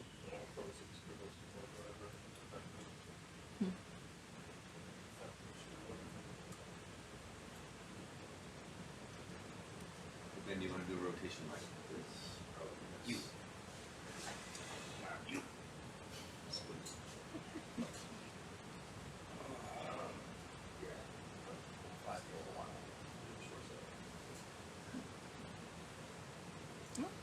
There we go.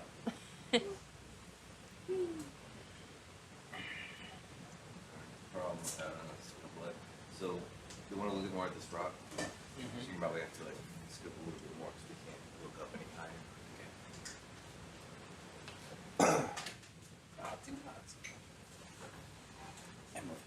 Yes.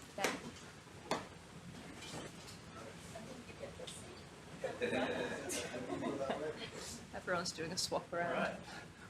Musical chairs. Season 2.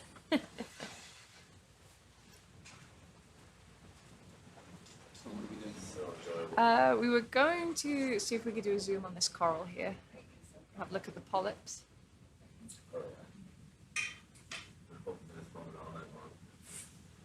Yeah, I don't know if you're able to get the whole thing back up if you got that now. The sneaky little shrimp. I'm just gonna jump a little bit higher.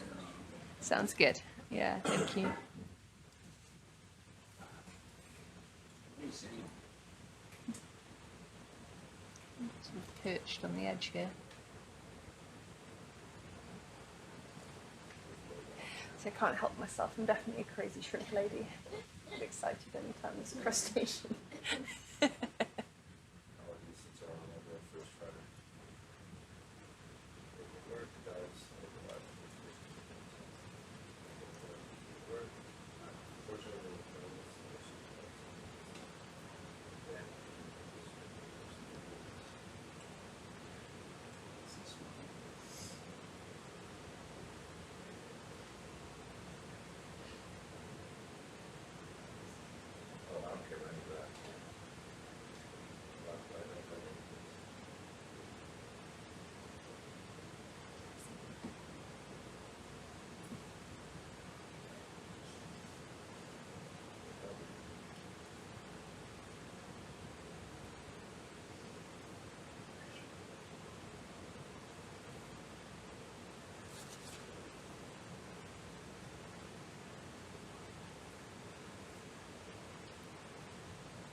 Then maybe after this, unless you see anything else really interesting, chug up to the marker 5, because just with the second team not getting down to the sediment as early as they expected, we wanted to get through some of the summit crescents.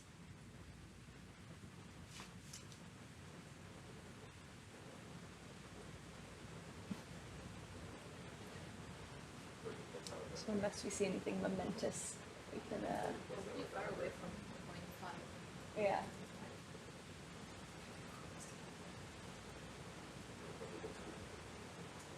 Yeah, I think for whatever reason, getting down on the bottom was later than they expected. So it set us back a couple of markers, I think. Which is fine.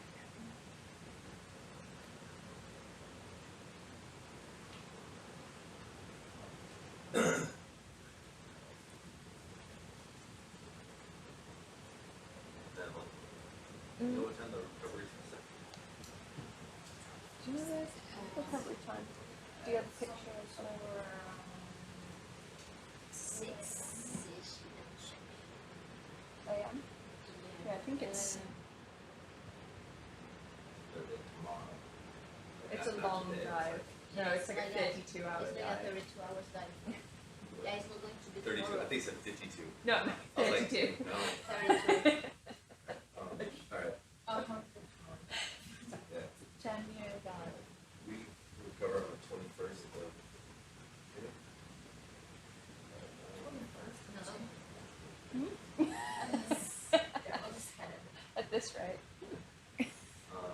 Oh, that's a nice zoom. Thank you. No, I think it was a 32-hour dive. So nice. You got the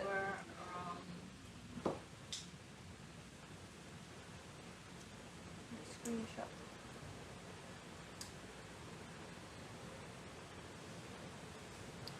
Were the lasers on just to get a scale of the whole coral before we? They're on. They are on. Great. Cool. And maybe we can just see a view of the coral with the whole coral with the lasers on, and then you're saying maybe after this we can make a bit of a beeline towards. Yeah, thank you. Towards marker 5. Try and get up onto the summit. Unless we see anything really crazy in between. Yeah, that's perfect. Thank you. Are you done looking at it? Yeah, I think so. Thank you.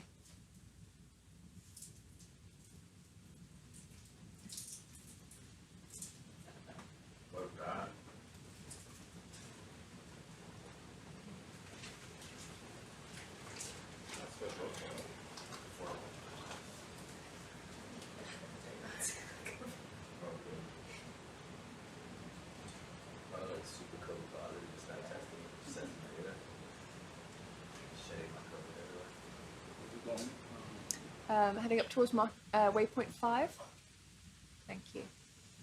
And once we're on there, I think we're making our way across the top of the summit, and there's a load of sort of crescent-shaped features along the top that we want to investigate to see if they're sort of slump areas where there could be seepage coming out. I think that's the plan.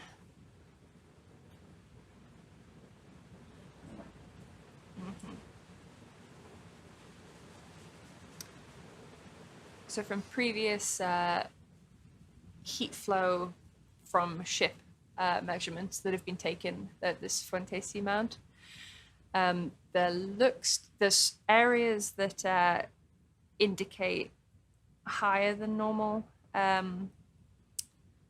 heat flow, and there's areas that indicate lower than normal heat flow. So that indicates that there might be water being sort of sucked into the seamount as a recharge area, but also some potentially some areas of fluid seepage. So we're going to keep an eye out and see if we see any of that fluid seepage. This isn't a seamount that's ever been dived on before. So everything you're seeing is the first time it's ever been seen by humans or anything else, I suppose, considering it's normally in darkness.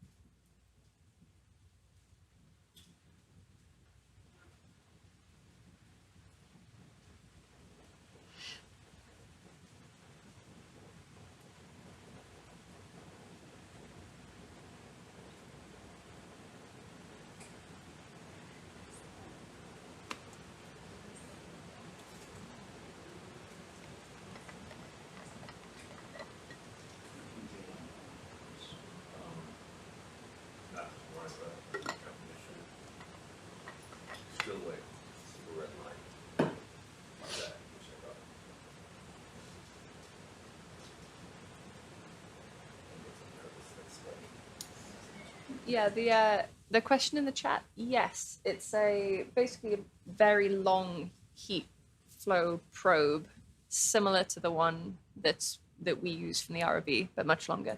It gets dropped down from the ship, and sort of it's almost a bit like a gravity core, isn't it? It gets dropped into the sediment and does measurements. The one used from the ships? Yeah, so I'm saying that previously, this has never been dived on, but they have done the heat flow measurements. And I think that's a longer one that's dropped all the way down from the surface from the ship, isn't it? It's like a structure like the one they use for the gravity. Yeah, like similar to a gravity core. Yeah. And they've done that at various points across the seamount, but never actually dived on it before. So they say there's suggestion that there could be some areas of fluid release, but we'll see if we can see any actual evidence of that. And yeah, the suggested areas where that could be the case are these kind of horseshoe-shaped indents along the summit. There are areas where we think there's been sort of slumping of the sediment. And sometimes when that happens, some slumps like that further south of here that have methane seeps kind of springing up from the middle of them because of the sediment having kind of shifted around during the collapse and allowed for that fluid to start seeping out. So it's possible that we might see something like that. We are seeing a lot of tubes of something that almost look a little bit like dead tube worm tubes, which you do see usually at methane seep sites more often. So you never know. We might see something like that. We'll keep our eyes open. So it's all an adventure.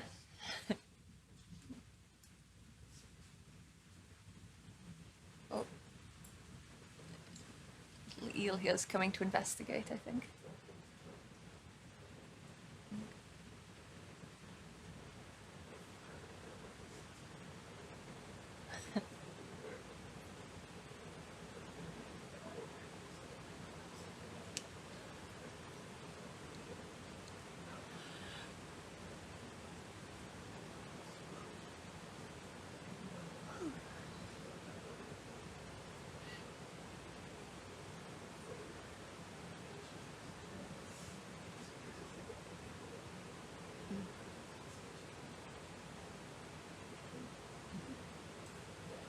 Seems like it's got back to a lot of kind of rubble on this section. It seems to sort of change back and forth as we go up this seamount. A lot of different rock formations. Where are you from in the UK? Newcastle. It's kind of northeast. Little, you know where it is? Have you ever been to the UK? Yeah. What, have you lived there or something? Oh yeah. Oh no. Oh dear. I was in Portchester. Oh yeah. Oh, I lived in Southampton for a year. I did my master's in Southampton at the Oceanography Centre. Keep forgetting it. Not Southampton, the other one. It's further south. Further south. I don't know. Not sure. South of Portchester. Uh-huh. It's the, I guess, the ferry to Isle of Wight. Oh. I don't know. I know there's the ferry in Southampton, but I don't know. There's another one just about 2 hours away from Southampton. Right. Okay. Yeah, I never got to explore that much when I... Oh, Portsmouth, right. Yeah, of course. Yeah, I never got to explore that much when I was down there. I only had a push bike, so I was limited. It's amazing, you know? Take things for granted when Americans, I got friends who's never been to London and they live in Portsmouth. Yeah. They're like twins. It's funny. I mean, I had more of an excuse because it's a little bit further away, but I'd never been to London until I was, 20, 18, 19, 20, something like that.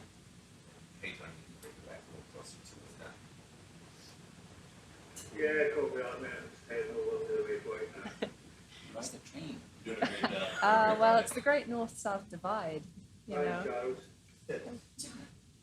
Welcome, Anthony.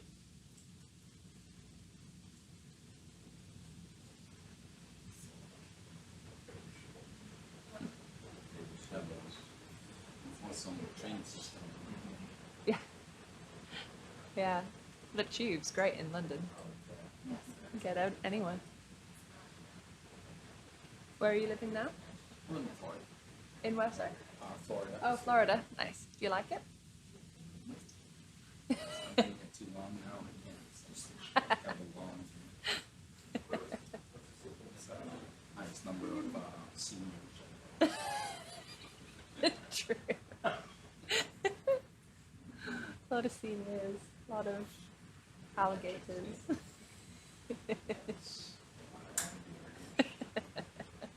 Crocodiles. Yeah.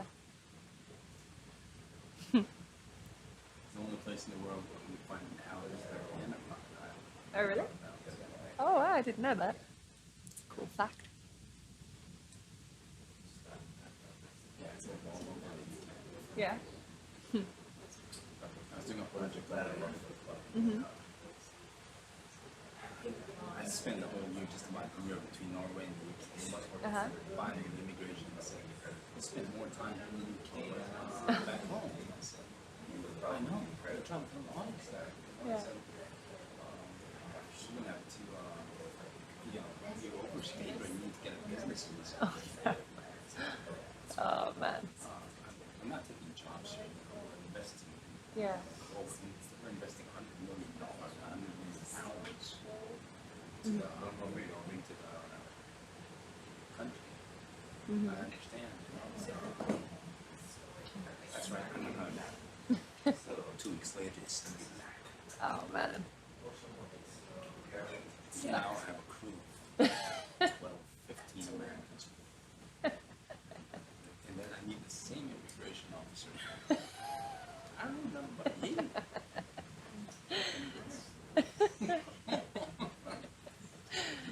Moving everybody because of me. I don't worry about it. We have the best lawyers in the world. They finally let me through, like I said. So we go this time. Yeah. Give me a code 3, you can't come back for 18 months. Oh, man. Okay. Well, so be it. I think I can go back now. I just haven't tested it. Mm-hmm.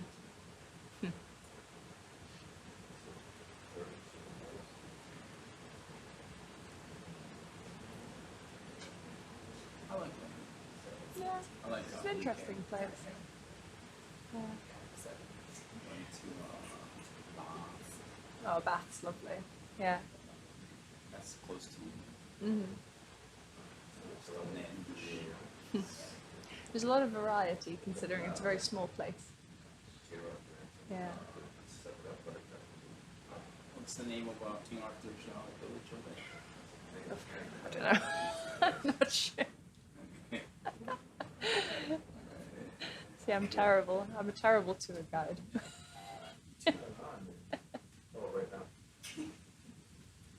Yeah, King Arthur's, I guess I call it King Arthur's village because Mhm. village.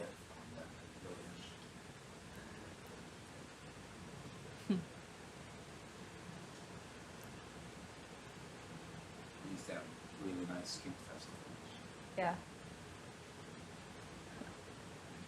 It's looking very sparse up this bit, apart from a few sponges.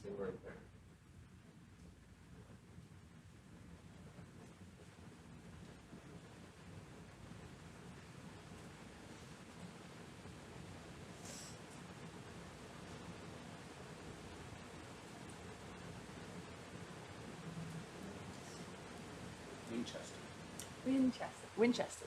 Lovely. That's a nice spot.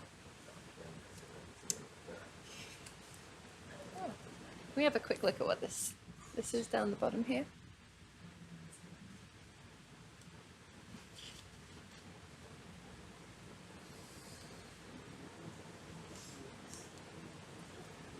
The big, upside down jelly or whatever that's called. Oh no, it's not the upside down. The benthic ones.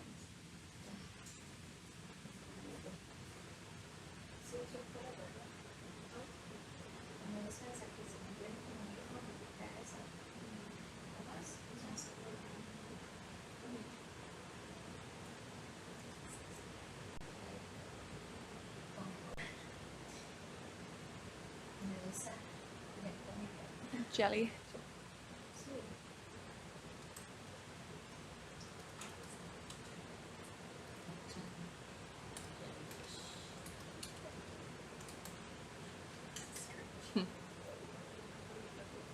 That's cool. Another kite in there as well. On the rock, looks like.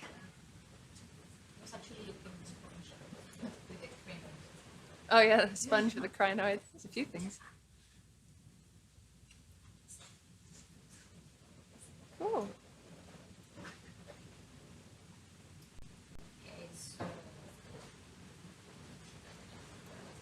So there you go.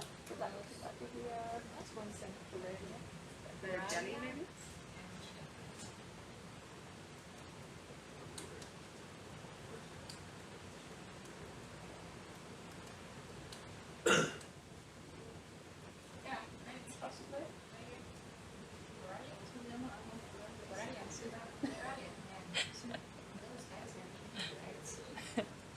Yeah, I was being the question in the chat. I was being quizzed on towns in the south of England.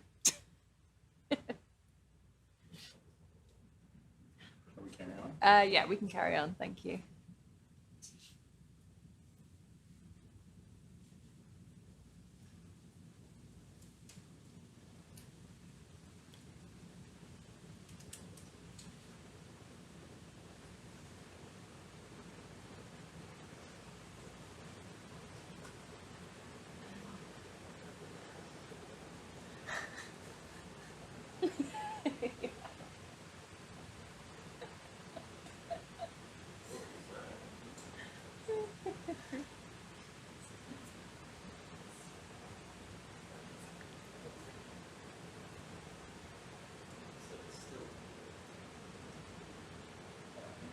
Hmm?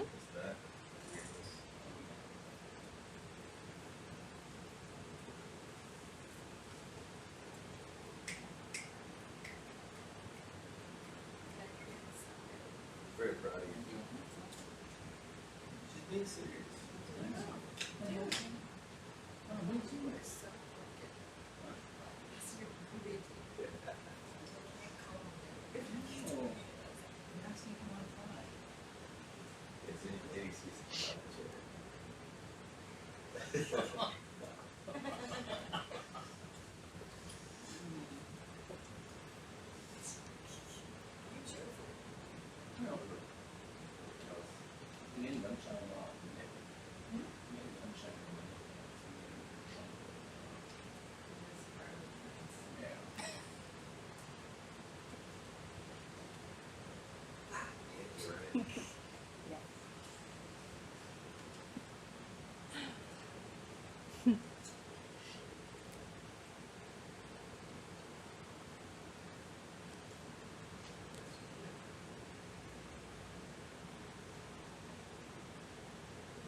That might be true in the chat.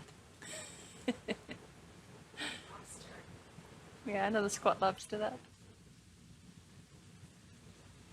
Some more brittle stars, some sponges, little eel. Mm.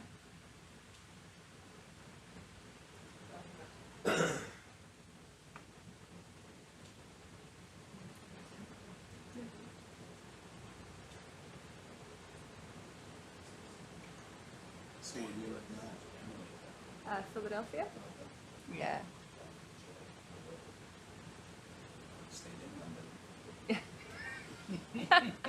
Now, hey, Philadelphia has its good parts. Yeah. It's got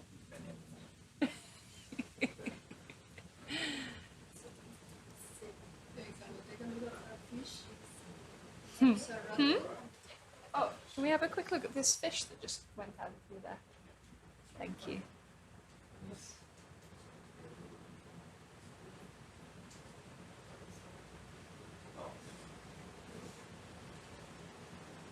Have a quick zoom of him. Oh, that's cool.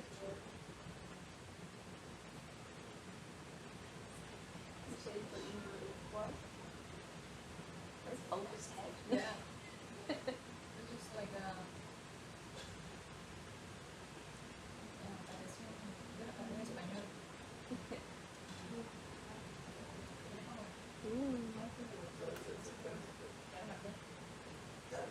That's pretty cool.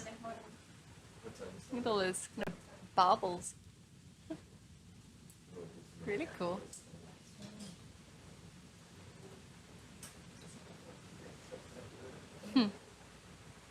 Looks like a ghost.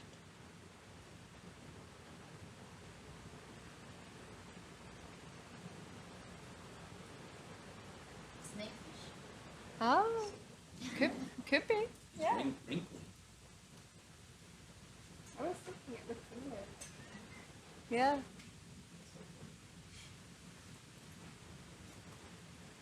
Yeah.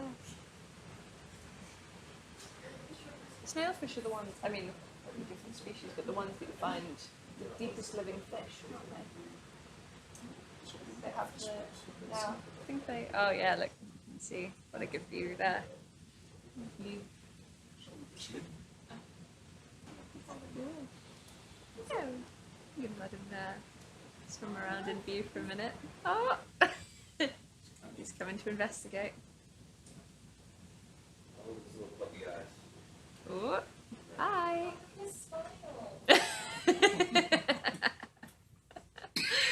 Hello!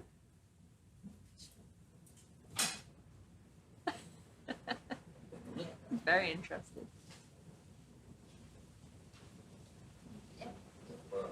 Yeah, yeah, the deepest living fish. I can't remember the exact depth, so it's 7,000 or 8,000 meters in height. Ah, thanks. God, the sort of protrusions from under his chin are really cool. It's putting on a show.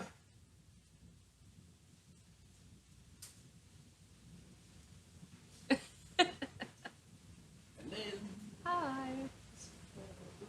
Very interested.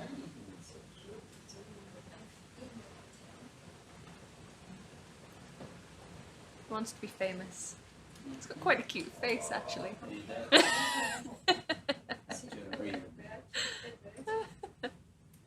It's quite sweet.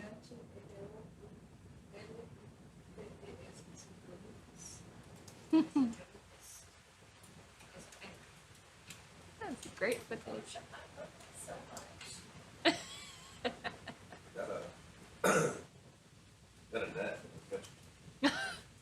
I almost feel bad catching him. He's having such a nice time. He'll just climb in you. Oh, they do. He's having a nice time.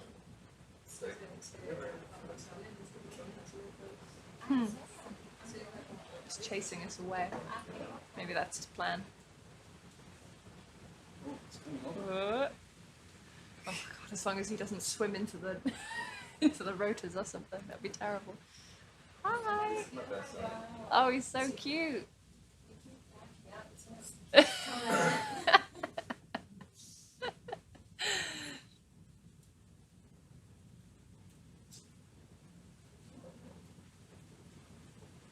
He wants to see the backside. Yeah. He's giving us the cold shoulder now.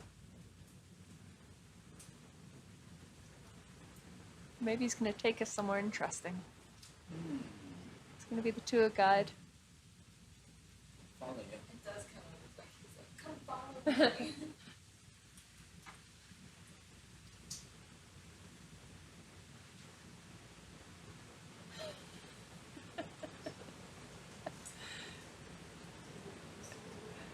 Yeah, he needs to steer clear of the rotors if he knows what's good for him. Yeah, I'm getting too far away from the house. Well,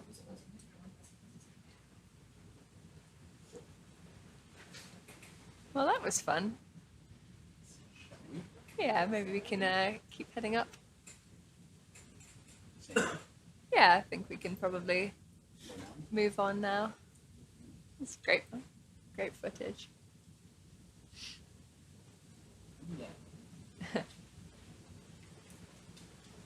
Dip down underneath him, make sure he's safe.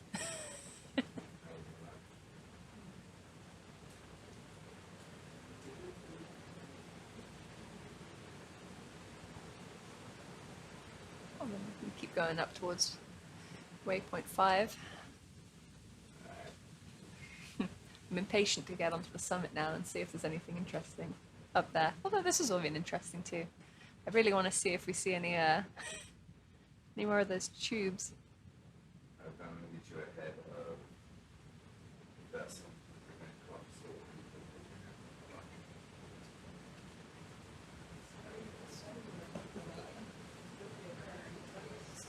No, just being aware of what we're doing. We like to communicate with one another here in the road between Snail worm? That's not what they are. Snailfish.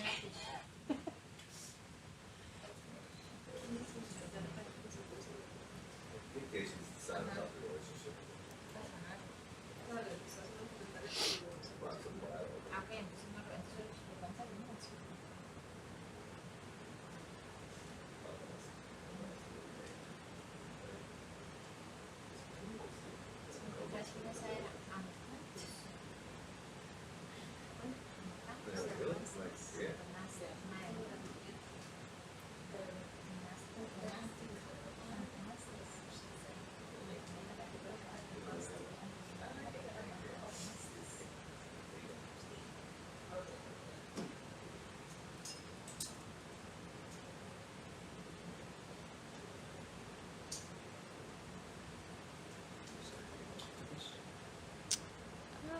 What, this here?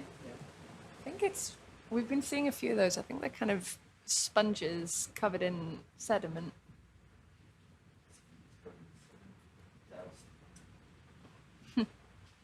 Scruffy sponge.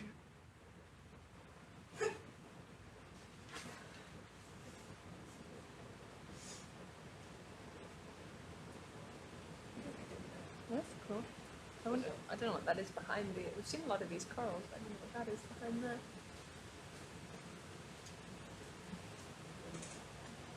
Something. I don't know what it is. It's quite big.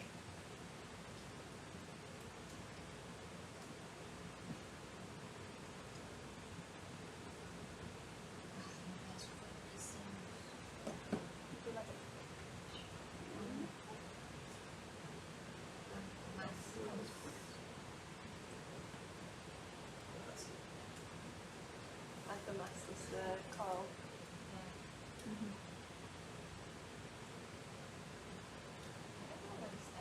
Yeah, I'm not sure.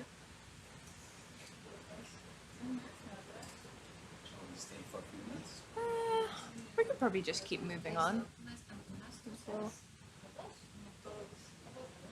We know what these two corals are. I'm not sure what that big blob is. Maybe. Yeah. Yeah, we can move on. Probably need to keep moving on, really. I think we're we've been looking at too many fun things. That's why we do this, isn't it? True.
For the person on Facebook, I think, asking the view eastern or southeast of Fuente Seamount.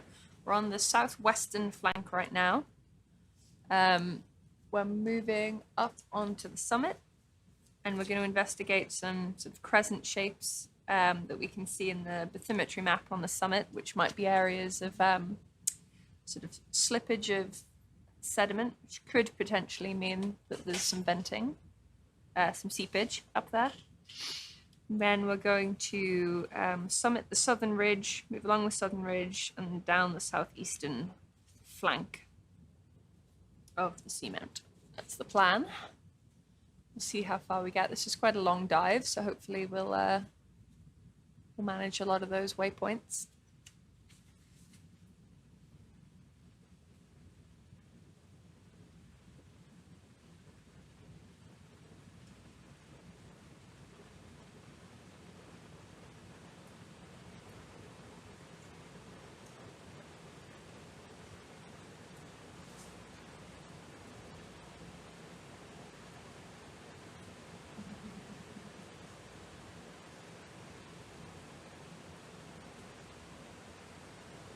Yes, you can see the bathymetry map as the inset there. We're heading up onto that high point. Here's our plan. Probably got like 100 meters or something to go until that next waypoint. Pardon me? I think we've got probably about 100 meters or something to the next waypoint. Between 4 and 5, yeah. And I think each one is 200 meters apart was the aim. Probably 100 meters from here.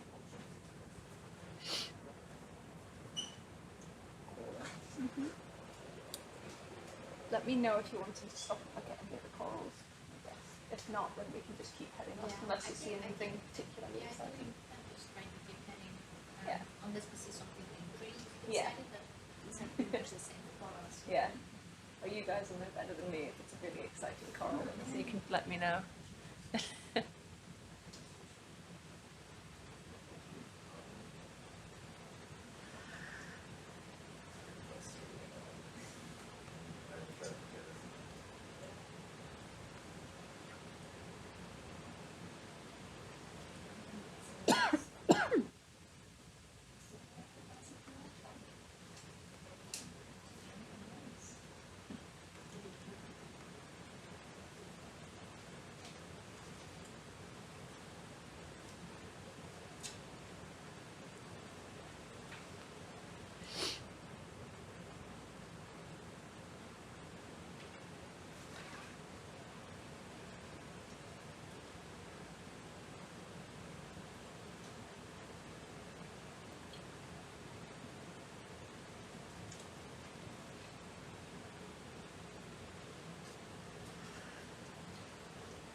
Okay, I'm sure you can tell.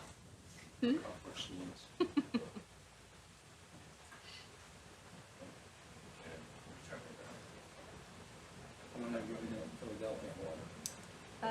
5 years now. My PhD. Yeah. So familiar with Philadelphia? Yeah. I live a little outside of Philly right now. But I met my husband over there, so we've got a little house outside of Philly. It's nice. Your husband is American? Yeah. Yeah, he's from Philly. Got any children? One on the way. Okay.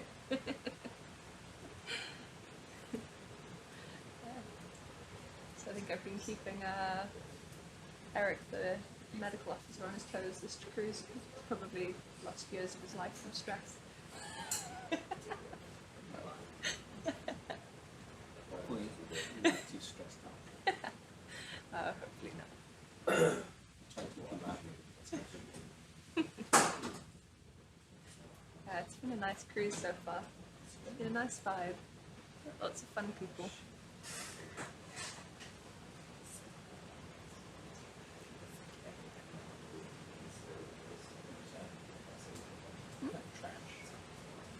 This bit here, I think we've been seeing more of that. I think it's kind of like shredded sponge with sediment on it. Been a lot of it all the way up here.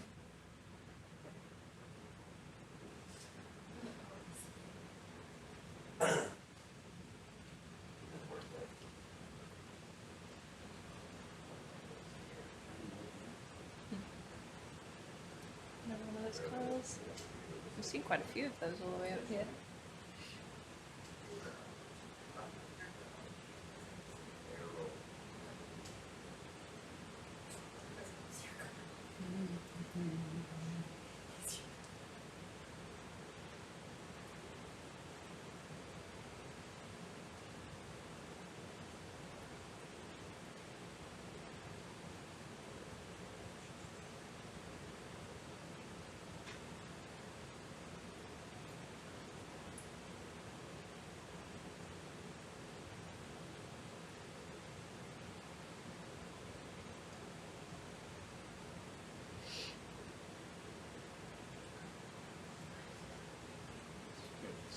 It seems like it's getting steeper again.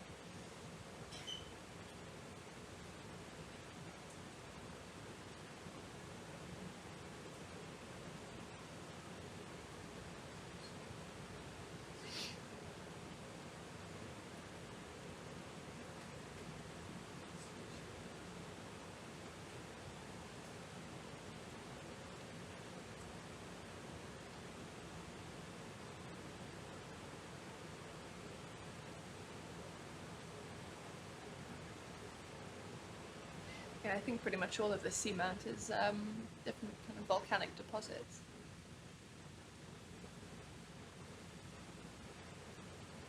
We've seen a little bit of everything so far. Some big lava flows and pillar basalts.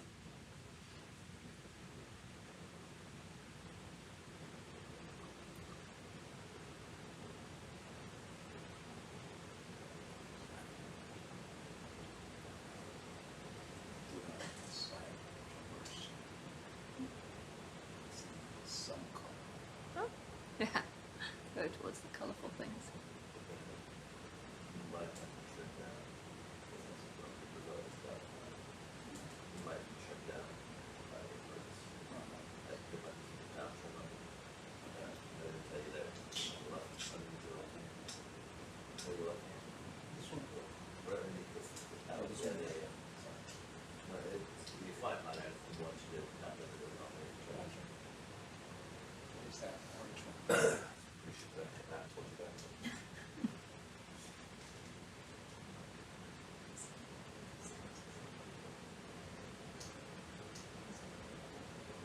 Is there anything interesting in there?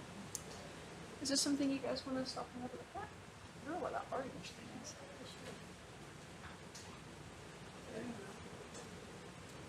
Let's have a quick look.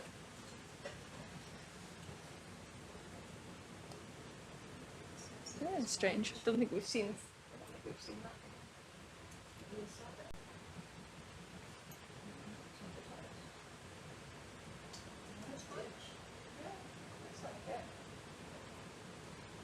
All the kind of filaments behind it is very interesting. Yeah. I think it's some sort of sponge. Well, yeah, all the filaments behind it are really interesting. I don't know if it's part of the sponge or if it's something the sponge has just settled on. Weird sponges. Weird sponges. Is that the is that the description? Do you want the lasers on quickly maybe, and then we can just sort of flash them on and off just for reference. There we go. actually quite big. Yeah, it is pretty big. Great.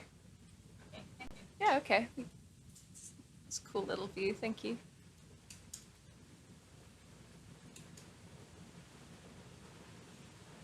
See? Yeah, I think we're good. That's interesting little stop. So we can keep trucking on up. Yeah, when you look at it from the back view, it almost looks like all those filaments are actually coming out of the sponge. You see? That's it's strange.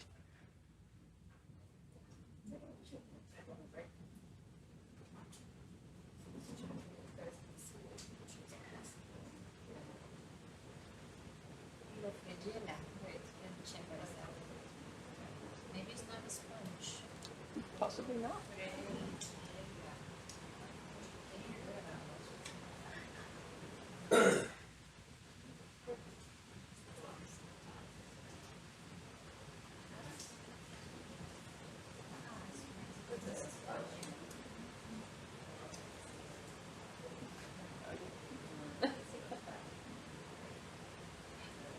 Mystery. There's another sea cucumber there. Do you want to have a look at the sea cucumber? It looks similar to the ones we've seen. Yeah, I think we've seen similar ones on the previous dive. We can keep moving on. Thank you.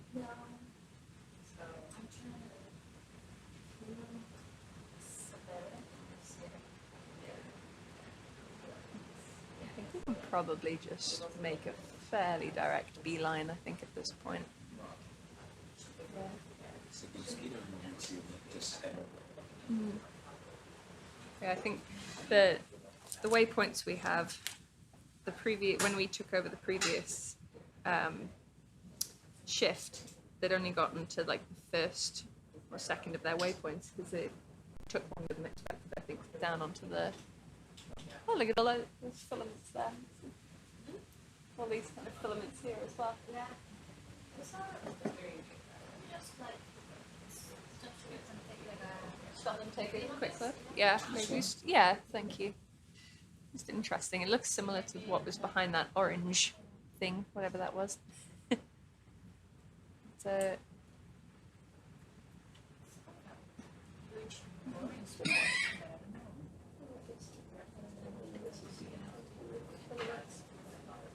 spicules. Strange. Can we get the view of it with the lasers as well? hairy sponge. Hairy thing. Fallen over sponge that looks encrusted. Maybe.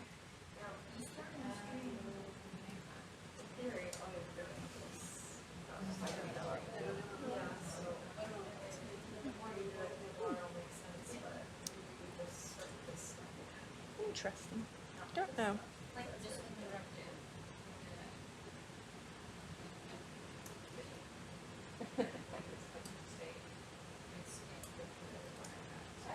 Okay. You want to move on from that one? Yeah, we can put the lasers off and move on. I think that would be great. We'll see if anyone else knows what this is. We'll take a picture of it, maybe. I don't know if anyone. I was going to say, I wonder if anyone else would. Anyone else on the boat knows what that is.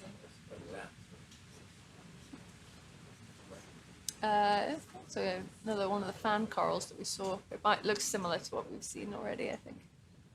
I'll probably turn the lasers off for now. Thank you.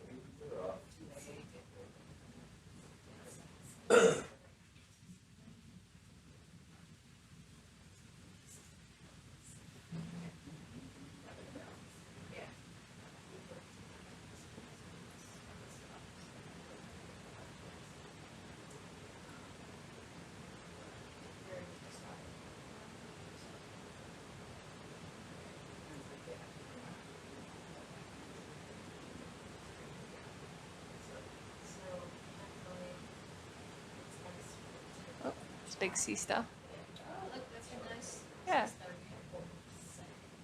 You want a quick view of this guy, maybe? Yeah. Do you want a zoomed picture? Yeah. Maybe first like a wider frame, maybe with a scale, and then like a close up. Yeah.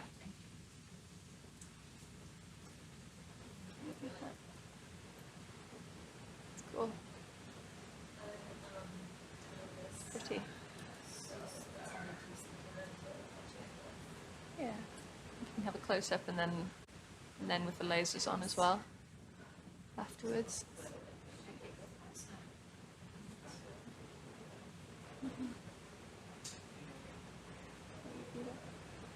Hi, Master. Yeah. Oh.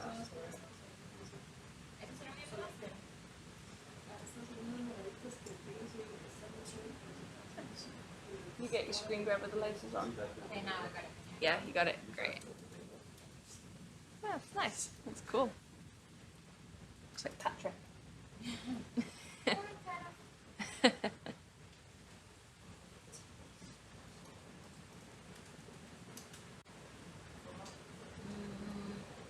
Yeah, I think we can probably keep heading up from here. Thank you.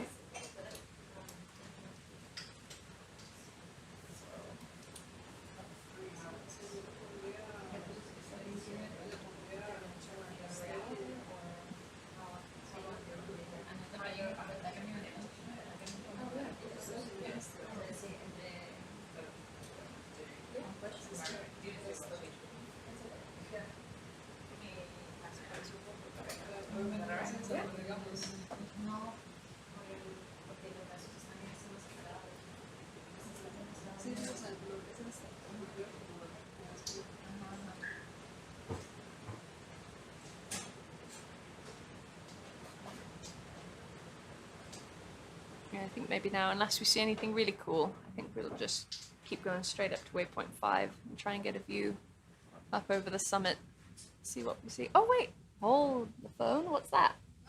An octopus! To the right. Oh, look at that. Keep going. Oh my god. Wow. He was just chilling there. Nearly didn't spot him. Can we have a... Yeah, can we have a zoom in of him and then... Yeah.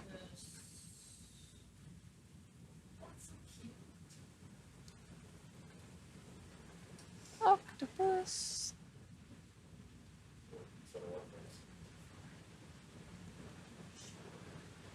He nearly managed to sneak off without being noticed.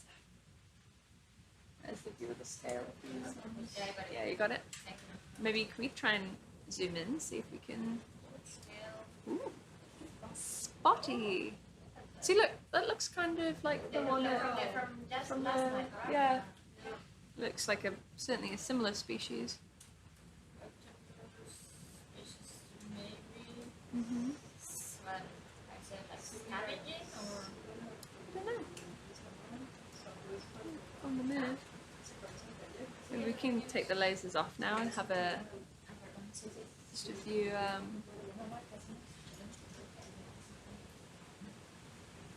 It's very purple like the ones on Dorado, but it is big. It's got a kind of big bulbous head and very big eyes, which I feel like almost looks like a bit of a mix of the two. But the ones from yesterday had that much more sort of bumpy texture to them. Yeah. Wow.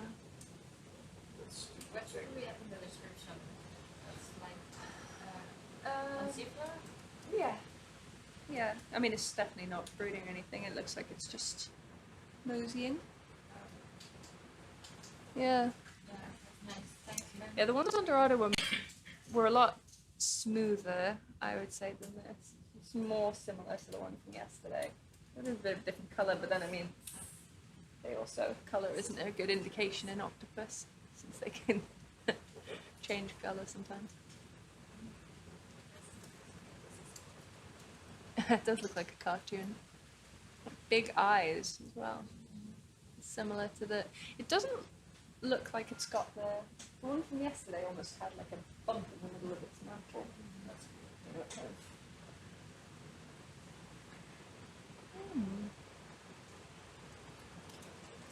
Cool. Now, yeah. I wonder if we can see if it's got its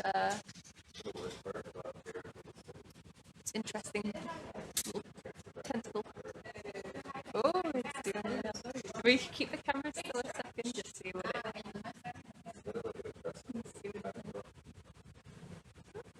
how it's going. It's on the move. Showing off now. Yeah.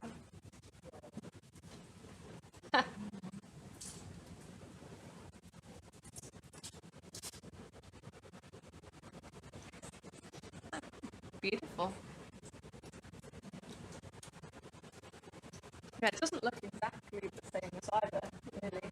But then I'm no octopus expert. Do you think there's only one? I'm hesitant to try and sample it, to be honest, but if we saw a load more, that might be more interesting. So I don't really feel like sampling a single octopus that we found so far. Yeah. Yeah, because it's not breeding, it's not anywhere near. I think we just got a good video of it maybe for now. The chat's saying the audio's going a bit funny, I don't know what it is. Like move it closer. Mm-hmm.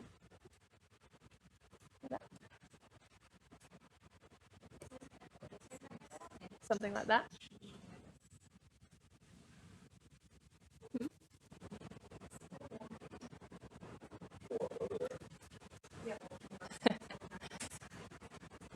Just need me to do testing, 1, 2, 3.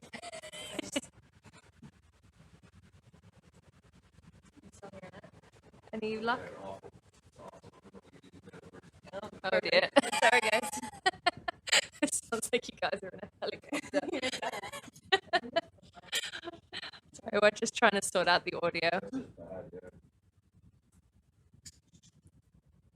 Yeah, maybe it's the influence of the octopus. It's messing with the audio. Oh, that's gorgeous. That's great video.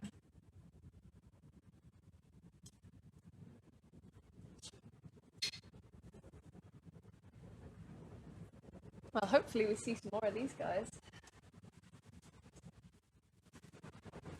The colours on the kind of eyes and onto the mantle are really nice. Oh.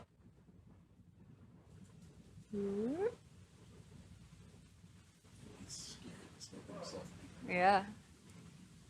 He's squaring up to us. Okay. Is that better? Yeah. Well, hopefully the audio is a little bit better now.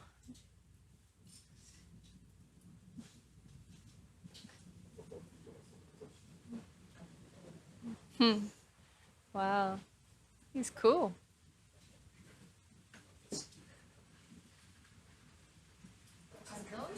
Single row of suckers. Can you remember the ones, if the ones from yesterday had a single row of suckers versus a double? I don't remember. Yeah, the pictures, because... Actually, there was the pictures from...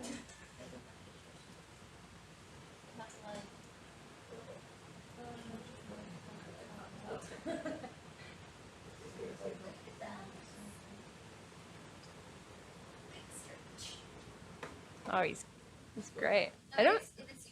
Oh, it is single? Yeah. Okay. Yeah. Wow. Yeah, we were just checking our screenshots as well. They have a single row from yesterday too. It definitely looks a little different.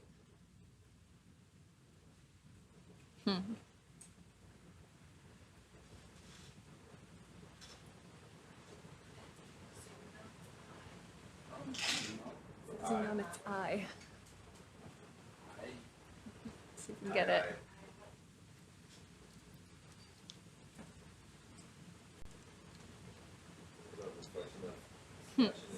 Oh yeah, Yeah, that's cool so- actually.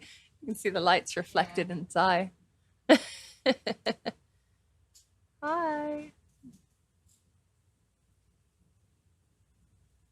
Yeah, it looks like a single row for the whole arm from what we can tell.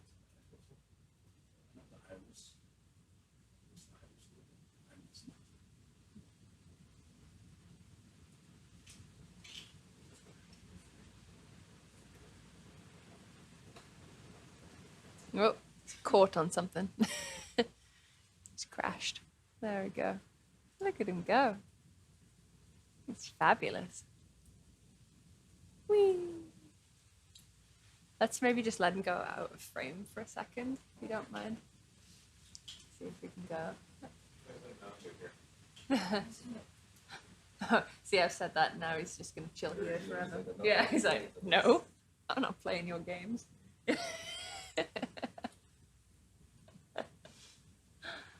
Ah. It's such a cool texture.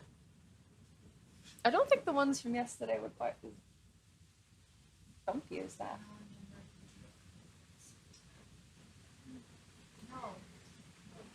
Well, Like they did have some sort of bumps, but not. no. Didn't seem as. Do you think as much as that?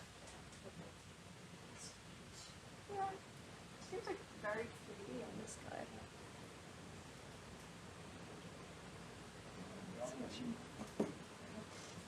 Making moves. Just watching go out of frame for a sec. I know that's been requested for some good footage.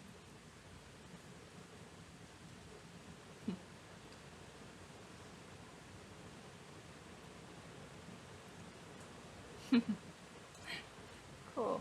Do we want to? No, Dr. Voigt is not here, so we definitely don't have our resident octopus expert, sadly. Did we get enough photos of him with the scale lasers on, I think? I just want the lasers. Do you want any more, or? Yeah. Yeah, maybe go back over to him for a second and just get another with the laser on for a minute, maybe. So pretty.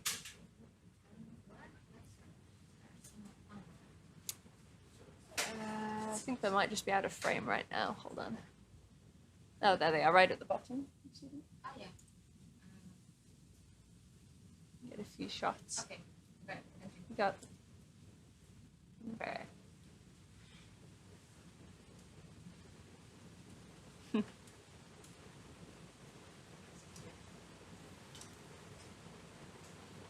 This is the interesting thing with the midnight till 4 shift. Everyone else has gone to bed and we see all of the cool stuff by ourselves and have no idea what it is until tomorrow when everyone tells us. Okay. So are we thinking we leave this guy alone? Yeah. I think so. Yeah. Let's keep moving. Yeah. Okay. As cool as this one is, let him live his life. We move on to the top waypoint, but this could mean that there's more on the top, which could be very cool. Hopefully that footage is good enough that people have an idea. I agree. Night shift is awesome.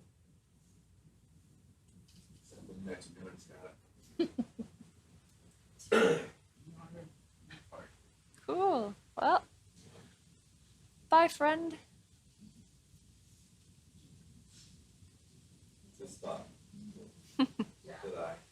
Eagle eye.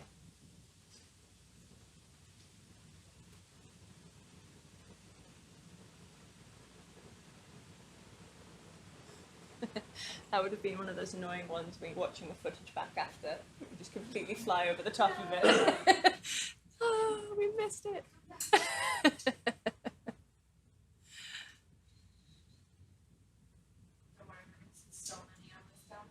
I have faith. I mean, you know, as soon as we came on last dive, we saw all those octopus. I think we're octopus magnets. Oh, there's a sea cucumber down there. The octopus are just shy. They don't want to come out until everyone else has gone to bed. That's what it is.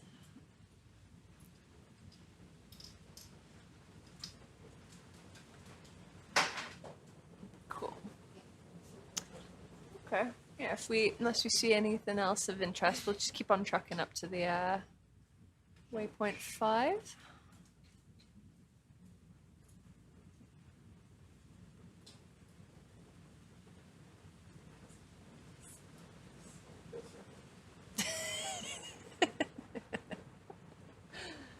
I'm not sure I like the sound of never going off shift. I have to say.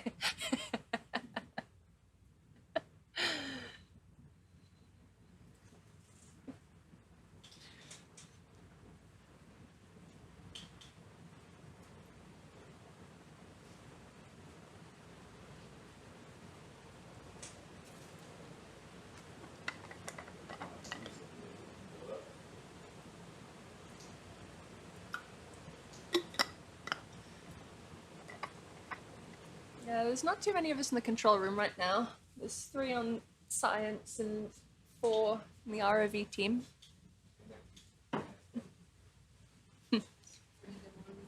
Yeah.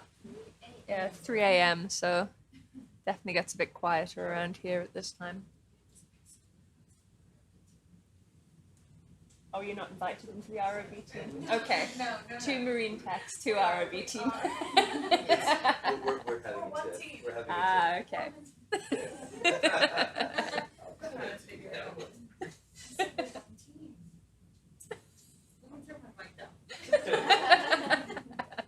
No one can hear the domestic over there.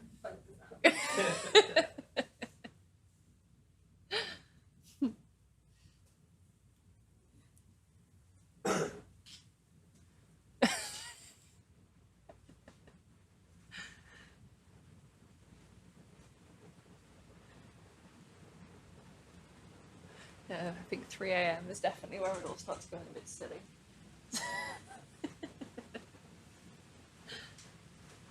That's why the night shifts are the best ones.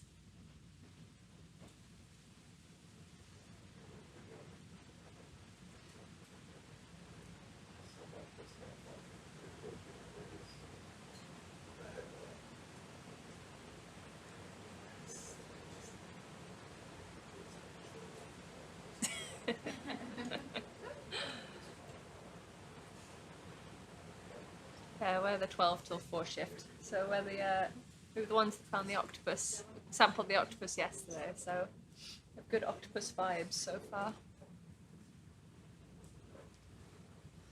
Cool. We're not too far away from that waypoint 5 now.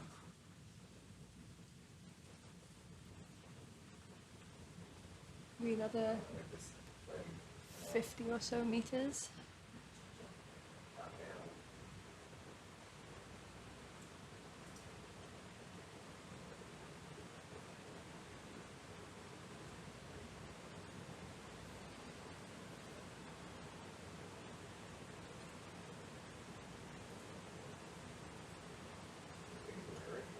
Oh, little gallopade swimming along there.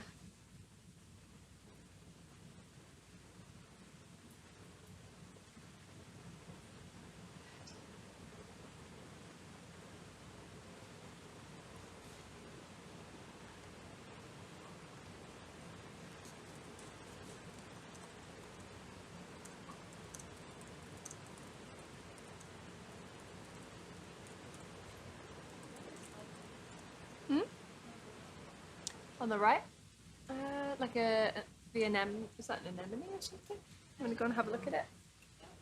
Yeah, just down the bottom right here. Is that what it is? Anemone, maybe? Yeah, maybe we can have a quick zoom of that and take some pictures. Yeah, anemone. Looks a lot like a massive intertidal anemone, doesn't it? Looks very familiar.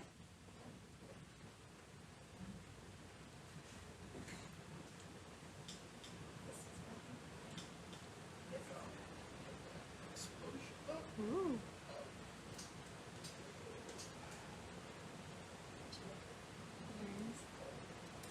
What if you want to? Oh. No, it's fine. Do you want the scale lasers on as well? Maybe? Yeah, just when we have a second. Yeah, no worries. No rush. Oh, pretty much.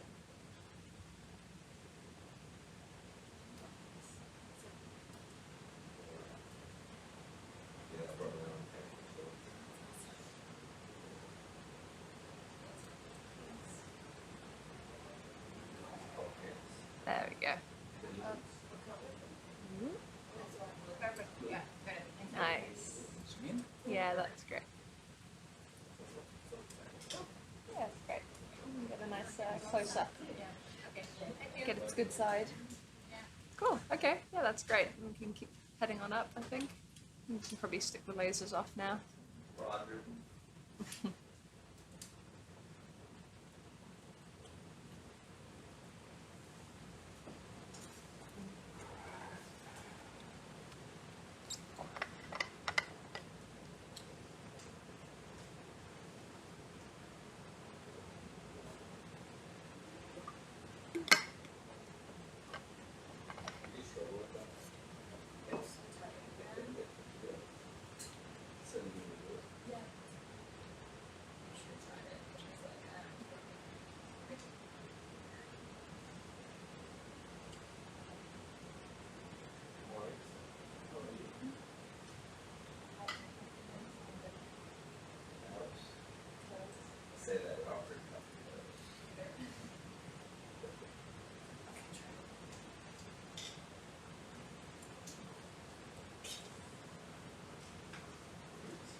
That's really nice. Yeah. I have faith in you, bro. Yeah.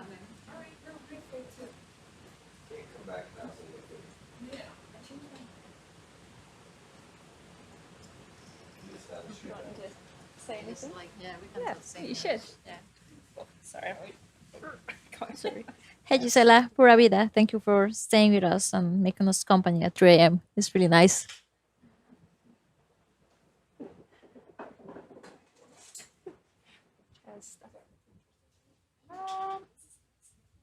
I think maybe another sponge covered in sediment. I think we're probably good.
Holly is reckoning that that's another new species potentially, or certainly a species we have not seen of octopus.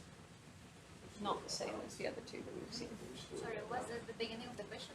Holly was just messaging saying So that it's still awake? yeah, apparently, just saying that that's not the same species as. Maybe it's probably not the same, but I Yeah. mean, it was just one, right? Oh yeah. So I think that's fair. yeah, I But think- she's coming down to Okay, that's good. Okay. come and chat, I think. Yes, maybe you can just mention that. Like, Yeah. Yeah, I said we Yeah. Yeah. I was wondering, someone may be upset because I'm studying at 3 a.m. When it's just the one. On the move, it's not breathing. It's not breathing.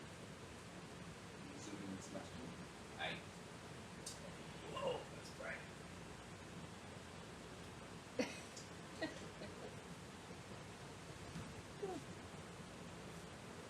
Doing a white balance? Oh yeah. Oh, it's gonna be kind of weird. Check it out. I'm up to about 7,100. Might have been a little bit bright. We'll try again. It sucks.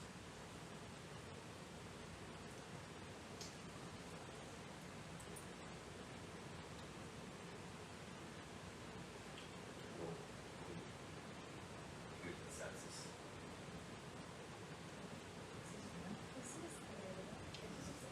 Here. It's so green. I'll try that again.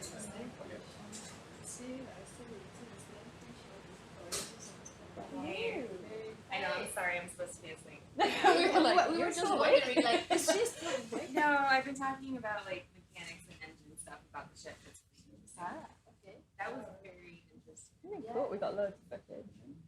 Yeah. It was, I think so. Well, I think it's the same genus as the other one, but I think it's the one that like was described that Janet had documentation for. okay. Yeah, I Yeah. don't know. I'm not really an expert. Yeah. Oh, that'd be cool. Yeah, it's another one. Yeah, we were thinking if there's. Well, we're not that far from the summit now. Maybe there's a little That's the more on first one top. you've seen. I haven't been watching. No, there hasn't. I don't think there's been any octopus yet on this dive. That's interesting. It's like Yeah, it was just mosey. We almost didn't spot him. It was like moseying along. We didn't spot him. Well, only just at the last minute. We're saying it was right in the bottom corner. It's like, oh wait. these are beautiful shots. So Yeah, they were really nice. We got a lot of footage. Moving around a lot. Yeah. on that note, I guess I should do this. Got too excited. You had to come down and look Yeah. for the octopus. Yeah, Yeah. I need to learn how to like pace myself on the ship. I can't. It's like It's too much fun. See, this shift's always the fun one. Let's see all the octopus. I'm glad you're getting a good one. Yeah. Alright, well. Well, enjoy. Sleep well. I don't know what time it is. It's 3 a.m. Bad decisions were made. Bye.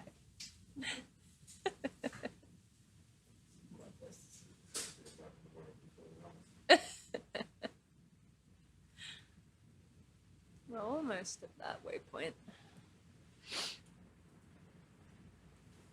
See, hopefully we burst up onto the top of the seamount and there's just like 10,000 octopus. Yeah. Just littering the top.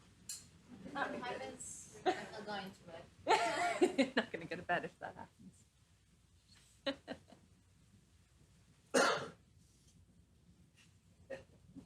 It's another one of those anemone with the big long tentacles. Let's go over here. We've already seen these, so we can keep going, but they're cool. Very flowy.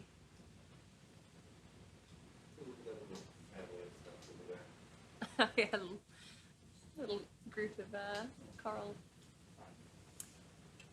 You've told me the name of this 10 times already, but what is it? Anthomastus. That's the one I Terrible just memory. learned tonight. Yeah. Anthomastus. Anthomastus. Need to write that one down. Oh, that one's all retracted. You see? Oh, yeah, We do you want pictures of these, or are we happy with I think we've seen quite a lot of these, although that's a really cool little group. Yeah, it's a funky little group there. Yeah, I think we'll get in trouble if we spend too long. Yeah. Well, not through any fault of our own, but we're way behind on our waypoints. This will turn into a 100-hour dive if we're not careful. Sorry. It was a threatening look from over there.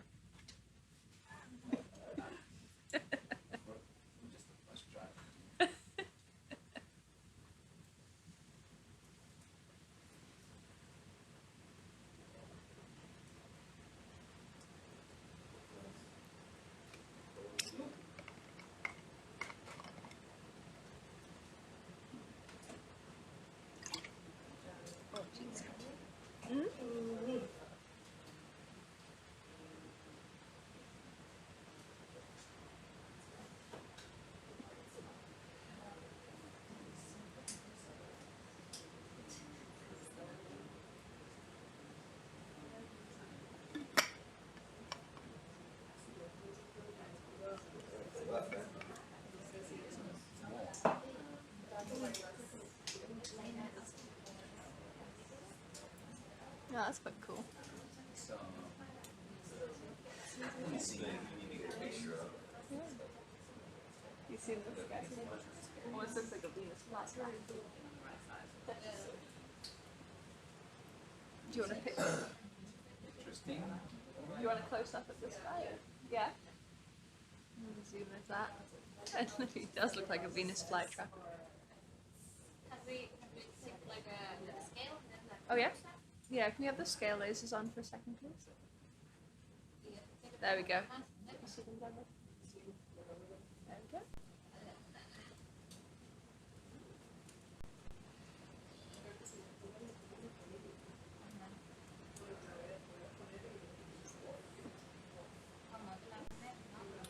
No, pero yo se mete aquí.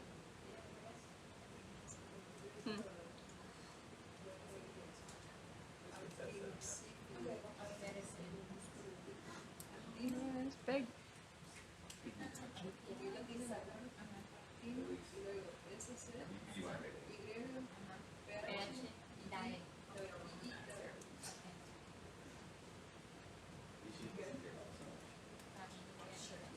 Actinoskyphidae. Actinoskyphidae? Cool. Really nice. Okay. You got all your views of that that you want?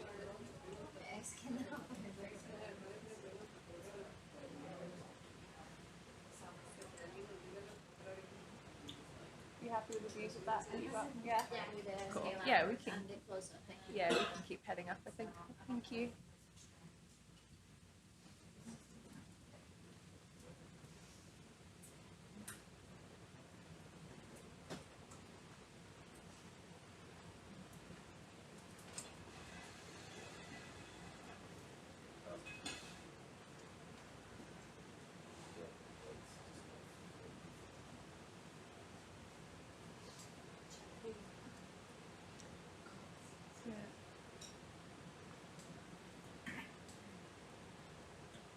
Look at that. I'll take a picture. Dang.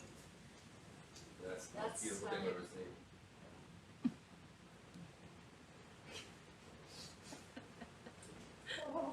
Sorry. Ben, you ever seen Another all- acorn worm. I mean, the motor makes sense. You know, Set a world record. so good stuff about the So, what is the record of longest dive with Sebastian? longest dive with Sebastian. Yeah. We were trying to figure that out. And we Let's just keep heading up if we can. This would be probably pretty close. Oh, really?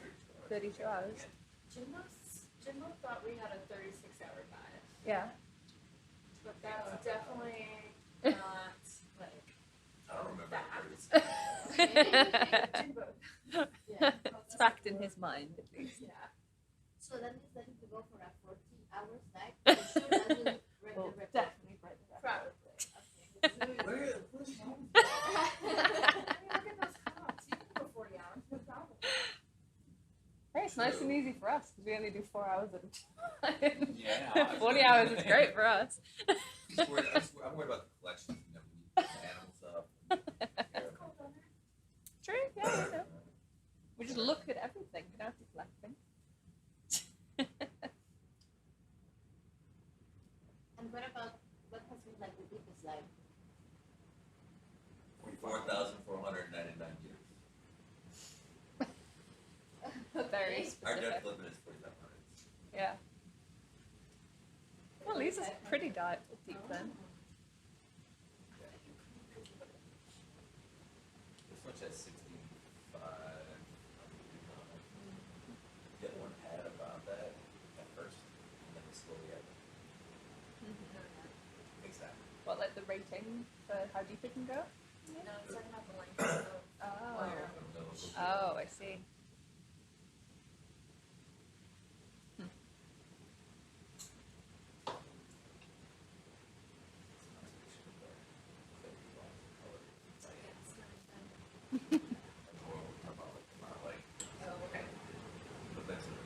Does he always tell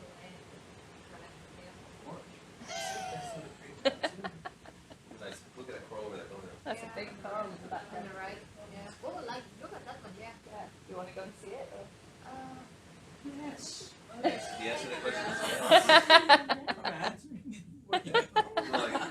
See, I want to see it. Yeah, he's derailed the whole thing. See, I want to see everything. It's just a shame we've been set some actual waypoints. Just want to explore the whole thing. Just have fun. Yeah. It's like parlay. It's more of a guideline than a rule. I like it. Next reference. There's loads of crinoids on it. That's cool. I think it's the same species that we have been seeing. Oh yeah? So, is that it? Like the same. Is that a crinoid just flapping around over there? It's having a great time. Go ahead, John. So you think we're good to just keep going? Or? Okay, we'll keep going. I think we've seen this guy, so we'll keep heading up, I think. Not a problem. I'll send one up there.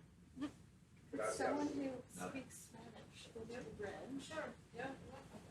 In trouble now. Oh, come on. Just keep going Just keep up. going up. Can't go up any higher.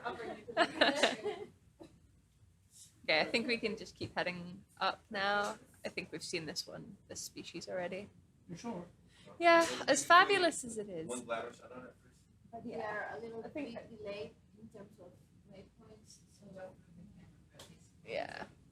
We'll have a little glamour shot for a sec, and then we can move on. okay, I got it. The MC's want to have a glamour shot as well. It's great with all the crinoids on, all different colours. Cool.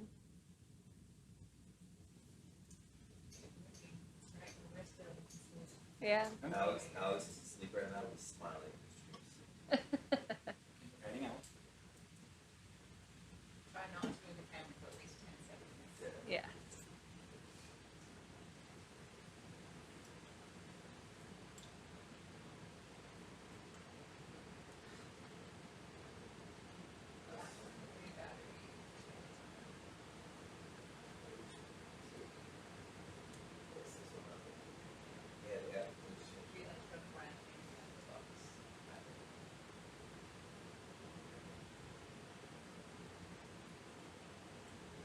Cool. Well, we're almost at the summit here, it looks like.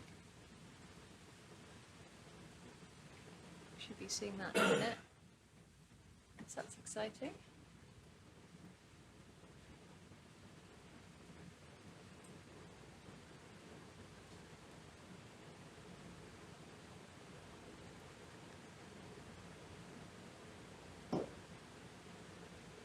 Hey, Tony, we're gonna start moving northwest for a little while. Yeah, copy that, man. Some official Coast Guard or something. Yeah. Guys doing here. ¿Qué pasó?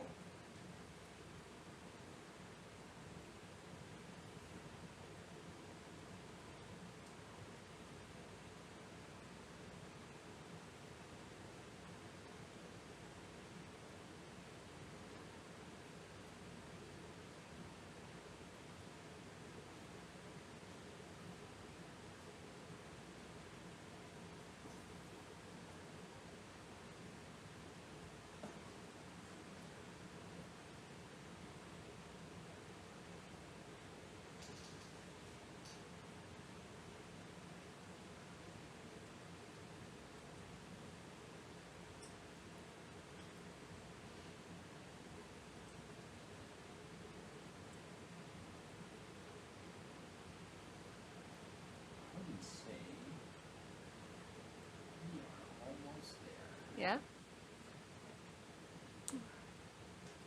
I'm interested to see what the tops look like. it's less distance between waypoint 5 and waypoint 6. It's less than 100 meters, so Oh yeah, that's good. Yeah. You want to start heading over there? Yeah, I think we'll scoot across, see how it's looking across the summit now. When we get to the top. Yeah, we'll get to the top and then start doing the transit across. Let's see what we see.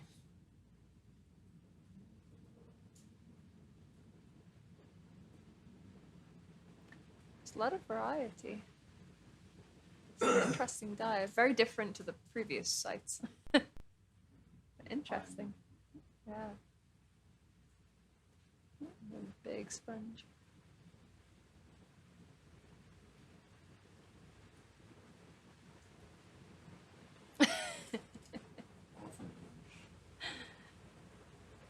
That Gallifrey surveying its kingdom on that rock there. There's a nice view of all these corals, isn't it? It's gorgeous.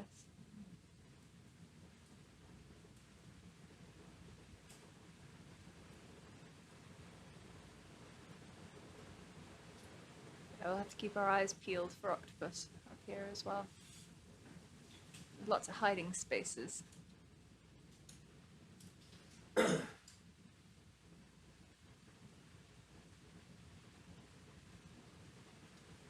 Oh, there's one. There's that one.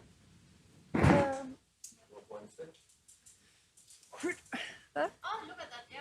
Look, you see, I've got eagle eye vision for octopus. Just as I was talking there. Oh, it's such a great view as well. It's in amongst all the corals. What a lovely spot.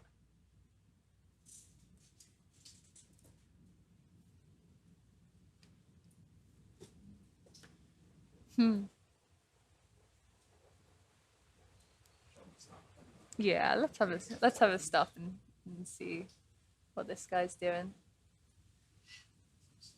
Yeah. Really pretty view. Like if we zoomed in, he's peeking through the corals there. That would look so cool.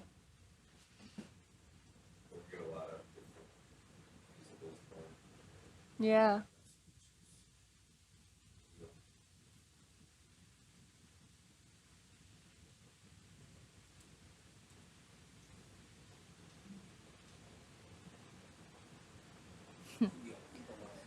Yeah.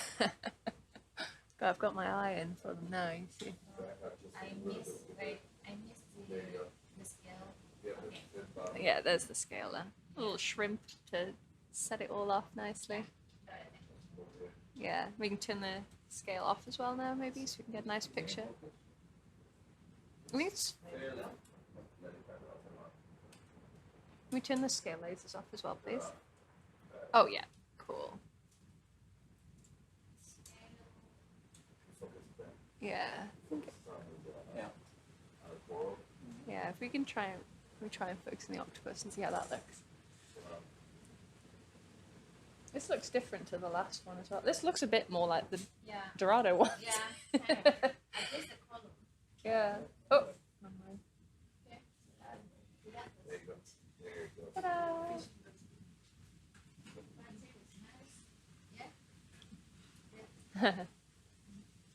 That's cool. Do you think we Yeah, can... it has 2 rows of suckers. That's right. Yeah. Oh, it does have 2 rows of suckers. You're right. Yeah. But that's different. The ones we saw yesterday had the single row. That's Yeah. single, yeah. But the ones on Dorado, they have double rows? No, I don't have pictures. Are we able to... Is it annoying to scoot around slightly so we can get a good view without the coral in front now? So yeah, this is definitely a different species to the one we just saw. Yeah, you want me to skip on the left, right? Whatever makes... Or even, whatever you think would be a good view. I think the left. Yeah. Okay. Lovely corals behind it as well. A really nice spot.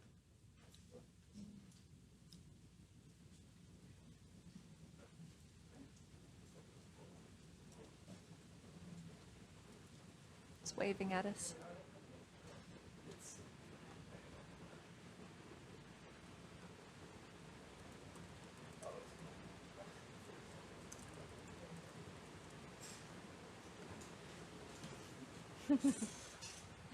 What a great picture that is.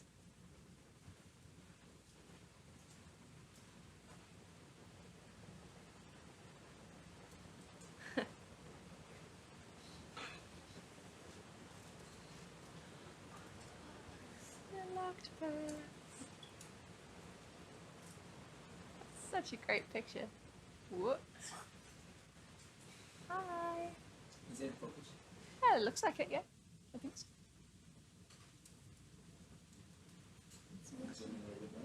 Yeah, maybe. Yeah, perfect. Oh, what a great image. Yeah, that's nice. Yeah, definitely a different species to the one we just saw.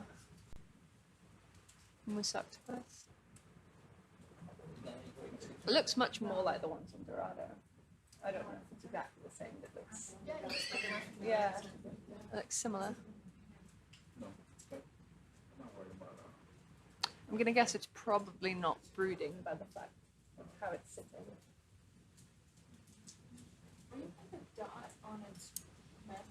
Yeah, I was just thinking that. It's strange. Yeah.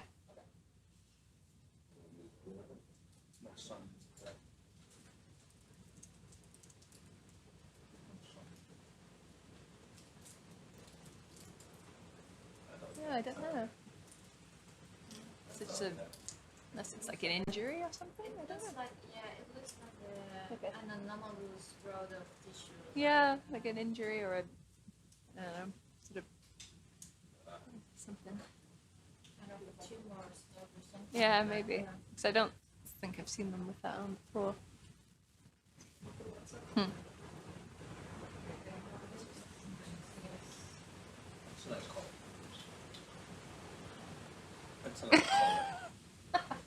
Holly's clearly still awake because she's just commented on that.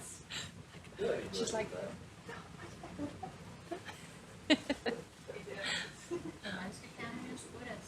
oh, what a great view.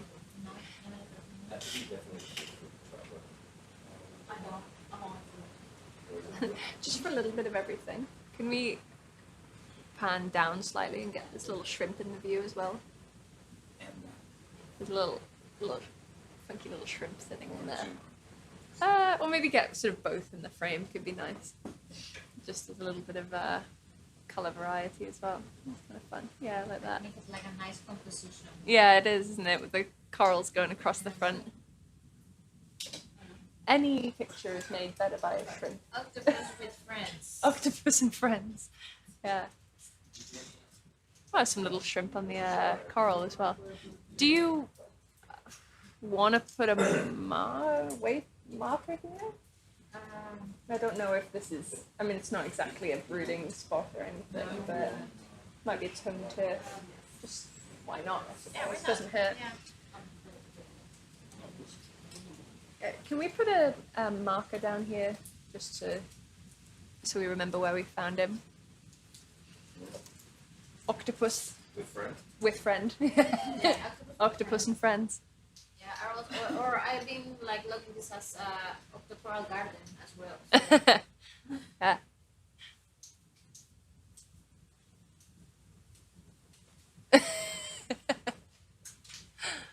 It's not Dr. Rahman talking, but I'll do my best to direct some funky shots anyway.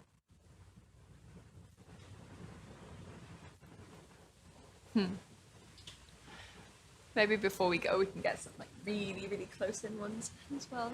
Fun. Oh yeah. Yeah. Okay.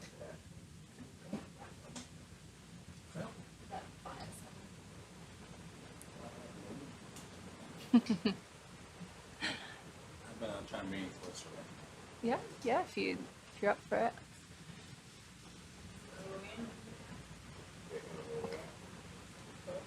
Ooh. Ah, not that close. I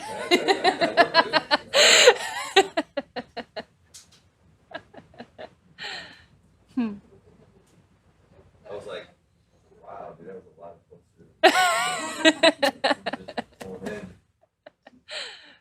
Ooh, want to get a good view, look. Oh, it looks so cool from here. Hi. Yeah, that's a really nice angle. It was method in the madness. Yeah, focus. No, not on the octopus. It's focused on the corals right now. There you go. Around there, I would say, yeah. It's the manual now. Yeah, there we go. I think that's pretty focused on the octopus. Oh. Great view. Can we zoom in? Yeah, maybe. We can see how close we can zoom.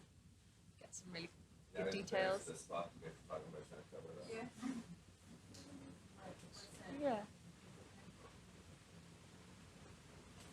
Yeah. Keep going. Other way, I think. Yeah. There. Yeah, right there. Great. Oh, a little bit the other way, I think. There. Yeah. Look at that.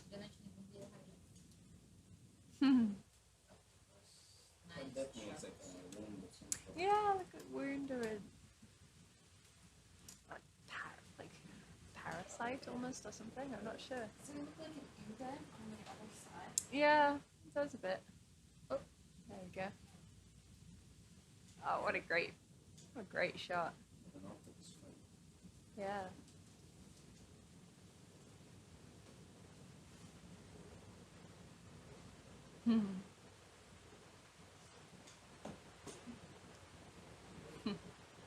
Ooh, it's moving. Oh, he's mad. He's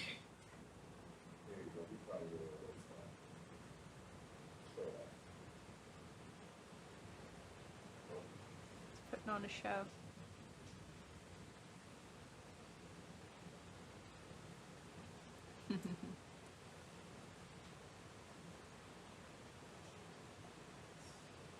Let's in Spanish it's pulpo still in Costa Rica, ¿sí? Pulpo in Costa Rica. Pulpo. Pulpo. Have you guys seen my octopus teacher? Yeah. What are your thoughts?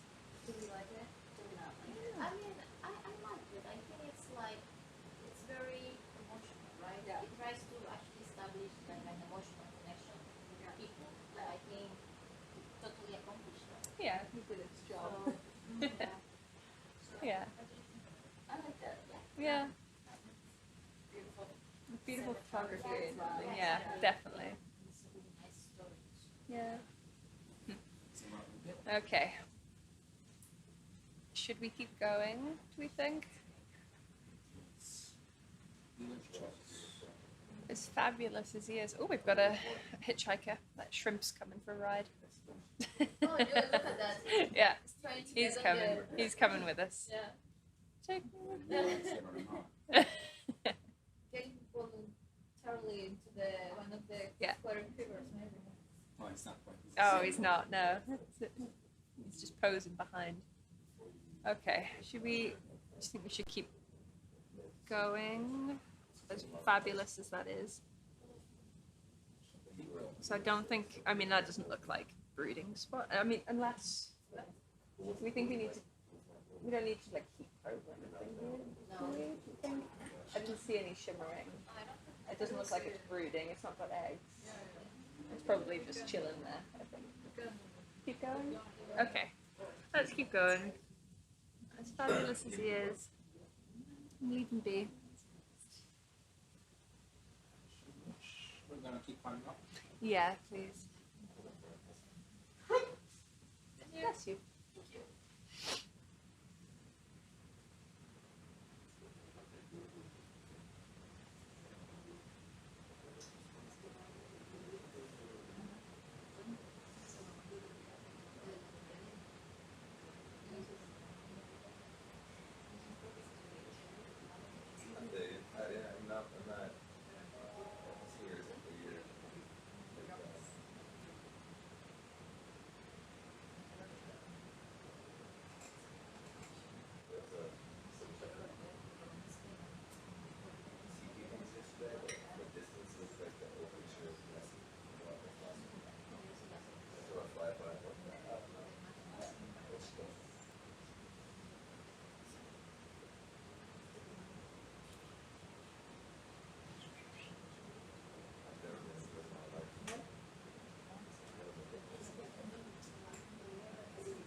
slow or just meander?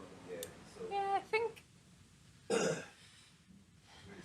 probably ideally go a little bit quicker, although to be perfectly honest, if we keep seeing fun stuff, you know what? That's fine. So I think let's do somewhere in between. Keep our eyes open. But definitely keep making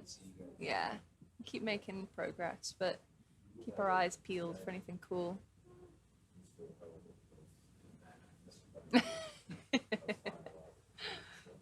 I usually feel like I got bad eyes, but I think I got good eyes for octopus at the minute.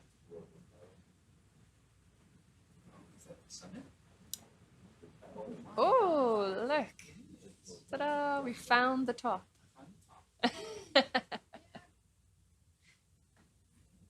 Nice. Yeah. Just gonna stand on the top to say you have.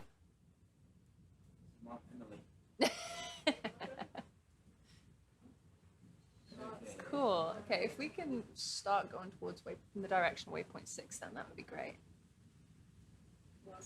Got that.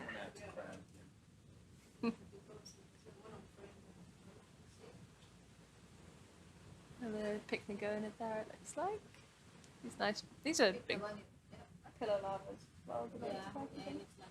Quite a few corals across the top here too.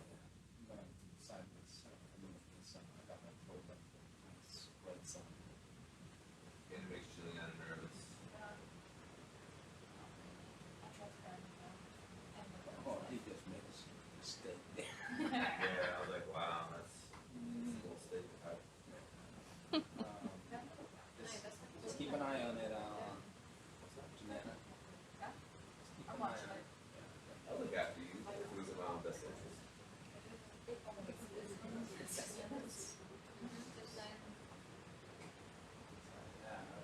going down.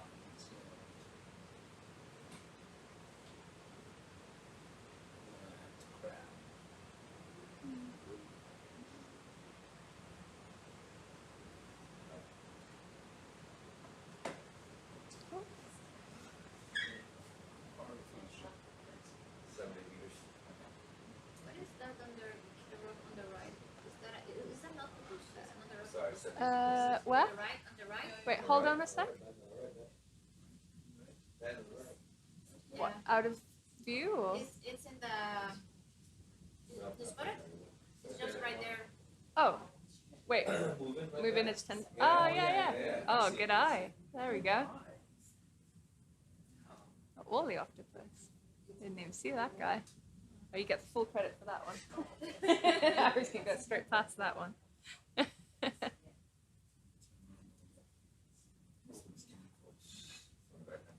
It was even waving at us. It's like, hello. Come back.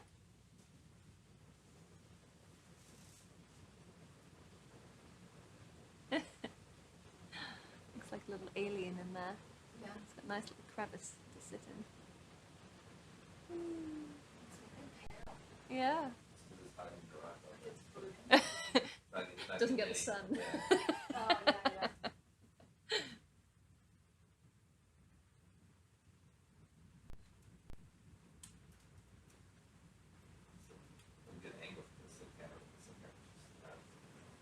This one looks kind of a bit different again. It's hard to tell right now. That's quite a funny view of it. Just peeking over the edge there. We're gonna zoom in on that just for a laugh. Hello. I like how that looks. Hi. This one's got 2 rows of suckers, I think. More like the one we just saw.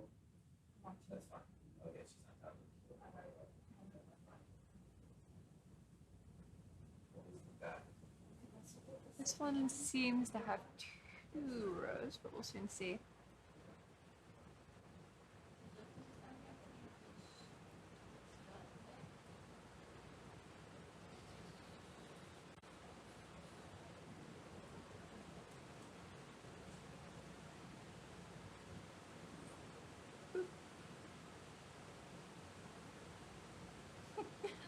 Looks quite spooky sat in there like that.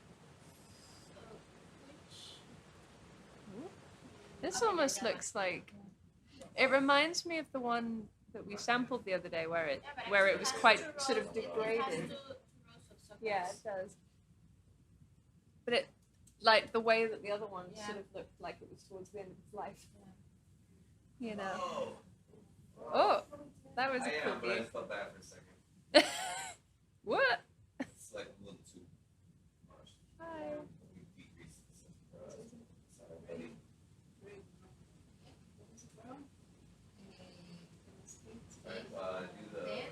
The one we sampled yesterday had one row of suckers, I think. Yeah, it does look like it's maybe towards the end of its life, this one.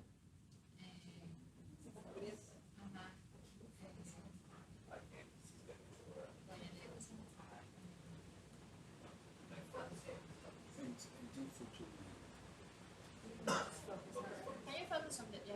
Yeah, well, he is. He's just adjusting. Yeah. Whoa, a tentacle behind going. Well, I think it's almost in focus, maybe. Yeah, it's slightly more there, I think. Whoa. That's a nice one. Yeah. It's got nice. Yeah, it does. It looks sorry for itself, this one.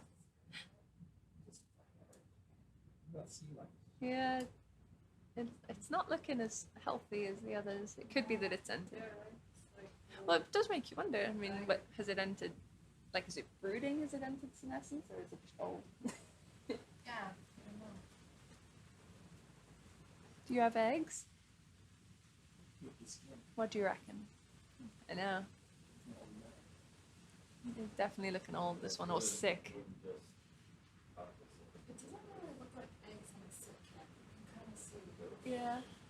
Seems like a strange spot. Usually if they were brooding eggs, they would be under the overhang, kind of upside down as well. So it seems like an odd spot. Unless it's a... Oh. It's hard to say.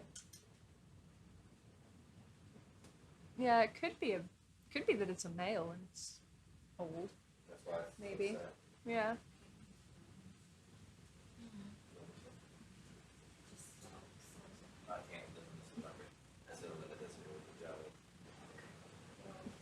That's a really cool view. Yeah. Literally looks like an alien on that view. Yeah. Looks like an ood. Doctor Who. Very slow. Very slow. Very slow, very steady in the race. Oh. Okay,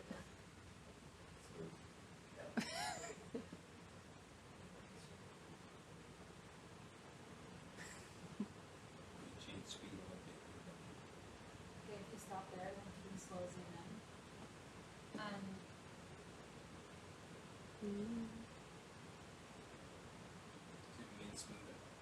Yeah, definitely. That looks great. Like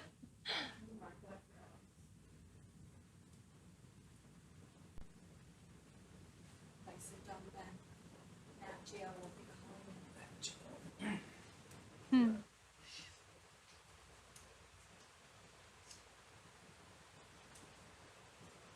Yeah, you can really tell it's in bad condition, this one. Yeah, it looks.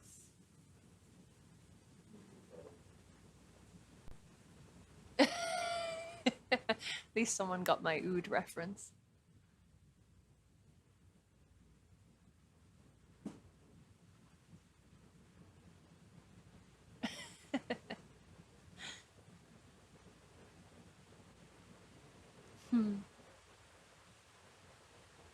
Wow.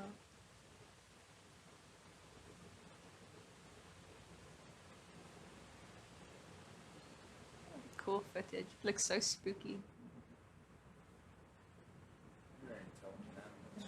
Mm.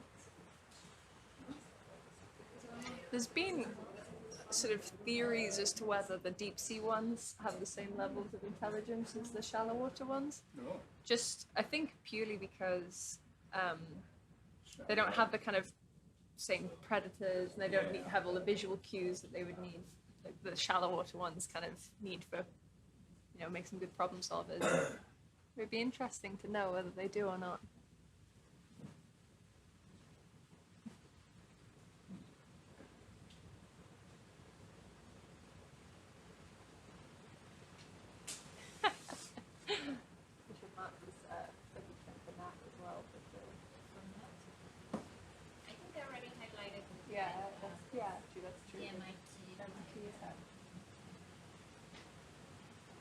It looks so spooky.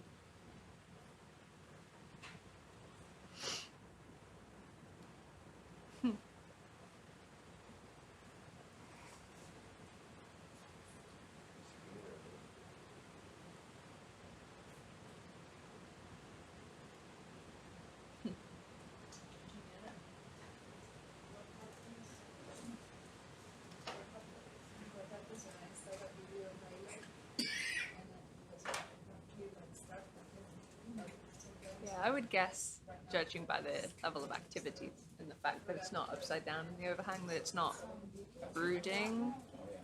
Yeah, it's definitely not healthy. It does make you wonder if, yeah, maybe it's a male.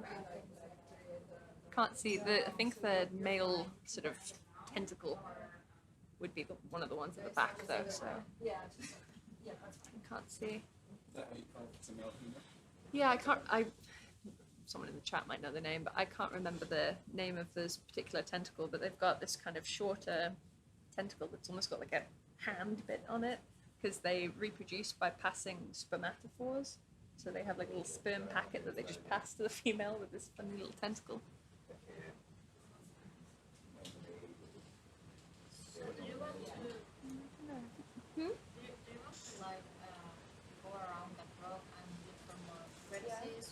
Yeah, we could do, just in the last 10 minutes of our dive, I guess. Yeah, whether we can, you're saying there's a lot of spots in here that could be potential kind of overhang bits for other octopus. Maybe in the last few minutes of our dive, we can just poke around in here. Also, you know, like the summits, like the basalts at the summit look Yeah. thinner than at the base. Yeah, that's true. Take it you wouldn't want to do any heat probes in here anyway. Just if we did see brooding or shimmering. Yeah, we can poke around in here a little bit more. Yeah, just have a look around some of these overhangs and things. Thank you. Hectocotylus, that's the one.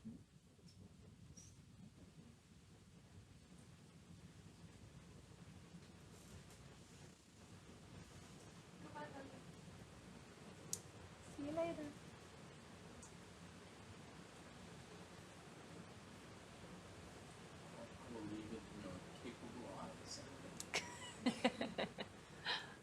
It's Celeste that spotted that guy. Let's see if we can see any more. Because yeah, if there were brooding octopus, these overhangs are a good spot for them. I suspect. Yeah, I suspect.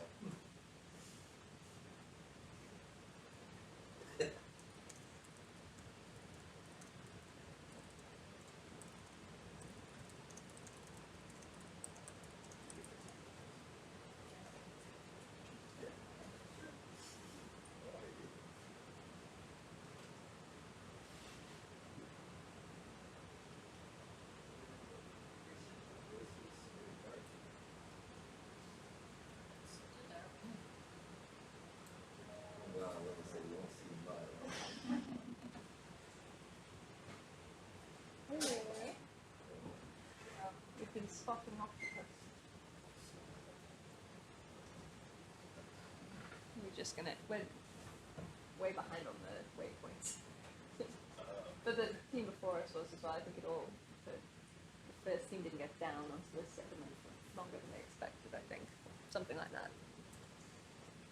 We're just trying to Honestly, like We've been seeing a lot of actors way behind because of the other team. yeah, the other team really definitely. We're trying to overcome I was put at a disadvantage to begin with. I had to do half of their waypoints too. Anyway, got cool pictures of an octopus, or 3, so you know, no one can be mad. We're just trying to go for the record. Of how many octopus, or how long the dive ends up being.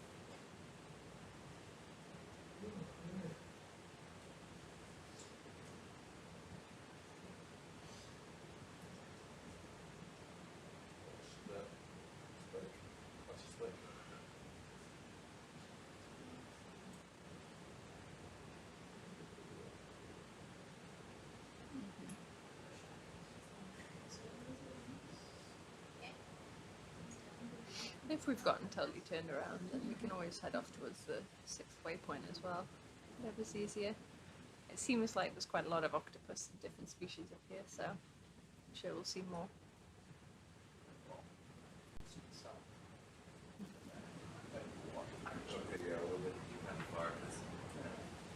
Yeah.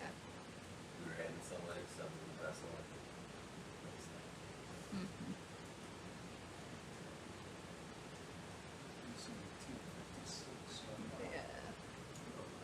This is, waypoint 6 is sort of scooting us along the edge of the top, so that might be kind of interesting. Might continue this kind of environment.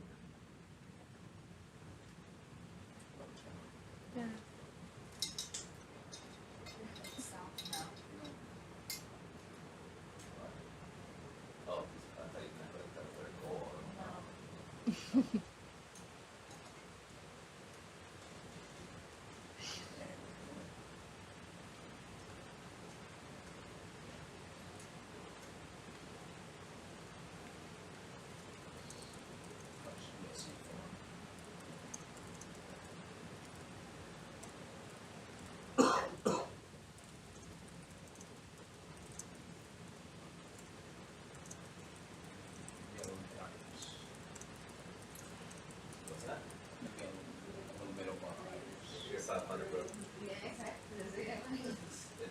We're just 5.5 meters off the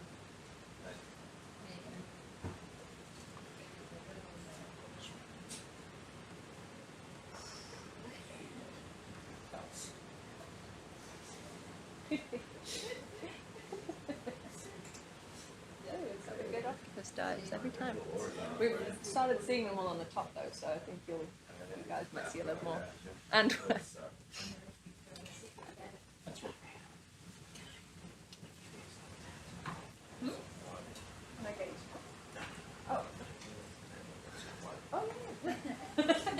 I was about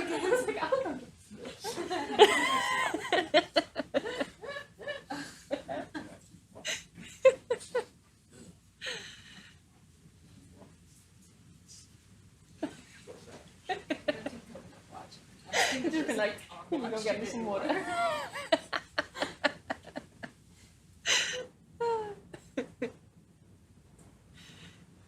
You see, gullible me, I was up for doing it, so sure.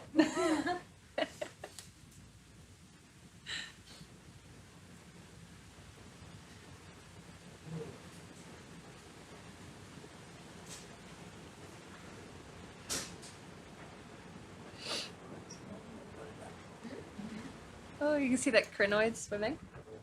You see it? Oh yeah. See that? Maybe a quick view, I guess. We're about to swap over anyway now, so it could be cool footage for a sec. It's probably gonna settle down right as I say that. The crinoids? Yeah, that's what we were just doing. But I think just as we say that, it's settled down now. Yeah. Oh well. Yeah, okay. Never mind. It's given up. It doesn't want to swim anymore.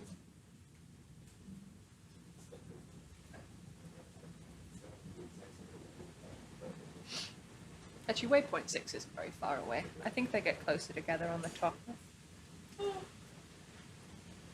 Only 2 of them are only 10 meters away from each other. Tim was in a trance. Oh yeah, there's another one.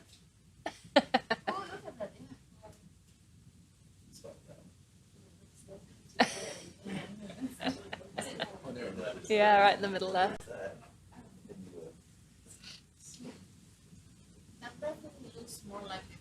Yeah, it does look like the first one, the bumpy one. Woo! Oh, there's a big fish off this coming up there as well. There's all sorts going on. Well, we just keep finding cool stuff, you know? Can't help it.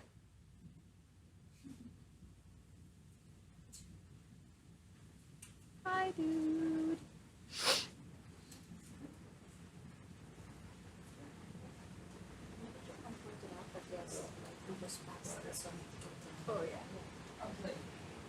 Yeah, so we just made it onto the top of the seamount now. That's kind of what we're exploring. It sort of undulates, I think, along the top here. Ooh, look at that. That's some great views. Yeah, it's the same as the first one. Isn't it great? Sort of the same one. He's like, He's like, really, leave me alone.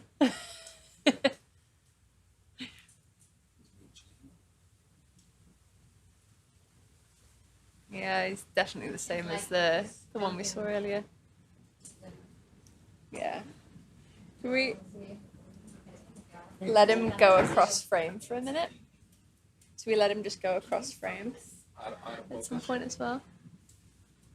Oh, he's a little out of focus, I think. Yeah, I think it's focused on the rock right now.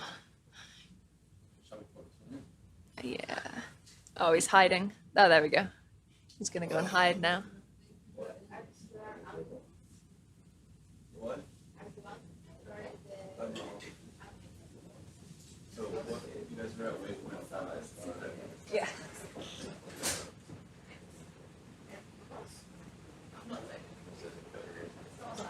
You ready? We're only at waypoint 5, so you've still got a ways to go. Yeah. Which was where we were supposed to start. Oh, really? So how many waypoints did you do? Well, we got through like 3. We were here when we started.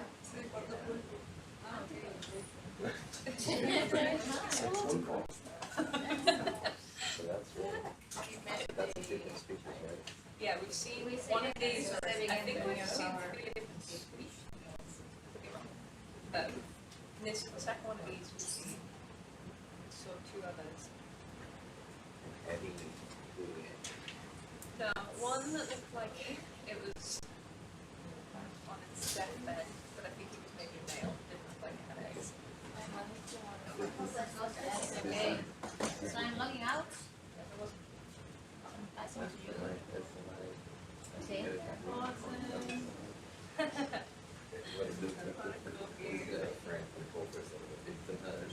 Yeah. So we were just like looking for us whenever we. Yeah, I think we're now on the summit, and I think the waypoints get a little closer together up here. Okay. But we've been seeing a lot of octopus kind of like in the crevices. But we haven't seen any of them flow. Okay. Lots of corals and stuff. Okay. Is each movement attention or no? Like a recorded transect? Exploratory. Yeah. Yeah. We haven't done any sampling of it, but I think they said to stay Beautiful. until the end. All right. Well, thank you. Okay. Thank you for your work. Seems like it was action packed. Good morning, everyone. This is Sergio Cambronero, and I will be joining you guys from the next 4 hours. Thanks to our colleagues in the previous science shift, Dr. Emily Cowell, Beatriz Naranjo, and Celeste Sanchez. See you later. Thank you very much. Yeah, it's a nice fest. Buenos días a todos y a todas. Mi nombre es Sergio Cambronero y voy a estar acompañando el día de hoy por las próximas 4 horas. Estamos en el monte submarino Fuente. Hemos estado viendo muchísimas cosas interesantes, principalmente estos pulpos que vemos en pantalla. Así que bienvenidos para los que recientemente se conectan como yo. Y el día de hoy me acompañan mis colegas en el turno de ciencia, Dr. Gustavo Ramírez y Dr. Tim D'Angelo. Así que un especial saludo a ellos que me estarán acompañando por acá, en conjunto con el equipo técnico de la ROV. Y si hay alguien que nos esté escuchando y sintonizando de habla hispana, ya sea de Costa Rica o otras partes del mundo, pues nos encantaría ver sus comentarios, preguntas. Por acá los estaremos leyendo.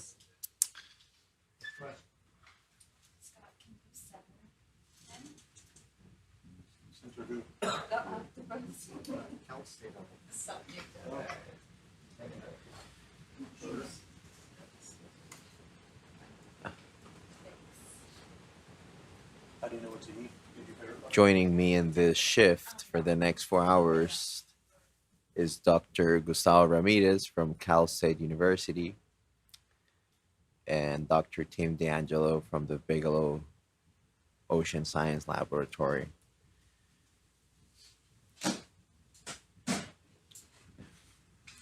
We're here in the control room of the Falcor 2.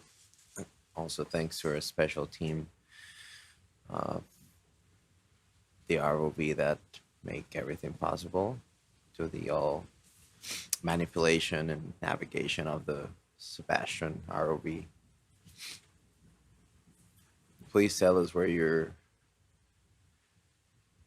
connecting from. We'll love to know where people is tuning in from. Again, my name is Sergio Cambronero. I'm a researcher and professor at Universidad Nacional in the Department of Physics. Thank you very much to everyone who's greeting me. It is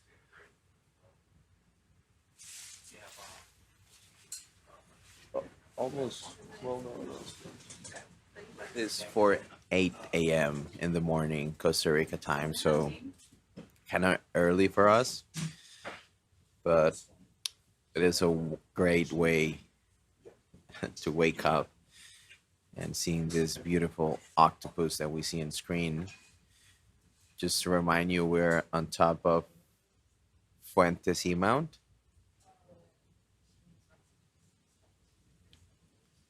Currently at 2,573 meters. That's right, we're seeing the fourth octopus of this dive. This is our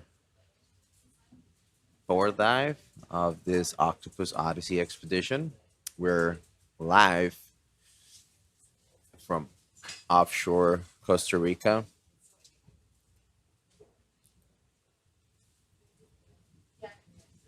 And we're at the top of this seamount at the summit. We've been seeing amazing footage, all types of life forms. So stay tuned as we explore this place. On this dive, we are pretty much interested on doing exploratory work. This is the first time that anyone has ever been here. So we feel fortunate enough, and we hope you feel too, because this is probably the first time someone has ever seen this habitat and these creatures.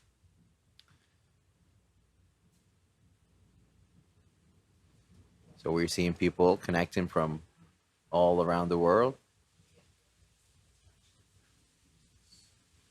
Keep leaving your comments. Now we will be reading you. Got people connecting from Hawaii, from Nevada, Indonesia. Good morning to everyone. Also, for people talking Spanish, good morning, buenos días. Vamos a estar acompañándolos por las siguientes 4 horas. Estamos en la cima del monte submarino Fuente. Y justamente les comentaba en español, perdón, en inglés, que nos sentimos afortunados de ser los primeros y las primeras personas en ver este hábitat y estos organismos que viven acá. Si bien teníamos mediciones batimétricas de este monte submarino Fuente, es la primera vez que se hace trabajo exploratorio. Así que manténganse sintonizados, ya que estamos viendo bastantes animales particulares, principalmente estos pulpos, que probablemente son especies diferentes a las que hemos visto en otros sitios de los buceos anteriores. Y importante recordarles que este es nuestro 4º buceo de esta expedición de Octopus Odyssey. También estamos en búsqueda de sitios de descarga hidrotermal a través de estas grietas que ven acá, como por ejemplo en la que está este pulpo. Entonces vamos a estar buscando señas o señales de este fluido de agua que sale de la corteza marina, no solamente algunos grados de 4 a 6 grados más caliente que el agua circundante, sino que también con concentraciones más bajas de oxígeno.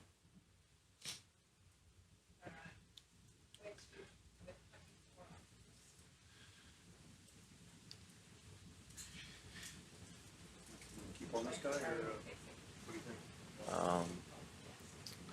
Yeah, I think we've been with him like for a long time, right? I don't know, I just got here. You just got having this right too. Oh, maybe 4.5. Yeah. 5. We're on waypoint 5. 6? 6. Okay. So, Move on then? yeah, and that's just, is there any possible way, let's see, do we have all the lights available again? Yes. Can we just get a nice view of one of the side lights just to see the textures and try to turn on off the other ones? And maybe Gus, can we do a highlight? Video highlight. Yeah, I'll let you know.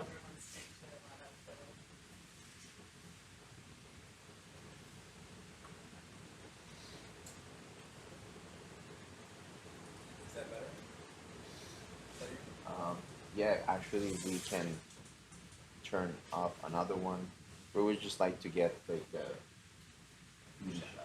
yes.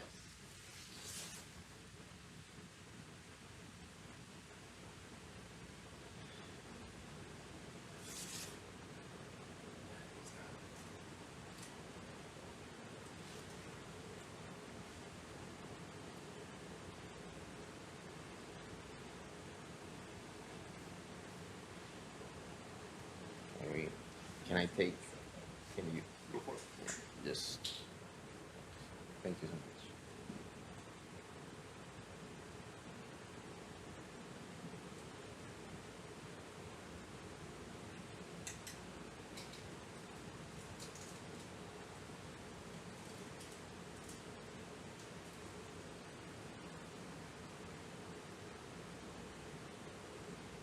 We have a beautiful scenery here. As we see this octopus surrounded by all these beautiful creatures. Pay special attention to this particular crinoids, which are really big, as you can see.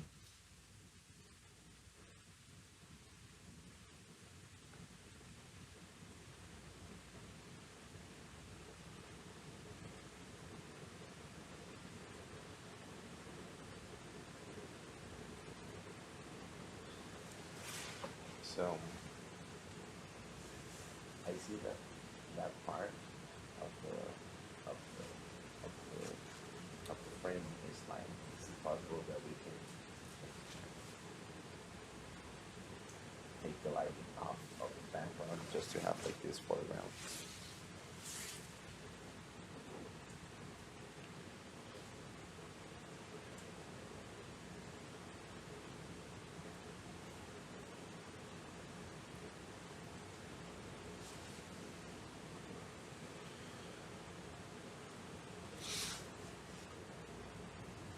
Maybe floods. What's up? Maybe the floods. Right now, I have them down to 0. Alright. Oh, but that's lovely. Yeah. Yeah, thank you. So yeah, guys. Does that mean 0 is all? Just about the floods is the big. By calling this octopus? Octopus scenery. Yes. Octopus. Stratosphere. Yeah, octopus scenery. With crinoid. Maybe. With what? With crinoid. Ah. Did you see that? Was that like the bioluminescent thing? Yeah, that'd be captains on. Okay. I won't touch anything, because I feel like we're fighting each other with the buttons. Beautiful, beautiful. That's beautiful. Thanks.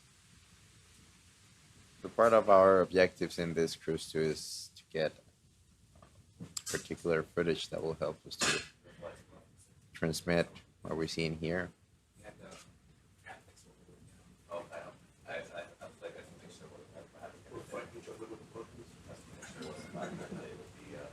Trying to get beauty shots and so on. I don't know what it is. That's the best in darkness.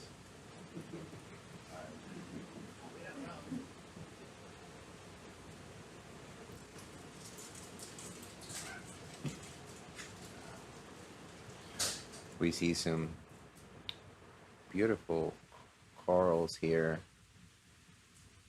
some big sponges,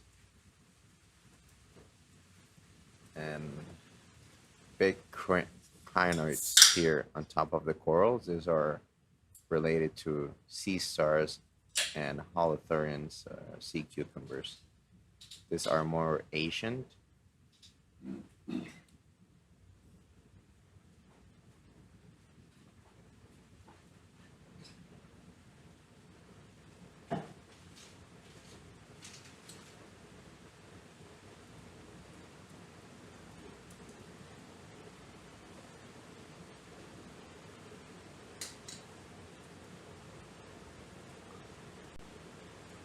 As we see this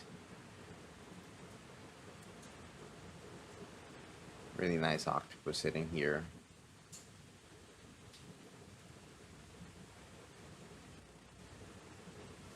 So we can sub the. All right, but we don't have to mark things. Just 10 minutes Yep. and opens up it. Yep. Yeah. Got it. All right. Can we turn on the lasers just to double check that the size, and then we keep moving on. All right. So for those of you wondering the size of this octopus, we see on screen now 2 green dots that are 10 centimeters apart from each other. So this helps us to have a spatial scale to measure things. So we could say that this octopus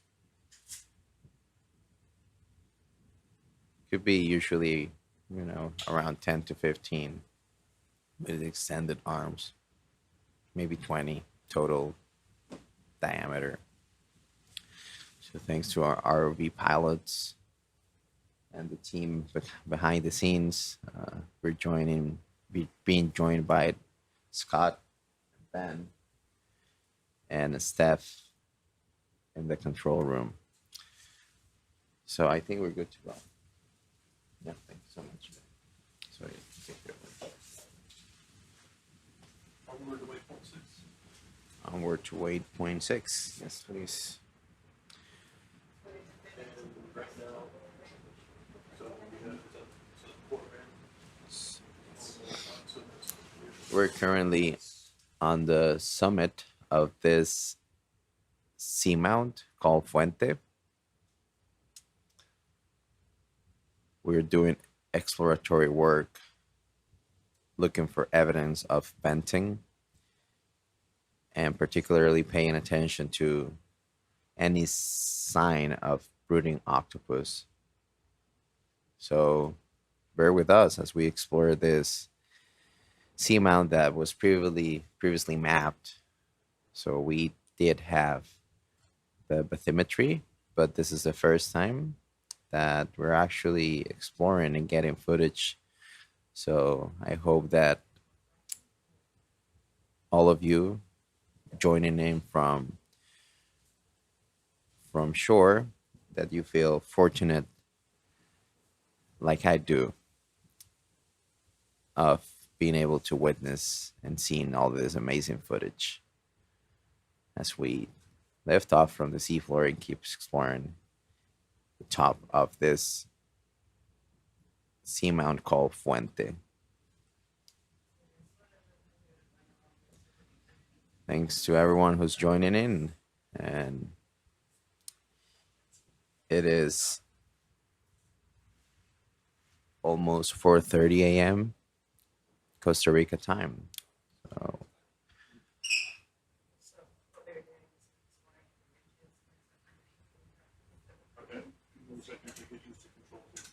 yeah, okay.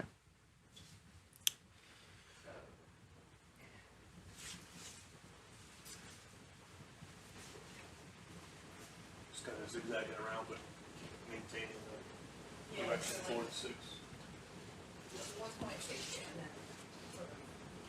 So the way we are doing this exploration work is we set what we call waypoints in our map, and these are particular points that are part of the track that we would like to follow.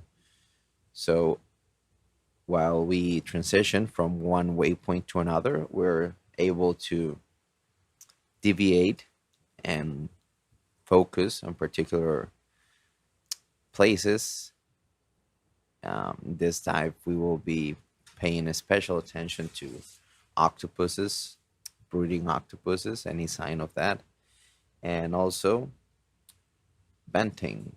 So we're with our eyes wide open in search for any evidence of shimmering water coming out of the crust and out of the seafloor. So if you see anything from your screen, also please let us know.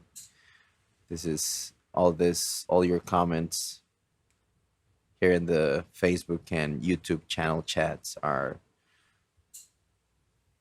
great value for us, because again, as you can see, there are so many things happening in just one frame that it is great to have many eyes on it. So thanks again for everyone that's joining in from their houses, from their offices, as we dive at 2,570 meters from the top of this seamount called Fuente, offshore the Pacific coast of Costa Rica.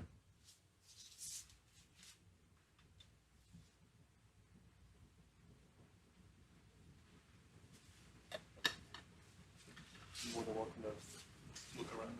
All right. Okay, thank you.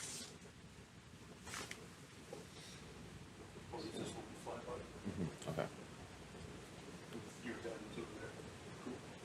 Yeah, perfect. Thank you.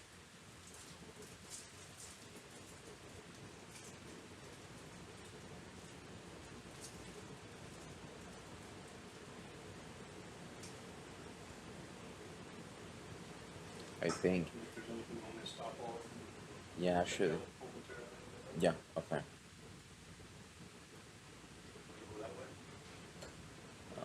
Maybe just to have over here. We've seen 1, 2, 3. Yeah, maybe we can stop here. We see 1, 2, 3, 4, 5, 6 crinoids in this coral. This is pretty mesmerizing to see this many creatures.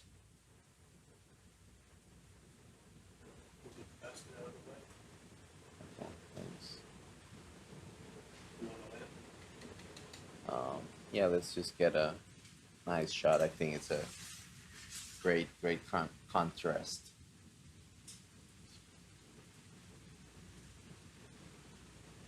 Oh, that's beautiful. Yeah, wow.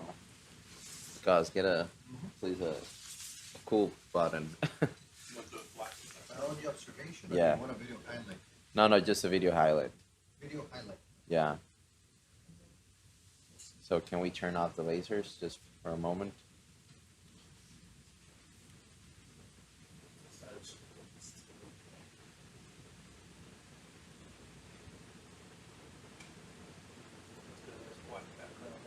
Yeah, beautiful. What can I say other than coral? Coral with 6 crinoids. So the yellow sea star look like critters are not actually sea stars, but closer relatives that are called crinoids. And crinoids, yeah, they're echinoderms. So these crinoids are related to sea stars, sea cucumbers, and urchins.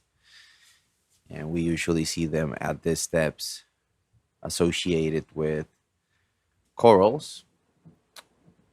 So this is just a beautiful view coming live to you from 2,571 meters offshore Costa Rica. We will be soon having a close-up. We're just having enough time for this shot to have enough time here. Sometimes we would like to have 10 to 15 seconds of one steady shot that then can be used by folks doing video highlights and also biological annotations. So we will be zooming in.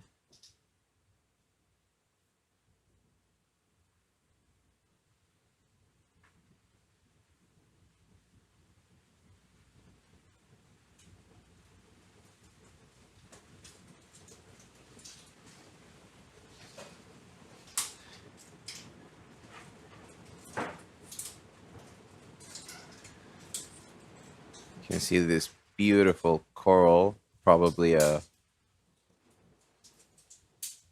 from the Paragoria genus, as some of our audience indicates in the comments.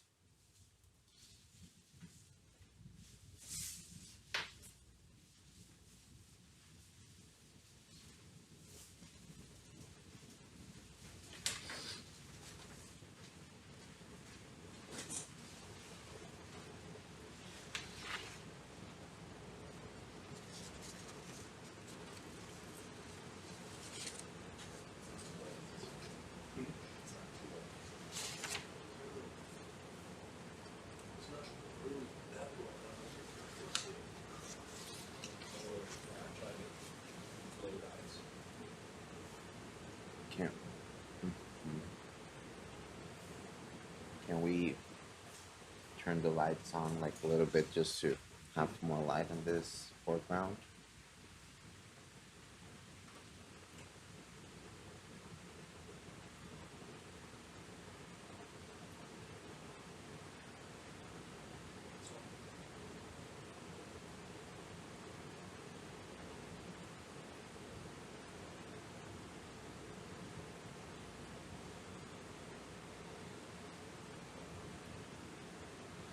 We see also a little crustacean in the middle. Barely perceptible, but also host of this beautiful coral.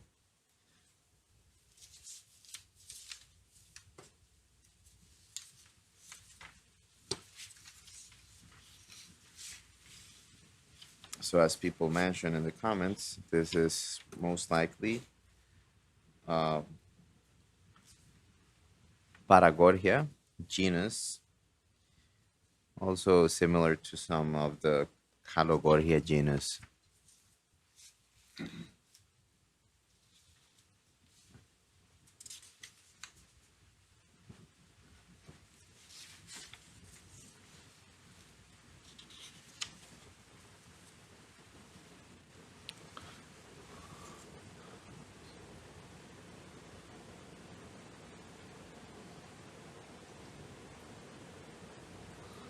We have this beautiful crinoid here.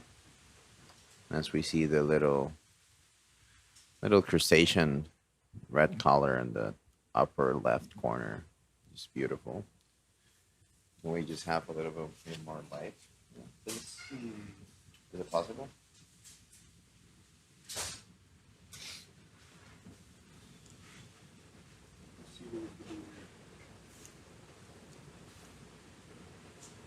There we go.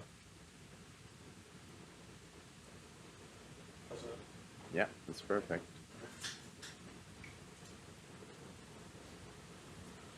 So we see that corals are usually oases at seamounts, having several hosts.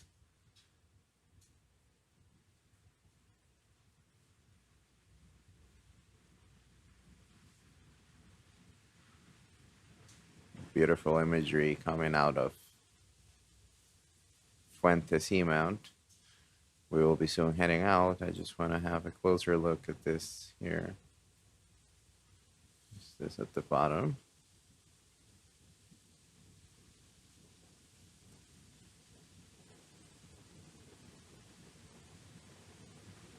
Huh. Okay.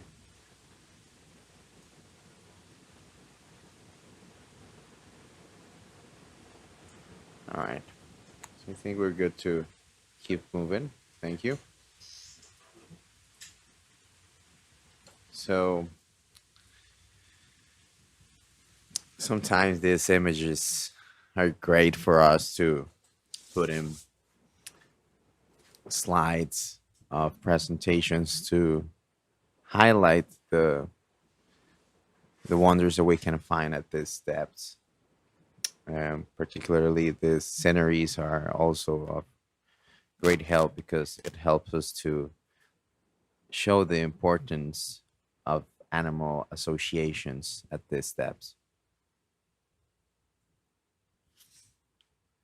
We'll keep moving on.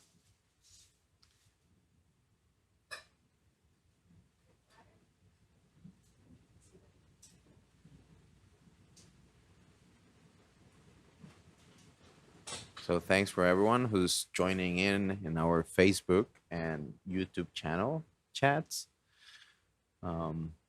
We are doing exploratory work here at Fuente Seamount.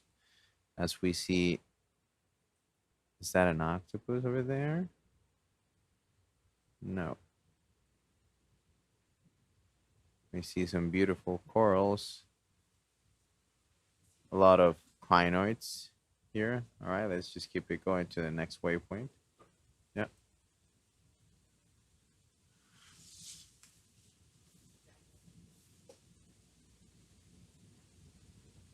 This is the first time that we have live footage, of course, or any footage from this seamount called Fuente Seamount offshore Costa Rica. Just to remind you, we are live at 2,570 meters.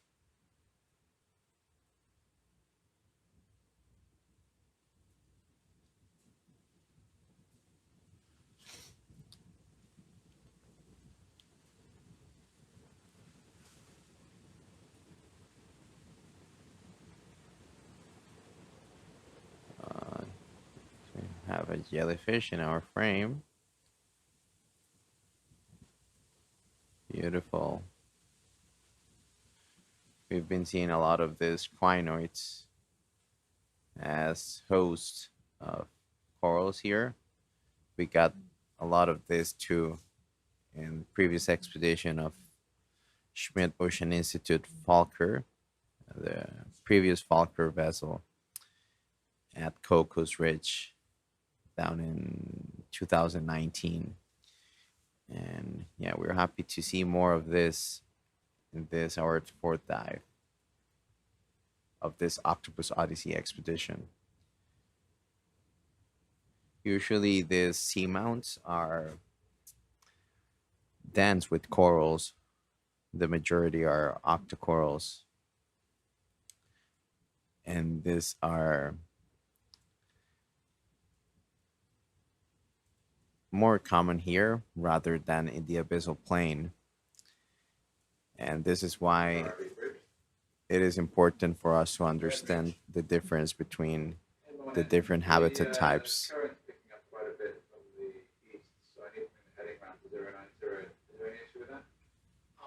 No, should be all right. We're just gonna move you accordingly. So that little mound goes around to the west. And facing was coming around, so I gotta turn my head back. And then we will head left. Hey Jason, I'm gonna move you So I'm facing Okay, you're going. sideways. Okay. Yeah, that's So I fine. gotta Just drop the waypoint and I'll get Set it. a waypoint. Okay, so you gotta go there. Okay. So I'm gonna turn basically almost due north, Yeah, okay. which is gonna put us, I have to drop down Mm-hmm. Okay. Yeah. Yeah. Totally. Earlier on this dive, we've been seeing what looks like a different species of octopus from the other two we saw initially at other features, uh, such as Dorado Outcrop and the unnamed feature southwest of the Seamount. So we are very, very excited to be able to have this footage. And from our previous dives, we were able to collect what it might be a new species of Granulodony octopus that we also found was brooding her eggs, and in a similar behavior as the ones we saw at Dorado Outcrop, but these ones were from other genus called Moose octopus. So we're really, really excited being able to see different species of octopuses, here at this our study area offshore the Pacific coast of Costa Rica.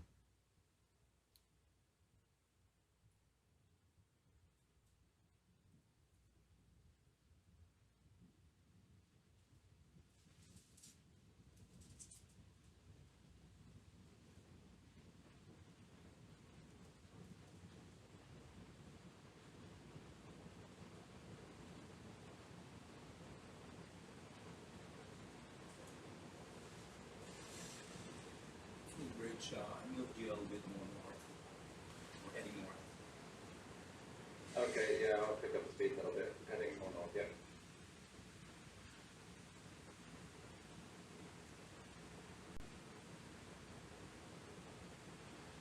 So thanks again for everyone who's joining in from their homes, their offices. This is our fourth dive of the Octopus Odyssey Expedition.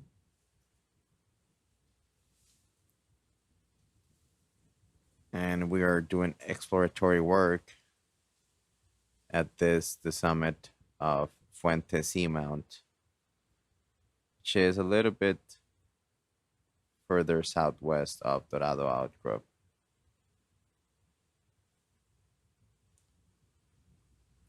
Oh, Gus, can we make a note here? Yeah. Yeah, please. Beautiful. Video highlight, or do you want a frame grab, or? No, just Biology observation. biological observation, yeah. Octopearl or the star? Star and the sponge? Yes, no, just this sea star.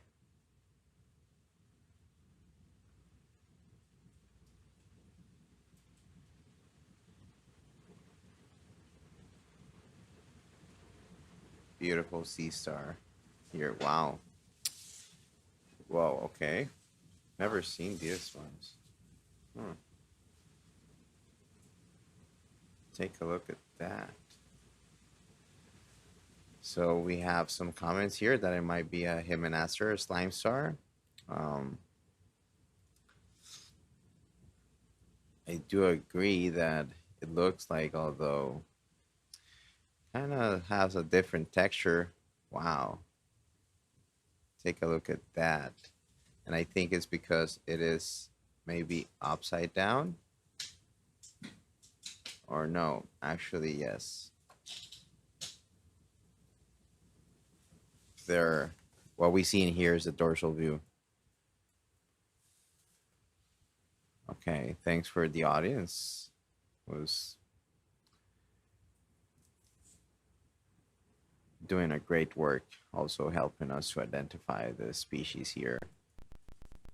And we're taking timestamps of all these sightings in order to do post evaluations of all the species that we are seeing in this dive.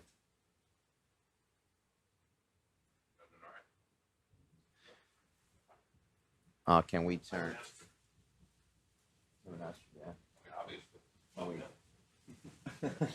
Can we turn on the lasers, please? So what we see in the foreground is a sponge, stalk sponge.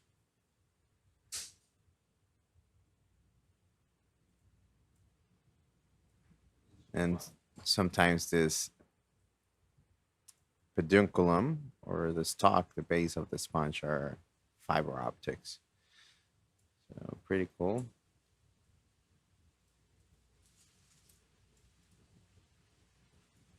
So did we have the lasers? Okay.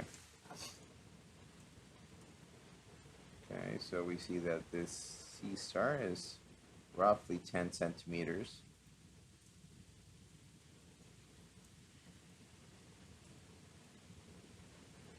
And just to remind you that we are at the top of Fuente Seamount, although they might look what you see in screen might look like nodules. They're not particularly nodules. Probably are lobate lava. And we did collect some of them in our previous dives, not particularly at this site, but they're very, very similar to nodules. So according to our experts, geologists on board, the difference is that nodules do have a nucleus with a thick aggregation layer. And the difference with this lobate lavas is that this actually do not have a particular nucleus, and sometimes they do have aggregation, mineral aggregation in the outside crust, but usually thinner than the ones that we find in nodules. Yeah? Yeah. Yeah.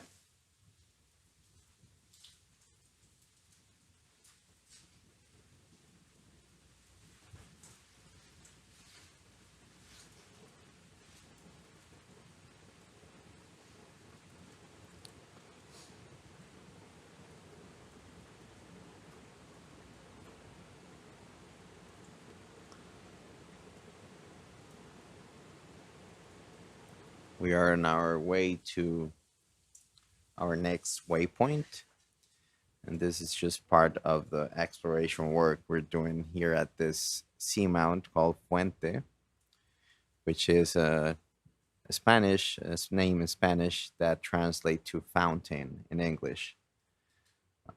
We are not quite sure why this was named this way. There were pretty unusual naming conventions back in the days when all these seamounts were previously mapped. But indeed, we might say that it's a fountain of life, biodiversity. So who would have thought that we were able to come back here after many, many years after this was mapped and be able to have this amazing footage that we also have the option to live stream to people all around the world.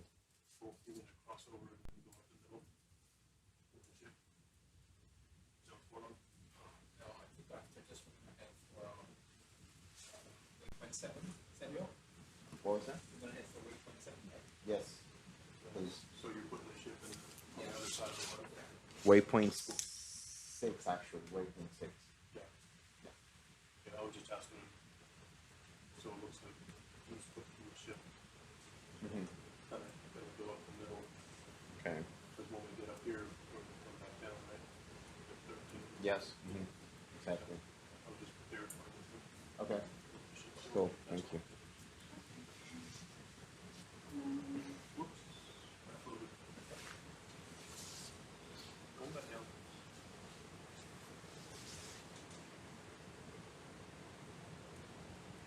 Long lesson.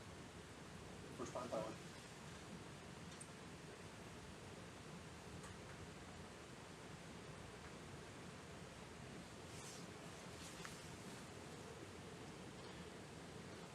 We see a sea cucumber here. We see a chiton over there.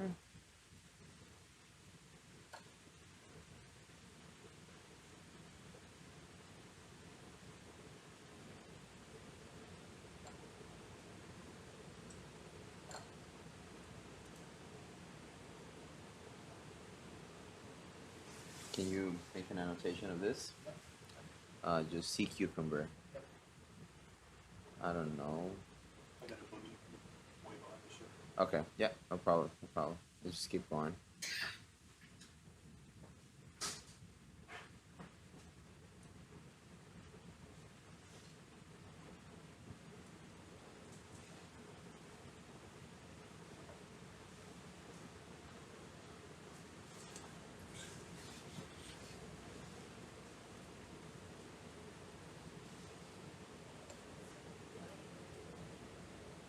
Everyone loves cukes, yeah.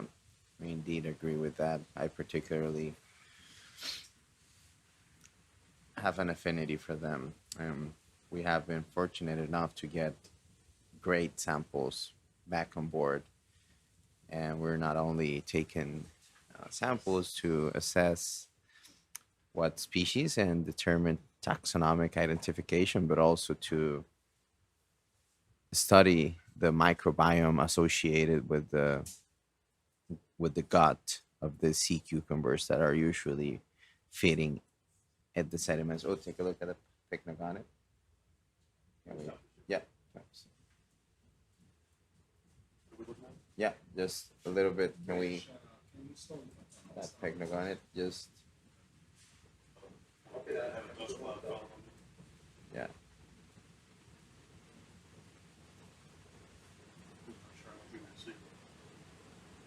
Huh. Yeah. All right. Well, let's keep it going. Yeah. Way past me. Yeah. Okay. It's pulling you. Yeah. All right. Let's just keep it going. Okay.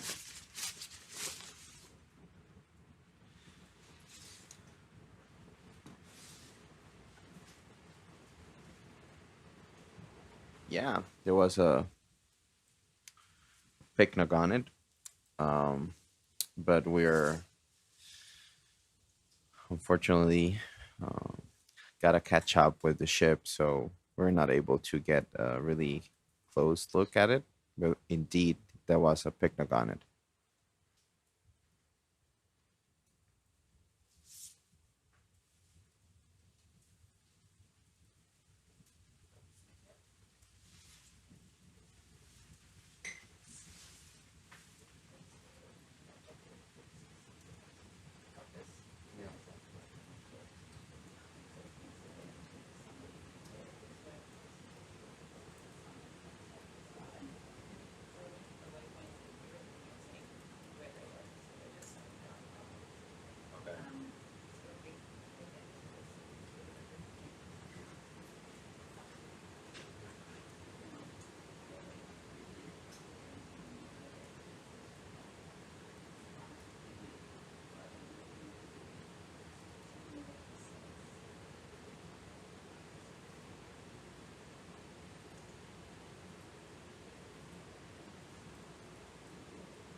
Yeah, that's true.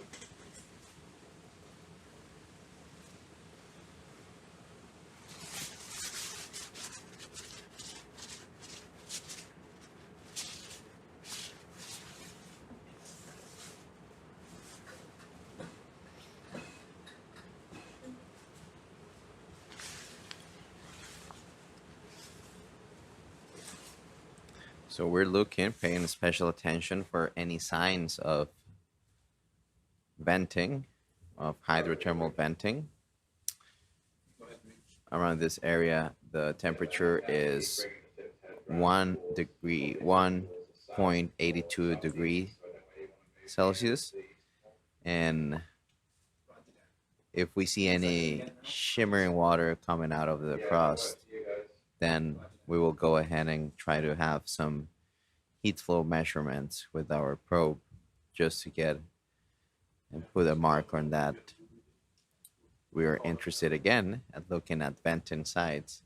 Also particularly interested to see if we can find any octopus.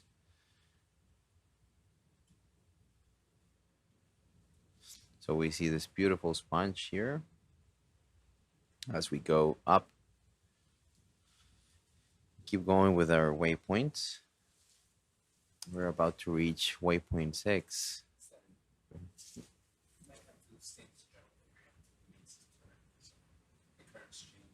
Okay, so we'll just look around here for the ship notes another 90 degrees.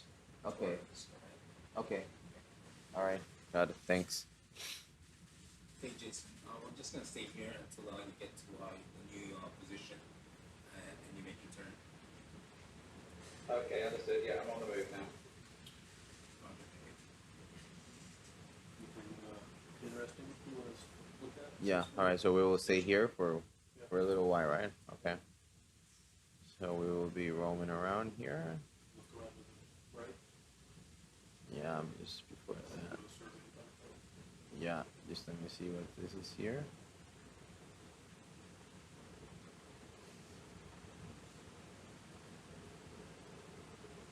Huh.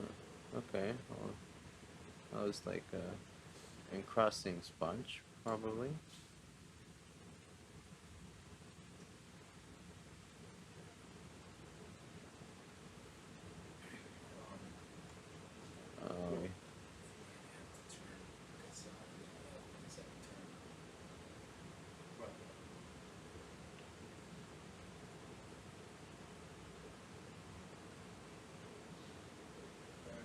So,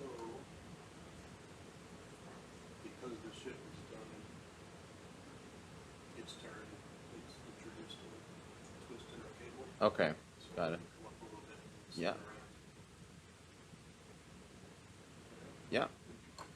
Yeah, no problem.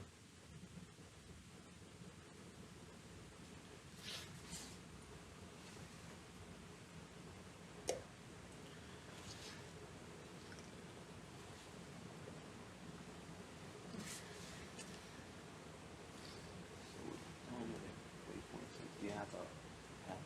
I don't, but I can go down in the lab. You want to? Yeah. We're gonna need them. Yeah, thanks. So good morning, good night everyone from wherever you're tuning in. We're at the top of Fuente Seamount, offshore the Pacific coast of Costa Rica.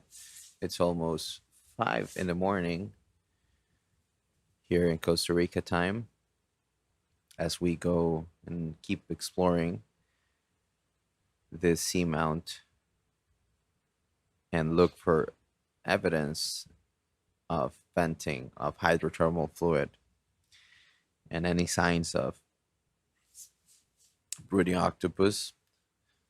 So this is a pretty nice looking coral over there. I think it's looks like a bubblegum coral.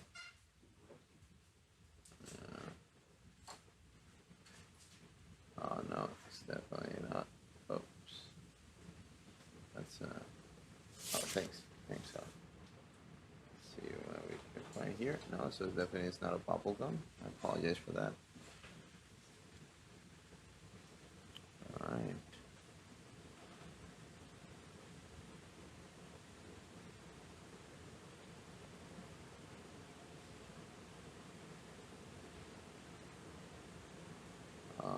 Take a look at that.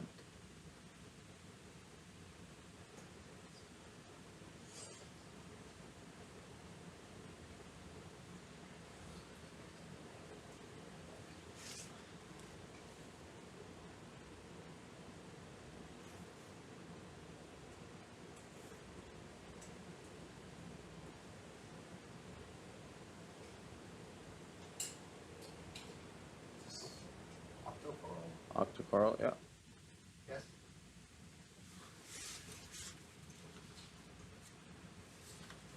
That's what they call it.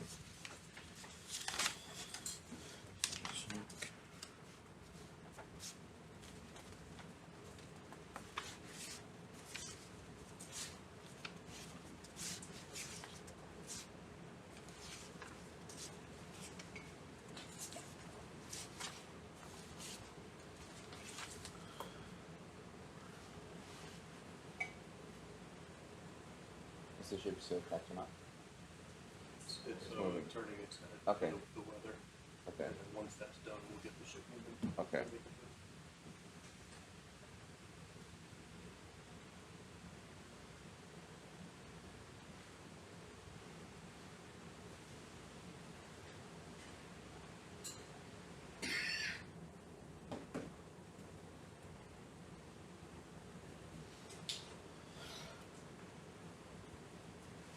So this that we just got on side is also known as mushroom coral. These are different, not the usually also known as mushroom corals from shallow waters. So this is a deep sea mushroom coral of the Alcyonacea. Right, to be done like that, so the back static to the horizontal.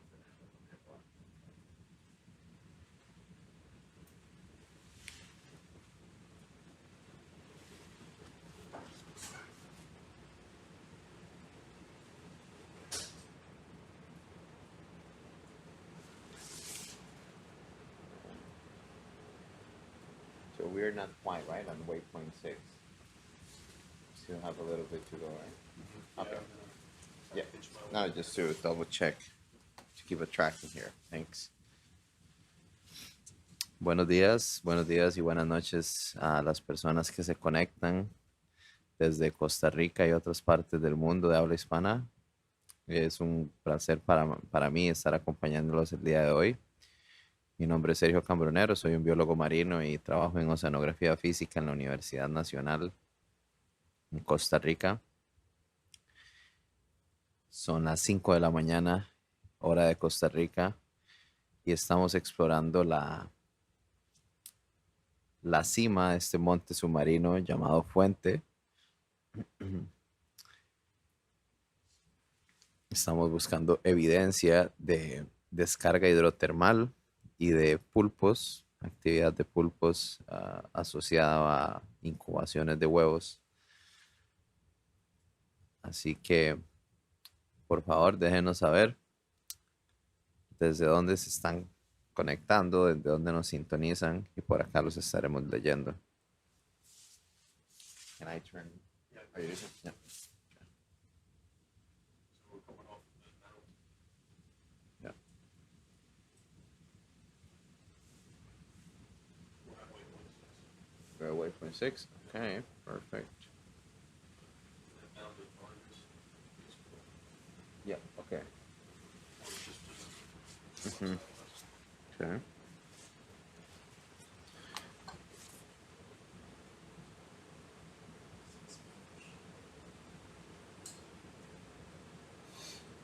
We've been seeing a lot of these crinoids on top of the octocorals,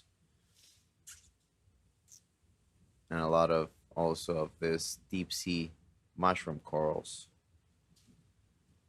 We see also this beautiful black coral that's on top.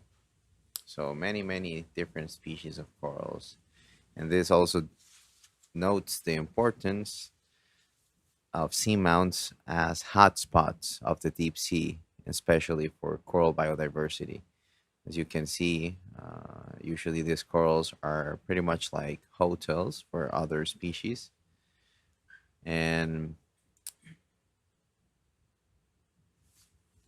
this is for us pretty important to collect all these observations. Can we stay here? I'm gonna do a close up here, and that's sea star. Yeah. Okay. Thanks. Sea star in the back and that little crevice.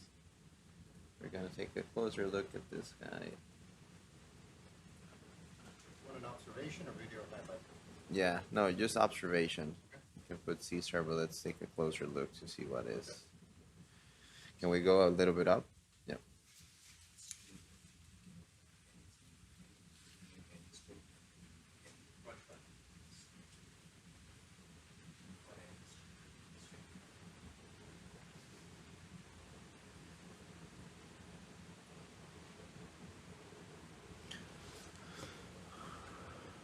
So if it is a tough one, just disregard, you know, because what we're trying to see is the sea star that's like in the back. But if you think it's too much of a hassle, it's okay. Where was it? Like down there. Like here. Oh, okay. Yeah. And the one that we're seeing in the upper left corner is a soft coral from the genera Heteropolypus. And what we see on the right is a black coral, which is a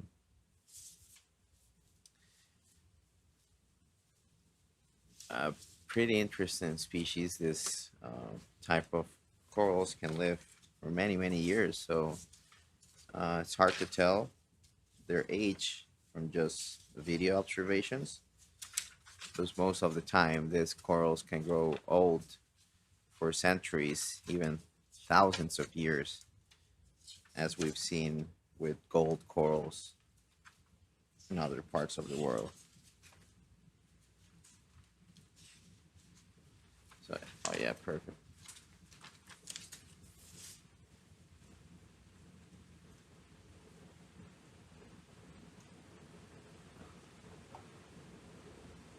All right, so we're gonna get a closer look at this sea star here.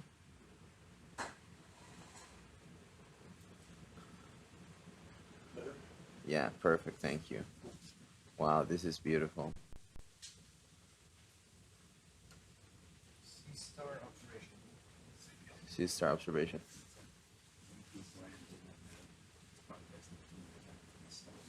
Okay, got it. Thank you. Yes, thanks. Thanks to our folks here, and special shout out to the ROV team, Scott and Ben. Also, we're joined by Steph as part of the special Schmidt Ocean Institute team here in the control room. They're the ones controlling the ROV and helping us navigate. So yeah, sea star. You take that notation? Yes, no, just the sea star. Can we turn on the lasers, please?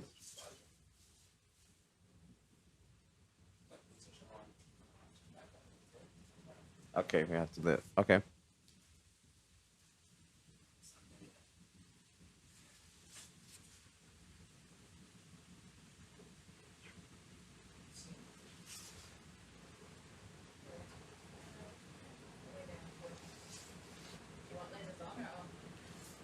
Lasers on, yes, please. Yeah.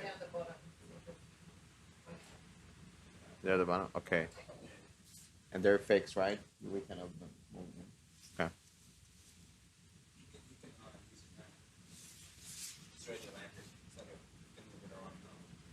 Yeah. Okay. So yes, just to have an observation of that, just to get a measurement. Yeah. Perfect. So that sea star is roughly about maybe 3 centimeters. Just for folks who might wondering, this green dots that you see on screen, we usually use it as a spatial scale to assess the size of things. So they're separated from each other 10 centimeters. So yeah, it's perfect. Let's keep going. Thanks. Yeah, moving on.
Checking on something.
So you're still being catching up with the ship?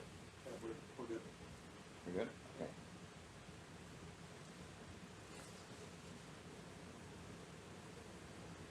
We have on screen several things. So heteropolypus on the left, a couple of sea cucumbers. We can see also quite active. We usually find these critters associated also with the abyssal plains down in this at the base of the seamount, but we have been seeing a lot of them at the summit of this seamount that is called Fuente Seamount. So pretty nice observations to evaluate also the role that these sea cucumbers might play into the ecological seascape of this area.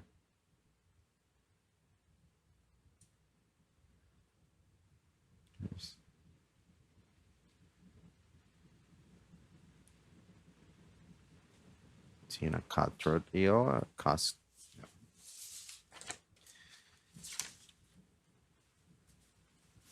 some of the cynopobranchids are also commonly associated with these deep waters.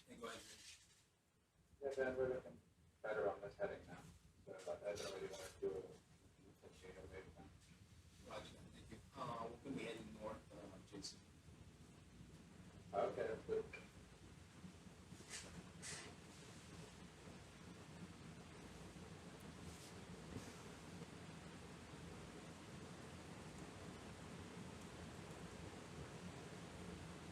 We're looking for any evidence and signs of venting at this summit of the Fuente Seamount. And also previously, around 1 hour ago, we were able to spot different octopus species that the ones that we seen previously in our last 3 dives. So we have been gathering great observations that will help us assess the ecology and the species living at this particular areas. But one thing that we're trying to answer is what is the association between the outcrops and the seamounts, taking into consideration the fact that the seamounts are possible recharge sites that eventually have their correspondent out or discharge sites. And this is why we're also interested to have temperature measurements at any particular point we find evidence of venting. So we have a cutthroat eel on screen on top of a sea cucumber. And so we're moving north now, right? To waypoint 7. Okay.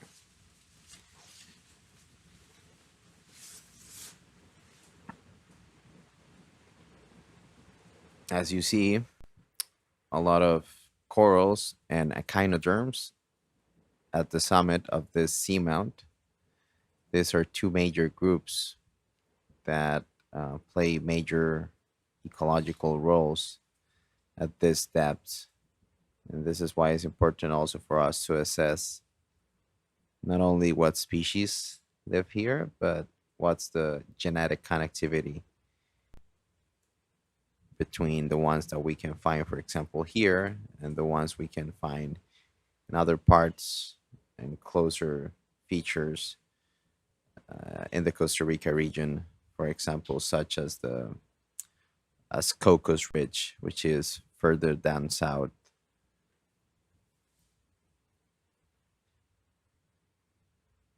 So please let us know from which part of the world are you connecting. It is already 5:15 a.m.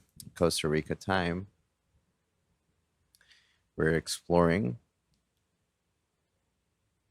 the summit of the Fuente Seamount.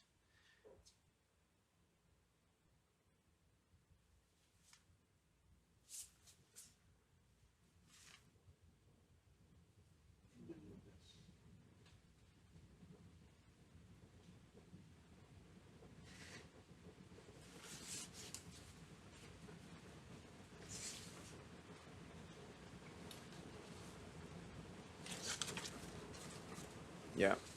So we have a comment in the audience that the previous fish that we were seeing might have been actually a cosquil, and I do agree. Yeah. Thanks for the comments. Usually the difference between cosquils and cutthroat is that sometimes the cosquils are more robust than the cutthroat. In any case, the cutthroats, for those of you wondering, are part of the Cynapobranchidae family.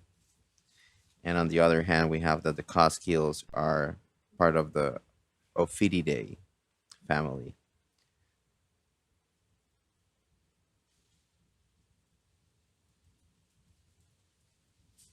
So thank you to all the folks joining in our virtual audience. We're reading your comments here, and it's of great help because sometimes we gotta do multitasking. So it is great to have many extra pair of eyes keeping an eye for what we find in our amazing footage. So we have people connecting from all around the world. We have some folks joining in from Australia. So I think it's almost Ocean's Day probably already in Australia. Let me go ahead and check.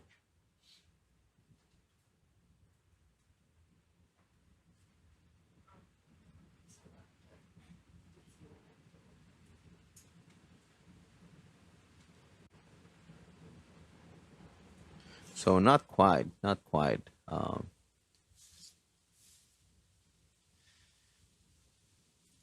Ocean's Day, but we like to say nowadays that we just don't celebrate Ocean's Day, but Ocean's Week. So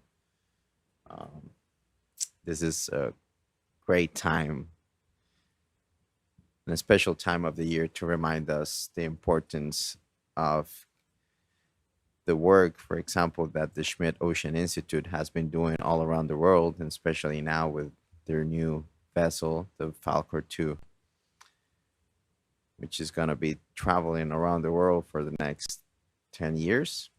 You can find more information on the Schmidt Ocean Institute website if you are interested in knowing all the places that are planned as part of the next decade strategy. I would like to also take advantage of this moment to thank the Schmidt Ocean Institute for making this possible, particularly being a marine scientist from Costa Rica. For us, this is a great opportunity to explore our deep sea heritage and establish baseline for future management and decision making. Otherwise, we won't be able to actually see and study these sites. So, special thanks to them and all of their team that make this possible.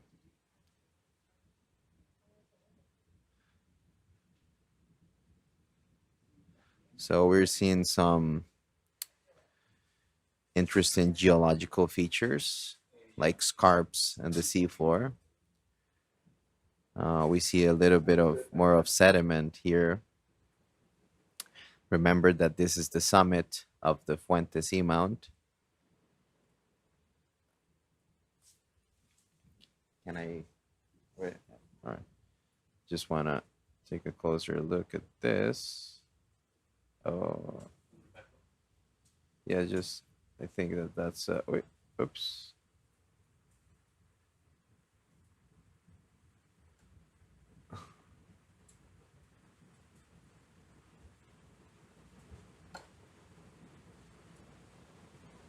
That over there. Let's see what it is. Oopsie, that was kind of fast. Oop.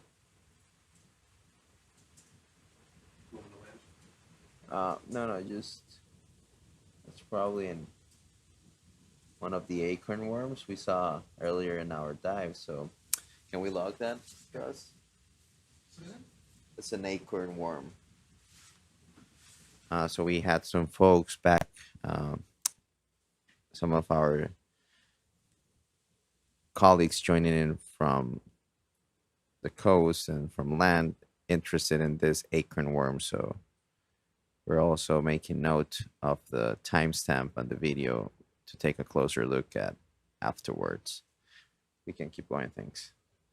And we see this interesting scarps and the seafloor.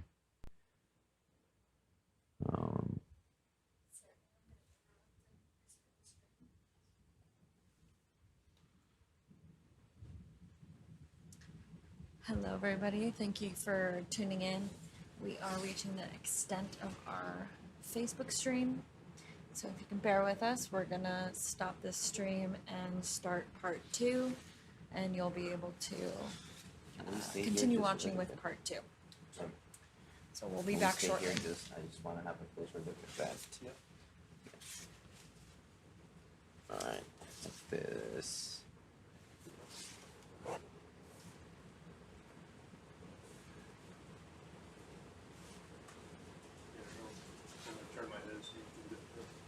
Yeah. Just want to see if it's. Yeah. Yeah, I just want to see if that's a tunicate.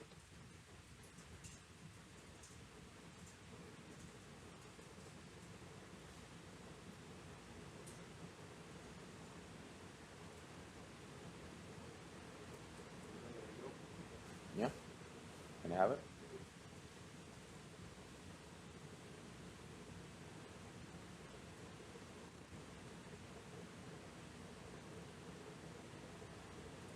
Oh, that's a cuke.